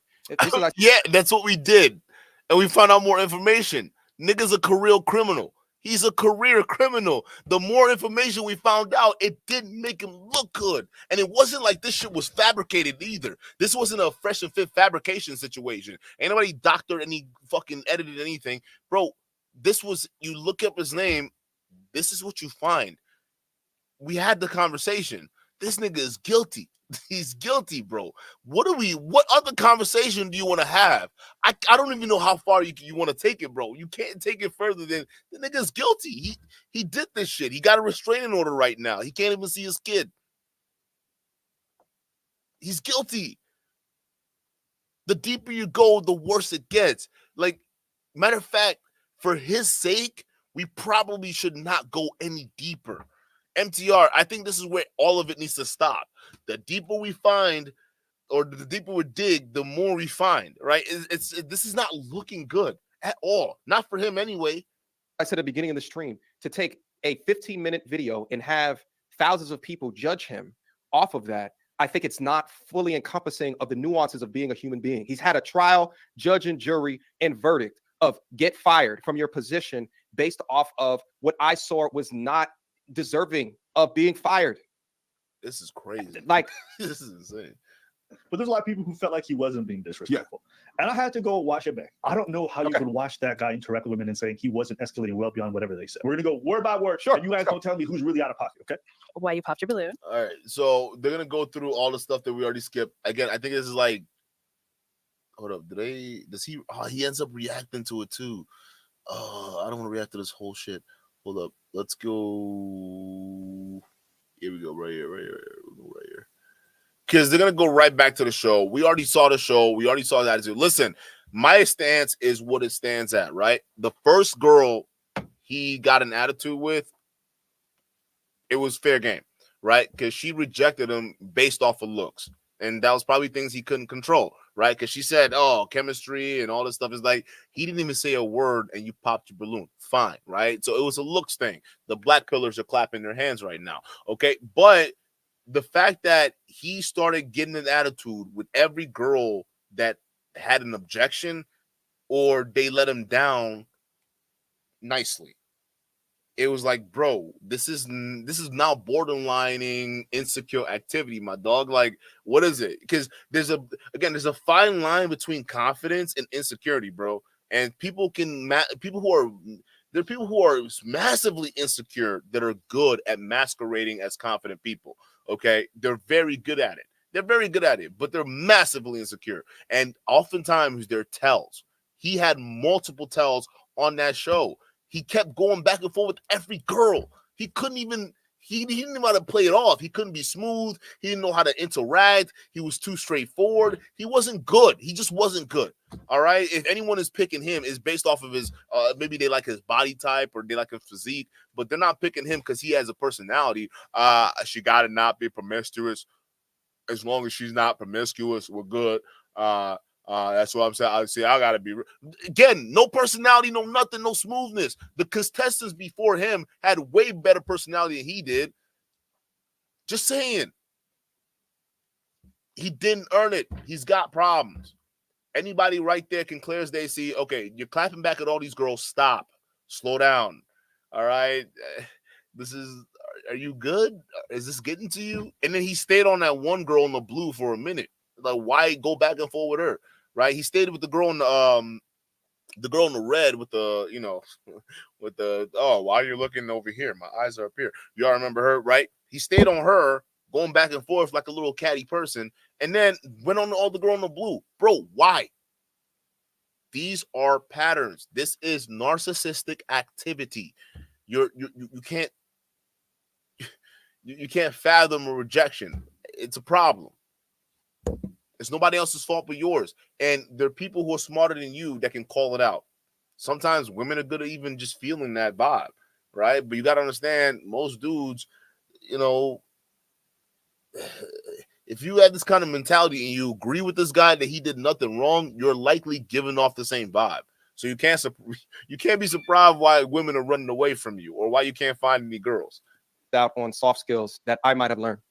But would he benefit from someone like me being around him? Absolutely, he would benefit. But him, all the dudes around him, within his gang, within his crime lifestyle, that's the mannerisms. That's the behavior. I get it. It's weird. I understand. And I ask him all of these damn questions. Yo, shout out to Taylor for the 2 W stream. Shout out to you, Taylor. I appreciate it. Thank you for being here. Cocktail Hour with a $10 super chat. Let's get a W in the chat for Cocktail. Says MTR was coping hard as fuck. He also admitted that he's going so hard because of the way that his GMA treated his father. His grandma treated his father. What? His GMA treated his father. It's funny how he gives men the benefit of the doubt. Yeah. And that's the thing. There's nothing wrong with that. Cocktail Hour. It's just that they got to be consistent. You can give men the benefit of the doubt. Hell, I give men the benefit of the doubt. I gave him, go see that 5-hour stream I did on him. It was literally the last one. We gave him a long leash But then when he started admitting to stalking, he started admitting to putting the cell phones in the car. How can you justify that? Like, why did you bro, what are you doing? Why are you pulling up to her job? And then why did you lie about it before that? Like, it don't make any sense, right? So there are limits you can go, especially if they themselves admit it, right? So I don't know. It's just, he's giving, this has to be like it's for the talking point. It's for the red pill community. That's what this has to be for, right? I'm surprised Fresh and Fit hasn't done anything about this yet. I'm surprised. There's probably a video coming soon. We'll be sure. I don't know. There's probably a video coming soon, but I'm just saying, listen, bro, this is probably for the space. He's doing it for the culture, the red pill culture, right? Because ain't no way any normal person is justifying any one of these kind of red flags you seen pop up coming from this clown. Just saying. And he acknowledges. And then his follow-up conversation, put trackers and shit car, that's weird shit. He acknowledged that, but he took accountability for it. He admitted it. He said, yeah, I should not have done that. I get it. Other account just because I'm spamming. Yeah. Nah, because I saw some response. It doesn't bother me. Like when people react to our stuff and they disagree. Like even when I saw Mediocre's video on us. Oh, I'm like, it didn't bother me. Oh, I didn't know he called me out on it. Hold on, I didn't know that. Mediocre's video on us. I'm like, it didn't bother me. I just strongly disagree with this take. I don't believe that what he was saying was accurate. But okay. I think as far as I'd love to have or preach. I'd love to. If you guys ever want to have a conversation like this, I really think we could build off of this because of all the things that I was saying throughout the video. If not, I completely understand. Bro, Abba's gonna have a conversation with you. That's not even anything you gotta worry about. He'll have a conversation with you, and he'll probably make you realize this shit was not a good look for you, bro. I mean, I think that's probably something that needs to happen. So set it up. If it's not being set up already, it should be, because, bro, there's so much things you're missing out on. And honestly, it's from our perspective, MTR, it's looking like you're coping for the red pill. You're doing it for the red pill culture. That's what you're doing this for. Because, like, it's like the conversation is not. And here's where I think MTR is being disingenuous, right? Because the conversation is not about him getting fired. Abba agrees he got fired. Everyone agrees when he got fired, it's bad. Like, no one agrees that people should be calling in and getting them kicked off their jobs. Why? It doesn't make any sense, right? He didn't even say anything that crazy.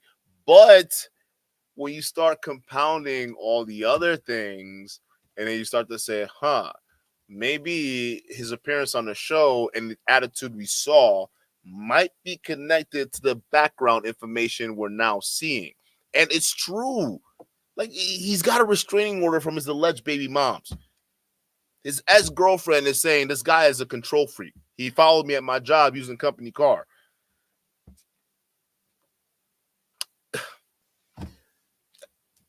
You keep saying they're bad things, MTR, but then why are we still giving a benefit of the doubt here? let's just leave this alone. Let's just walk away from this. But I don't know. Whatever. And but that's dope. I'm happy that you watched the video. You know what I'm saying? I think that we all come from different backgrounds. We come from different understandings. We come from different, just same thing as the analogy I said earlier. Rapper versus who's the best rapper of all time. And you're from the UK. You grew up in the suburbs, right? You better say K-Dot. You better say K-Dot right now, bro. Because that's how Drake and that's how Drake got in a lot of trouble. All right. You better say K-Dot right now. You ever bring up the greatest rapper alive, K-Dot's name got to be up there. Like, your parents make $150,000 a year each, right? Like, you listen to music maybe 3 hours per week versus someone who grew up in the hood, right? Like, who, you know, damn near didn't have a pot to piss in, maybe incarcerated once, 2 times, and you listen to music because you got more time on your hands, 10 hours per week, right? Like, we're going to have a different basis for that. We're going to have a different basis, right? Like, he's from America, being from America, right? Like, grew up single parent, single father house. We're going to have, you know, different answers to the rap, the freestyle, you know, who's the best rapper of all time, just the same way that we're going to look at the situation, we're going to disagree. And I think that the beauty of the human understanding and condition is that we do have disagreements, and that's fine. But I think it's a beautiful thing to have these discussions in order to try to push this shit forward, because there's a Black American man issue in the United States. There's a Black American man issue that is huge within the United States. It's huge. So I can't be as quick to write off him, his behavior, his attitude, and just give credence to him then getting fired. I know that you agree that he should not have been fired. I know that you agree. I don't know if Preach agrees or not, but we both agree there. But my argument, the thing is that I keep on bringing it back to is that there's a system there that can just get him canceled. And it's not as fair to women as well, right? It's not equal. On the women's side of the coin, it is not equal. I could pull up from the pop the balloon shit, women making way more disrespectful shit than what Aaron did. And they never had anyone caught because it's accepted. Ooh, it is way more accepted for women in America to have that type of behavior. What did Priest say earlier with the swinging of the head and shit like that? I ain't gonna change for that. We have a culture that puts that on a pedestal. Shout out to the Sexy Reds. Shout out to the Megan Thee Stallions, right? Who makes a song about Plan B. What? What Plan B? Baby girl, how about protection? Huh? How about that? But this is what we have. And we've seen, and we've seen what this faux equality as brought up by feminism has done within the destruction, the continued destruction within the community. For men. Well, I'm sorry. What does this have to do with anything? The dude lied. He lied. He's a stalker, bro. The more you dig into him, it doesn't look good. What does this have to do with all of this is proving is y'all are the opposite of feminists, because you're doing the exact same thing feminists are doing, and we're calling you out for it right now. This is actually the core essence of the show right now. Like, you are being called out for doing exactly what the feminists do. This is a classic. You are what are you, different sides of the same coin, right? That's the phrase. That's what you are right now. You're asking for all of these different leniency and, benefit of the doubt and all the stuff like that. But we watched you not give that to the opposite sex. And here you are talking about equality. This doesn't make any sense, bro. Like, honestly, I'm kind of confused. Chat, is anyone else confused? How are you now talking about equality, but you haven't shown that same level of grace? And I'm not saying you personally, but I'm talking about the entire genre. And the reason why we put you up on board there, because we've actually can go back and watch videos of you lambasting women when similar things happen. Now we're seeing it happen to a man, and now you're tripling down on it. It just doesn't look good, bro. So what are we doing here? No joke. Like, Abba is right, Preacher's right. Your fans, I don't know what's going on with them. But the rest of the world, they're kind of on the point with this. This guy, he's had issues. He needs help. You're not gonna help him. He needs a therapist. All of this is just weird. Like, you talking about feminism and all this. I'm confused. Like, this don't do anything. It's got nothing to do with anything. In general, and then also for black men, we've seen this destruction. We've seen the destruction, and it requires a conversation back and forth in order to understand who are these men, who are these people, why do they behave that way, but is there room for improvement? I would say, based off of the 5-hour discussion, which for Aaron, it was like a therapy session. It was like a therapy session. It was a brother session. It was a big bro session for him, right? Do I think that he should be subjected to no job after he went out and became a licensed plumber? He's trying to do good. No. All of your argument is bringing it back to the loss of his job. We all agree it wasn't fair to lose his job. This argument is null and void. The fact that y'all just keep bringing it back to this point, it's not boding well, because now y'all looking kind of desperate. I ain't gonna hold y'all. You're looking kind of desperate. Like, okay, what else though? Like, is this character questionable? Because I mean, we got to judge him by the same standards you've been judging these women.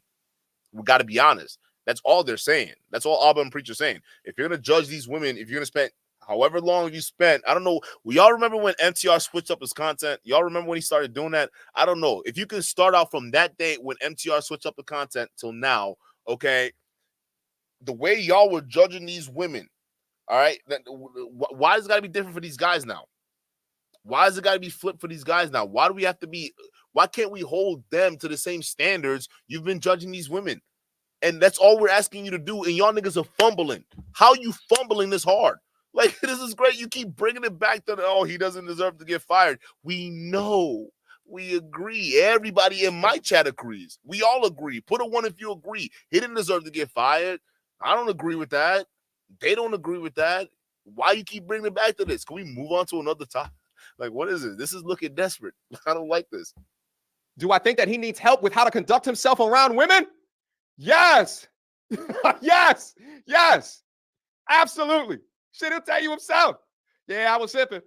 You know what I'm saying? He'll tell you that himself. Okay. Us, not being against him being fired strong enough. I mean, that's fair. If that's a criticism you want to levy against us, that's fine. You could say that. But I also think, here's my take.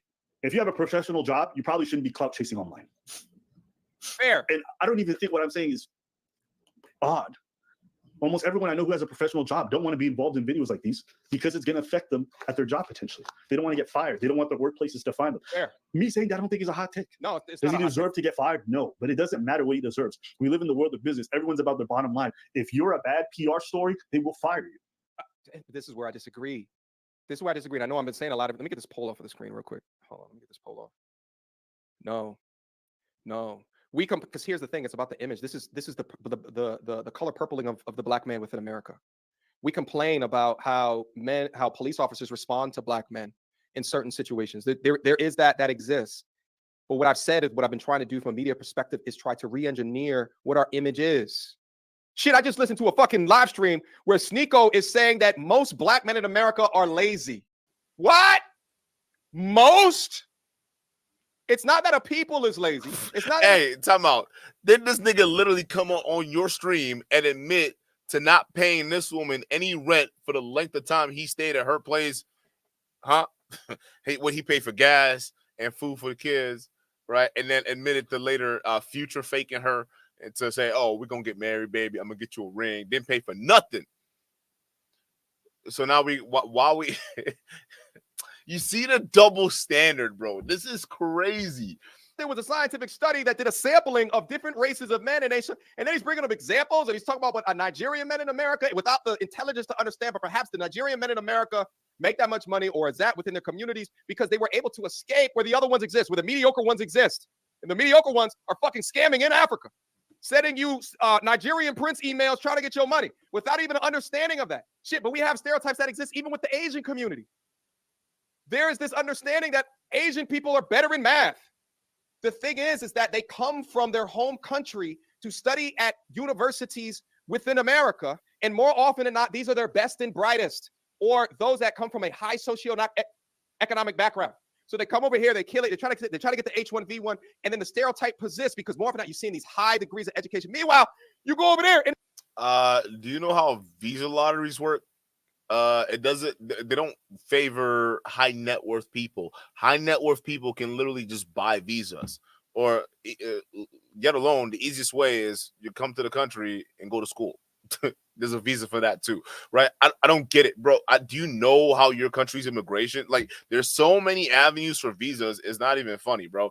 Like, you can get one for tourists. You being a tourist, you can just get a visa to just go tour someplace, right? There are tons of visas for different reasons to get in the country, and then the immigration process itself is insane. All right, I know because I've went through it. I went through the whole thing, so I understand how crazy it is, right? So it's one thing you guys understand. Like, again, what does this have to do with the main point? The guy stalked the ex. The allegations were true. It wasn't that they lied on him. You're not even addressing that. What does that have to do? He lied.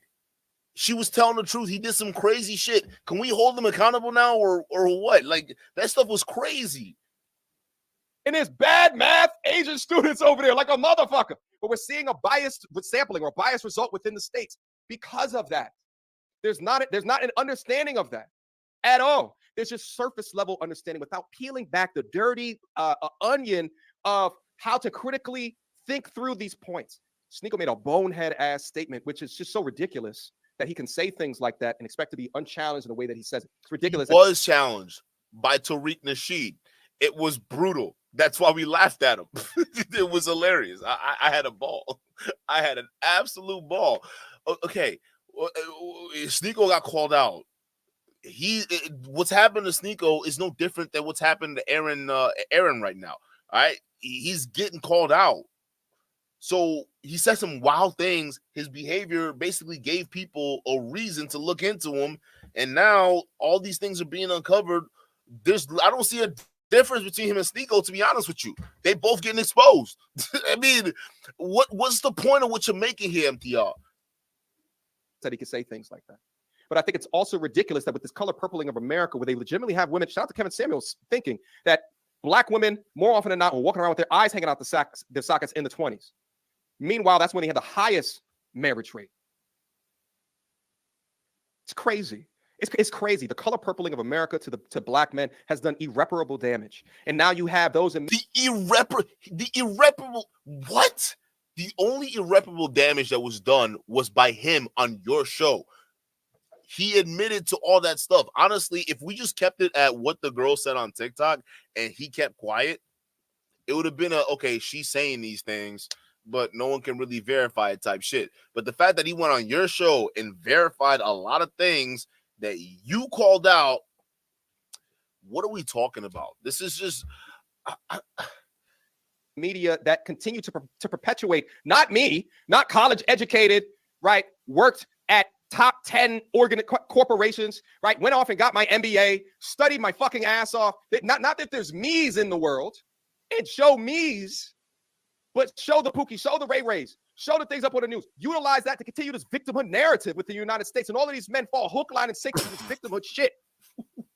And now they wear it as their badge of honor and just emotionally react within these goddamn situations. What? It doesn't no good. It does us no good whatsoever. But they don't show me's. I show me's on my own YouTube channel. They don't show me's. But they'll show the errands.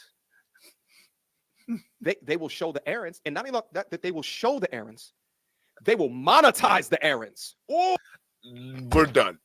Stop acting like this wasn't, hey, nah. See, when you start going the altruistic route, acting like you didn't benefit off this shit either, now you lost me. I'm done. Y'all go check the rest out on his stream. I'm done.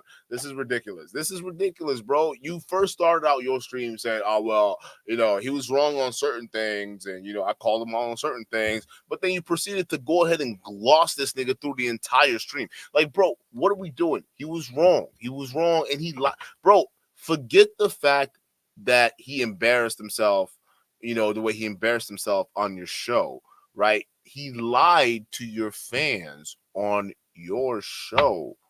Like, you gotta just call that out. At least just come up and say, hey, bro, fans, I'm sorry he lied to y'all. I didn't know that. It's my fault. I had no idea. If I knew the information, and it wasn't all part of some kind of, background dealings, then I would have been honest from the first time, right? But I didn't know. So now that I know, I'm telling you guys, I'm sorry. He didn't do any of that, right? This guy just said you tried to cover up for him, if anything else, right? He sat there and lied 5 times on your show. He said he didn't do it. You called him out again. He said he did do it. And then you turn around and say, oh, well, I think this is a better showmanship, or what do you call it? And this exemplifies your character, or whatever it is. It's like, bro, he lied or bolsters his character, something like that. I'm like, how does it bolster his character? He lied. He lied 5 times. It makes his character look even worse. It makes his storyline, bro, it makes his storyline not credible. And that's what people are calling out. The more we're doing this, the worse it gets. All right. I think the best thing for him is to go see a therapist, an actual therapist, not this weird brotherhood thing y'all got going on with this weird interview. No, he needs a therapist, bro. He was shot in the head. That's a serious thing. And I'm with you. Black men have a lot of issues going on right now, but we're not helping our men if we're just, conveniently skirting by things they need to do. This man needs to go talk to someone, okay? His childhood has been a disaster. We can all admit that. He admitted that, okay? So he needs to talk to someone to go through that and also work through being, shot in the fucking head. He was shot in the head. I mean, how do you even get, again, there's so much trauma through that. But the last thing you want to be doing, or anybody should be encouraging, is this guy going on a fucking internet dating show, yet alone trying to start an influencer channel. You need to go seek some help, go get healed before you start coaching other men. For what? What do you go? What they gonna learn from you, my nigga? No, honestly, I'm dead ass. What they gonna learn from you right now? How to crash out on a woman when she rejects them? What are they gonna learn? Like, you need to go bake in the oven, bro. You just got out of jail. Figure some things out. Being on the internet is the last thing you want to do. Shout out to Kevin Terrell with 2 says, we need a what are you talking about t-shirt, bro. Yeah, like, what are these guys talking about? I don't understand what they're saying. Like, MTR just came up with a whole speech involving all these other people invoking Kevin Samuels. I don't know what he's talking about. I have no idea what he's talking about. What are you talking about? That has nothing to do with the questions that are on trial here. Did he stalk her? Yes, he admitted to that. Did he track her? Yes. Did he show up to her job in company car? Yes. He admitted all that. So what sympathy is he looking for? I'm sorry, nigga, you're guilty. You're guilty of sin. you need the.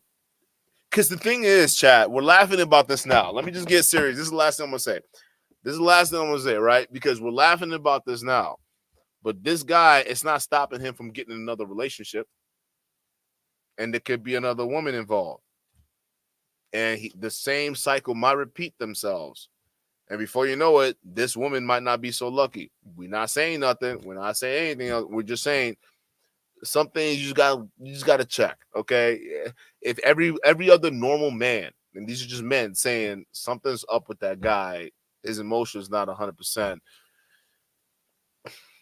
I think it's better to, I don't know. Y'all know what I'm saying. I don't know. It's to me, it's just stuff I look at. I don't just see this behavior. I see what could possibly happen, right? And I think other people are seeing this kind of stuff, and it's not too far-fetched to think that this guy might just be angry enough to assume something's happening that wasn't happening, and before you know it, makes a split-second decision that costs people dearly.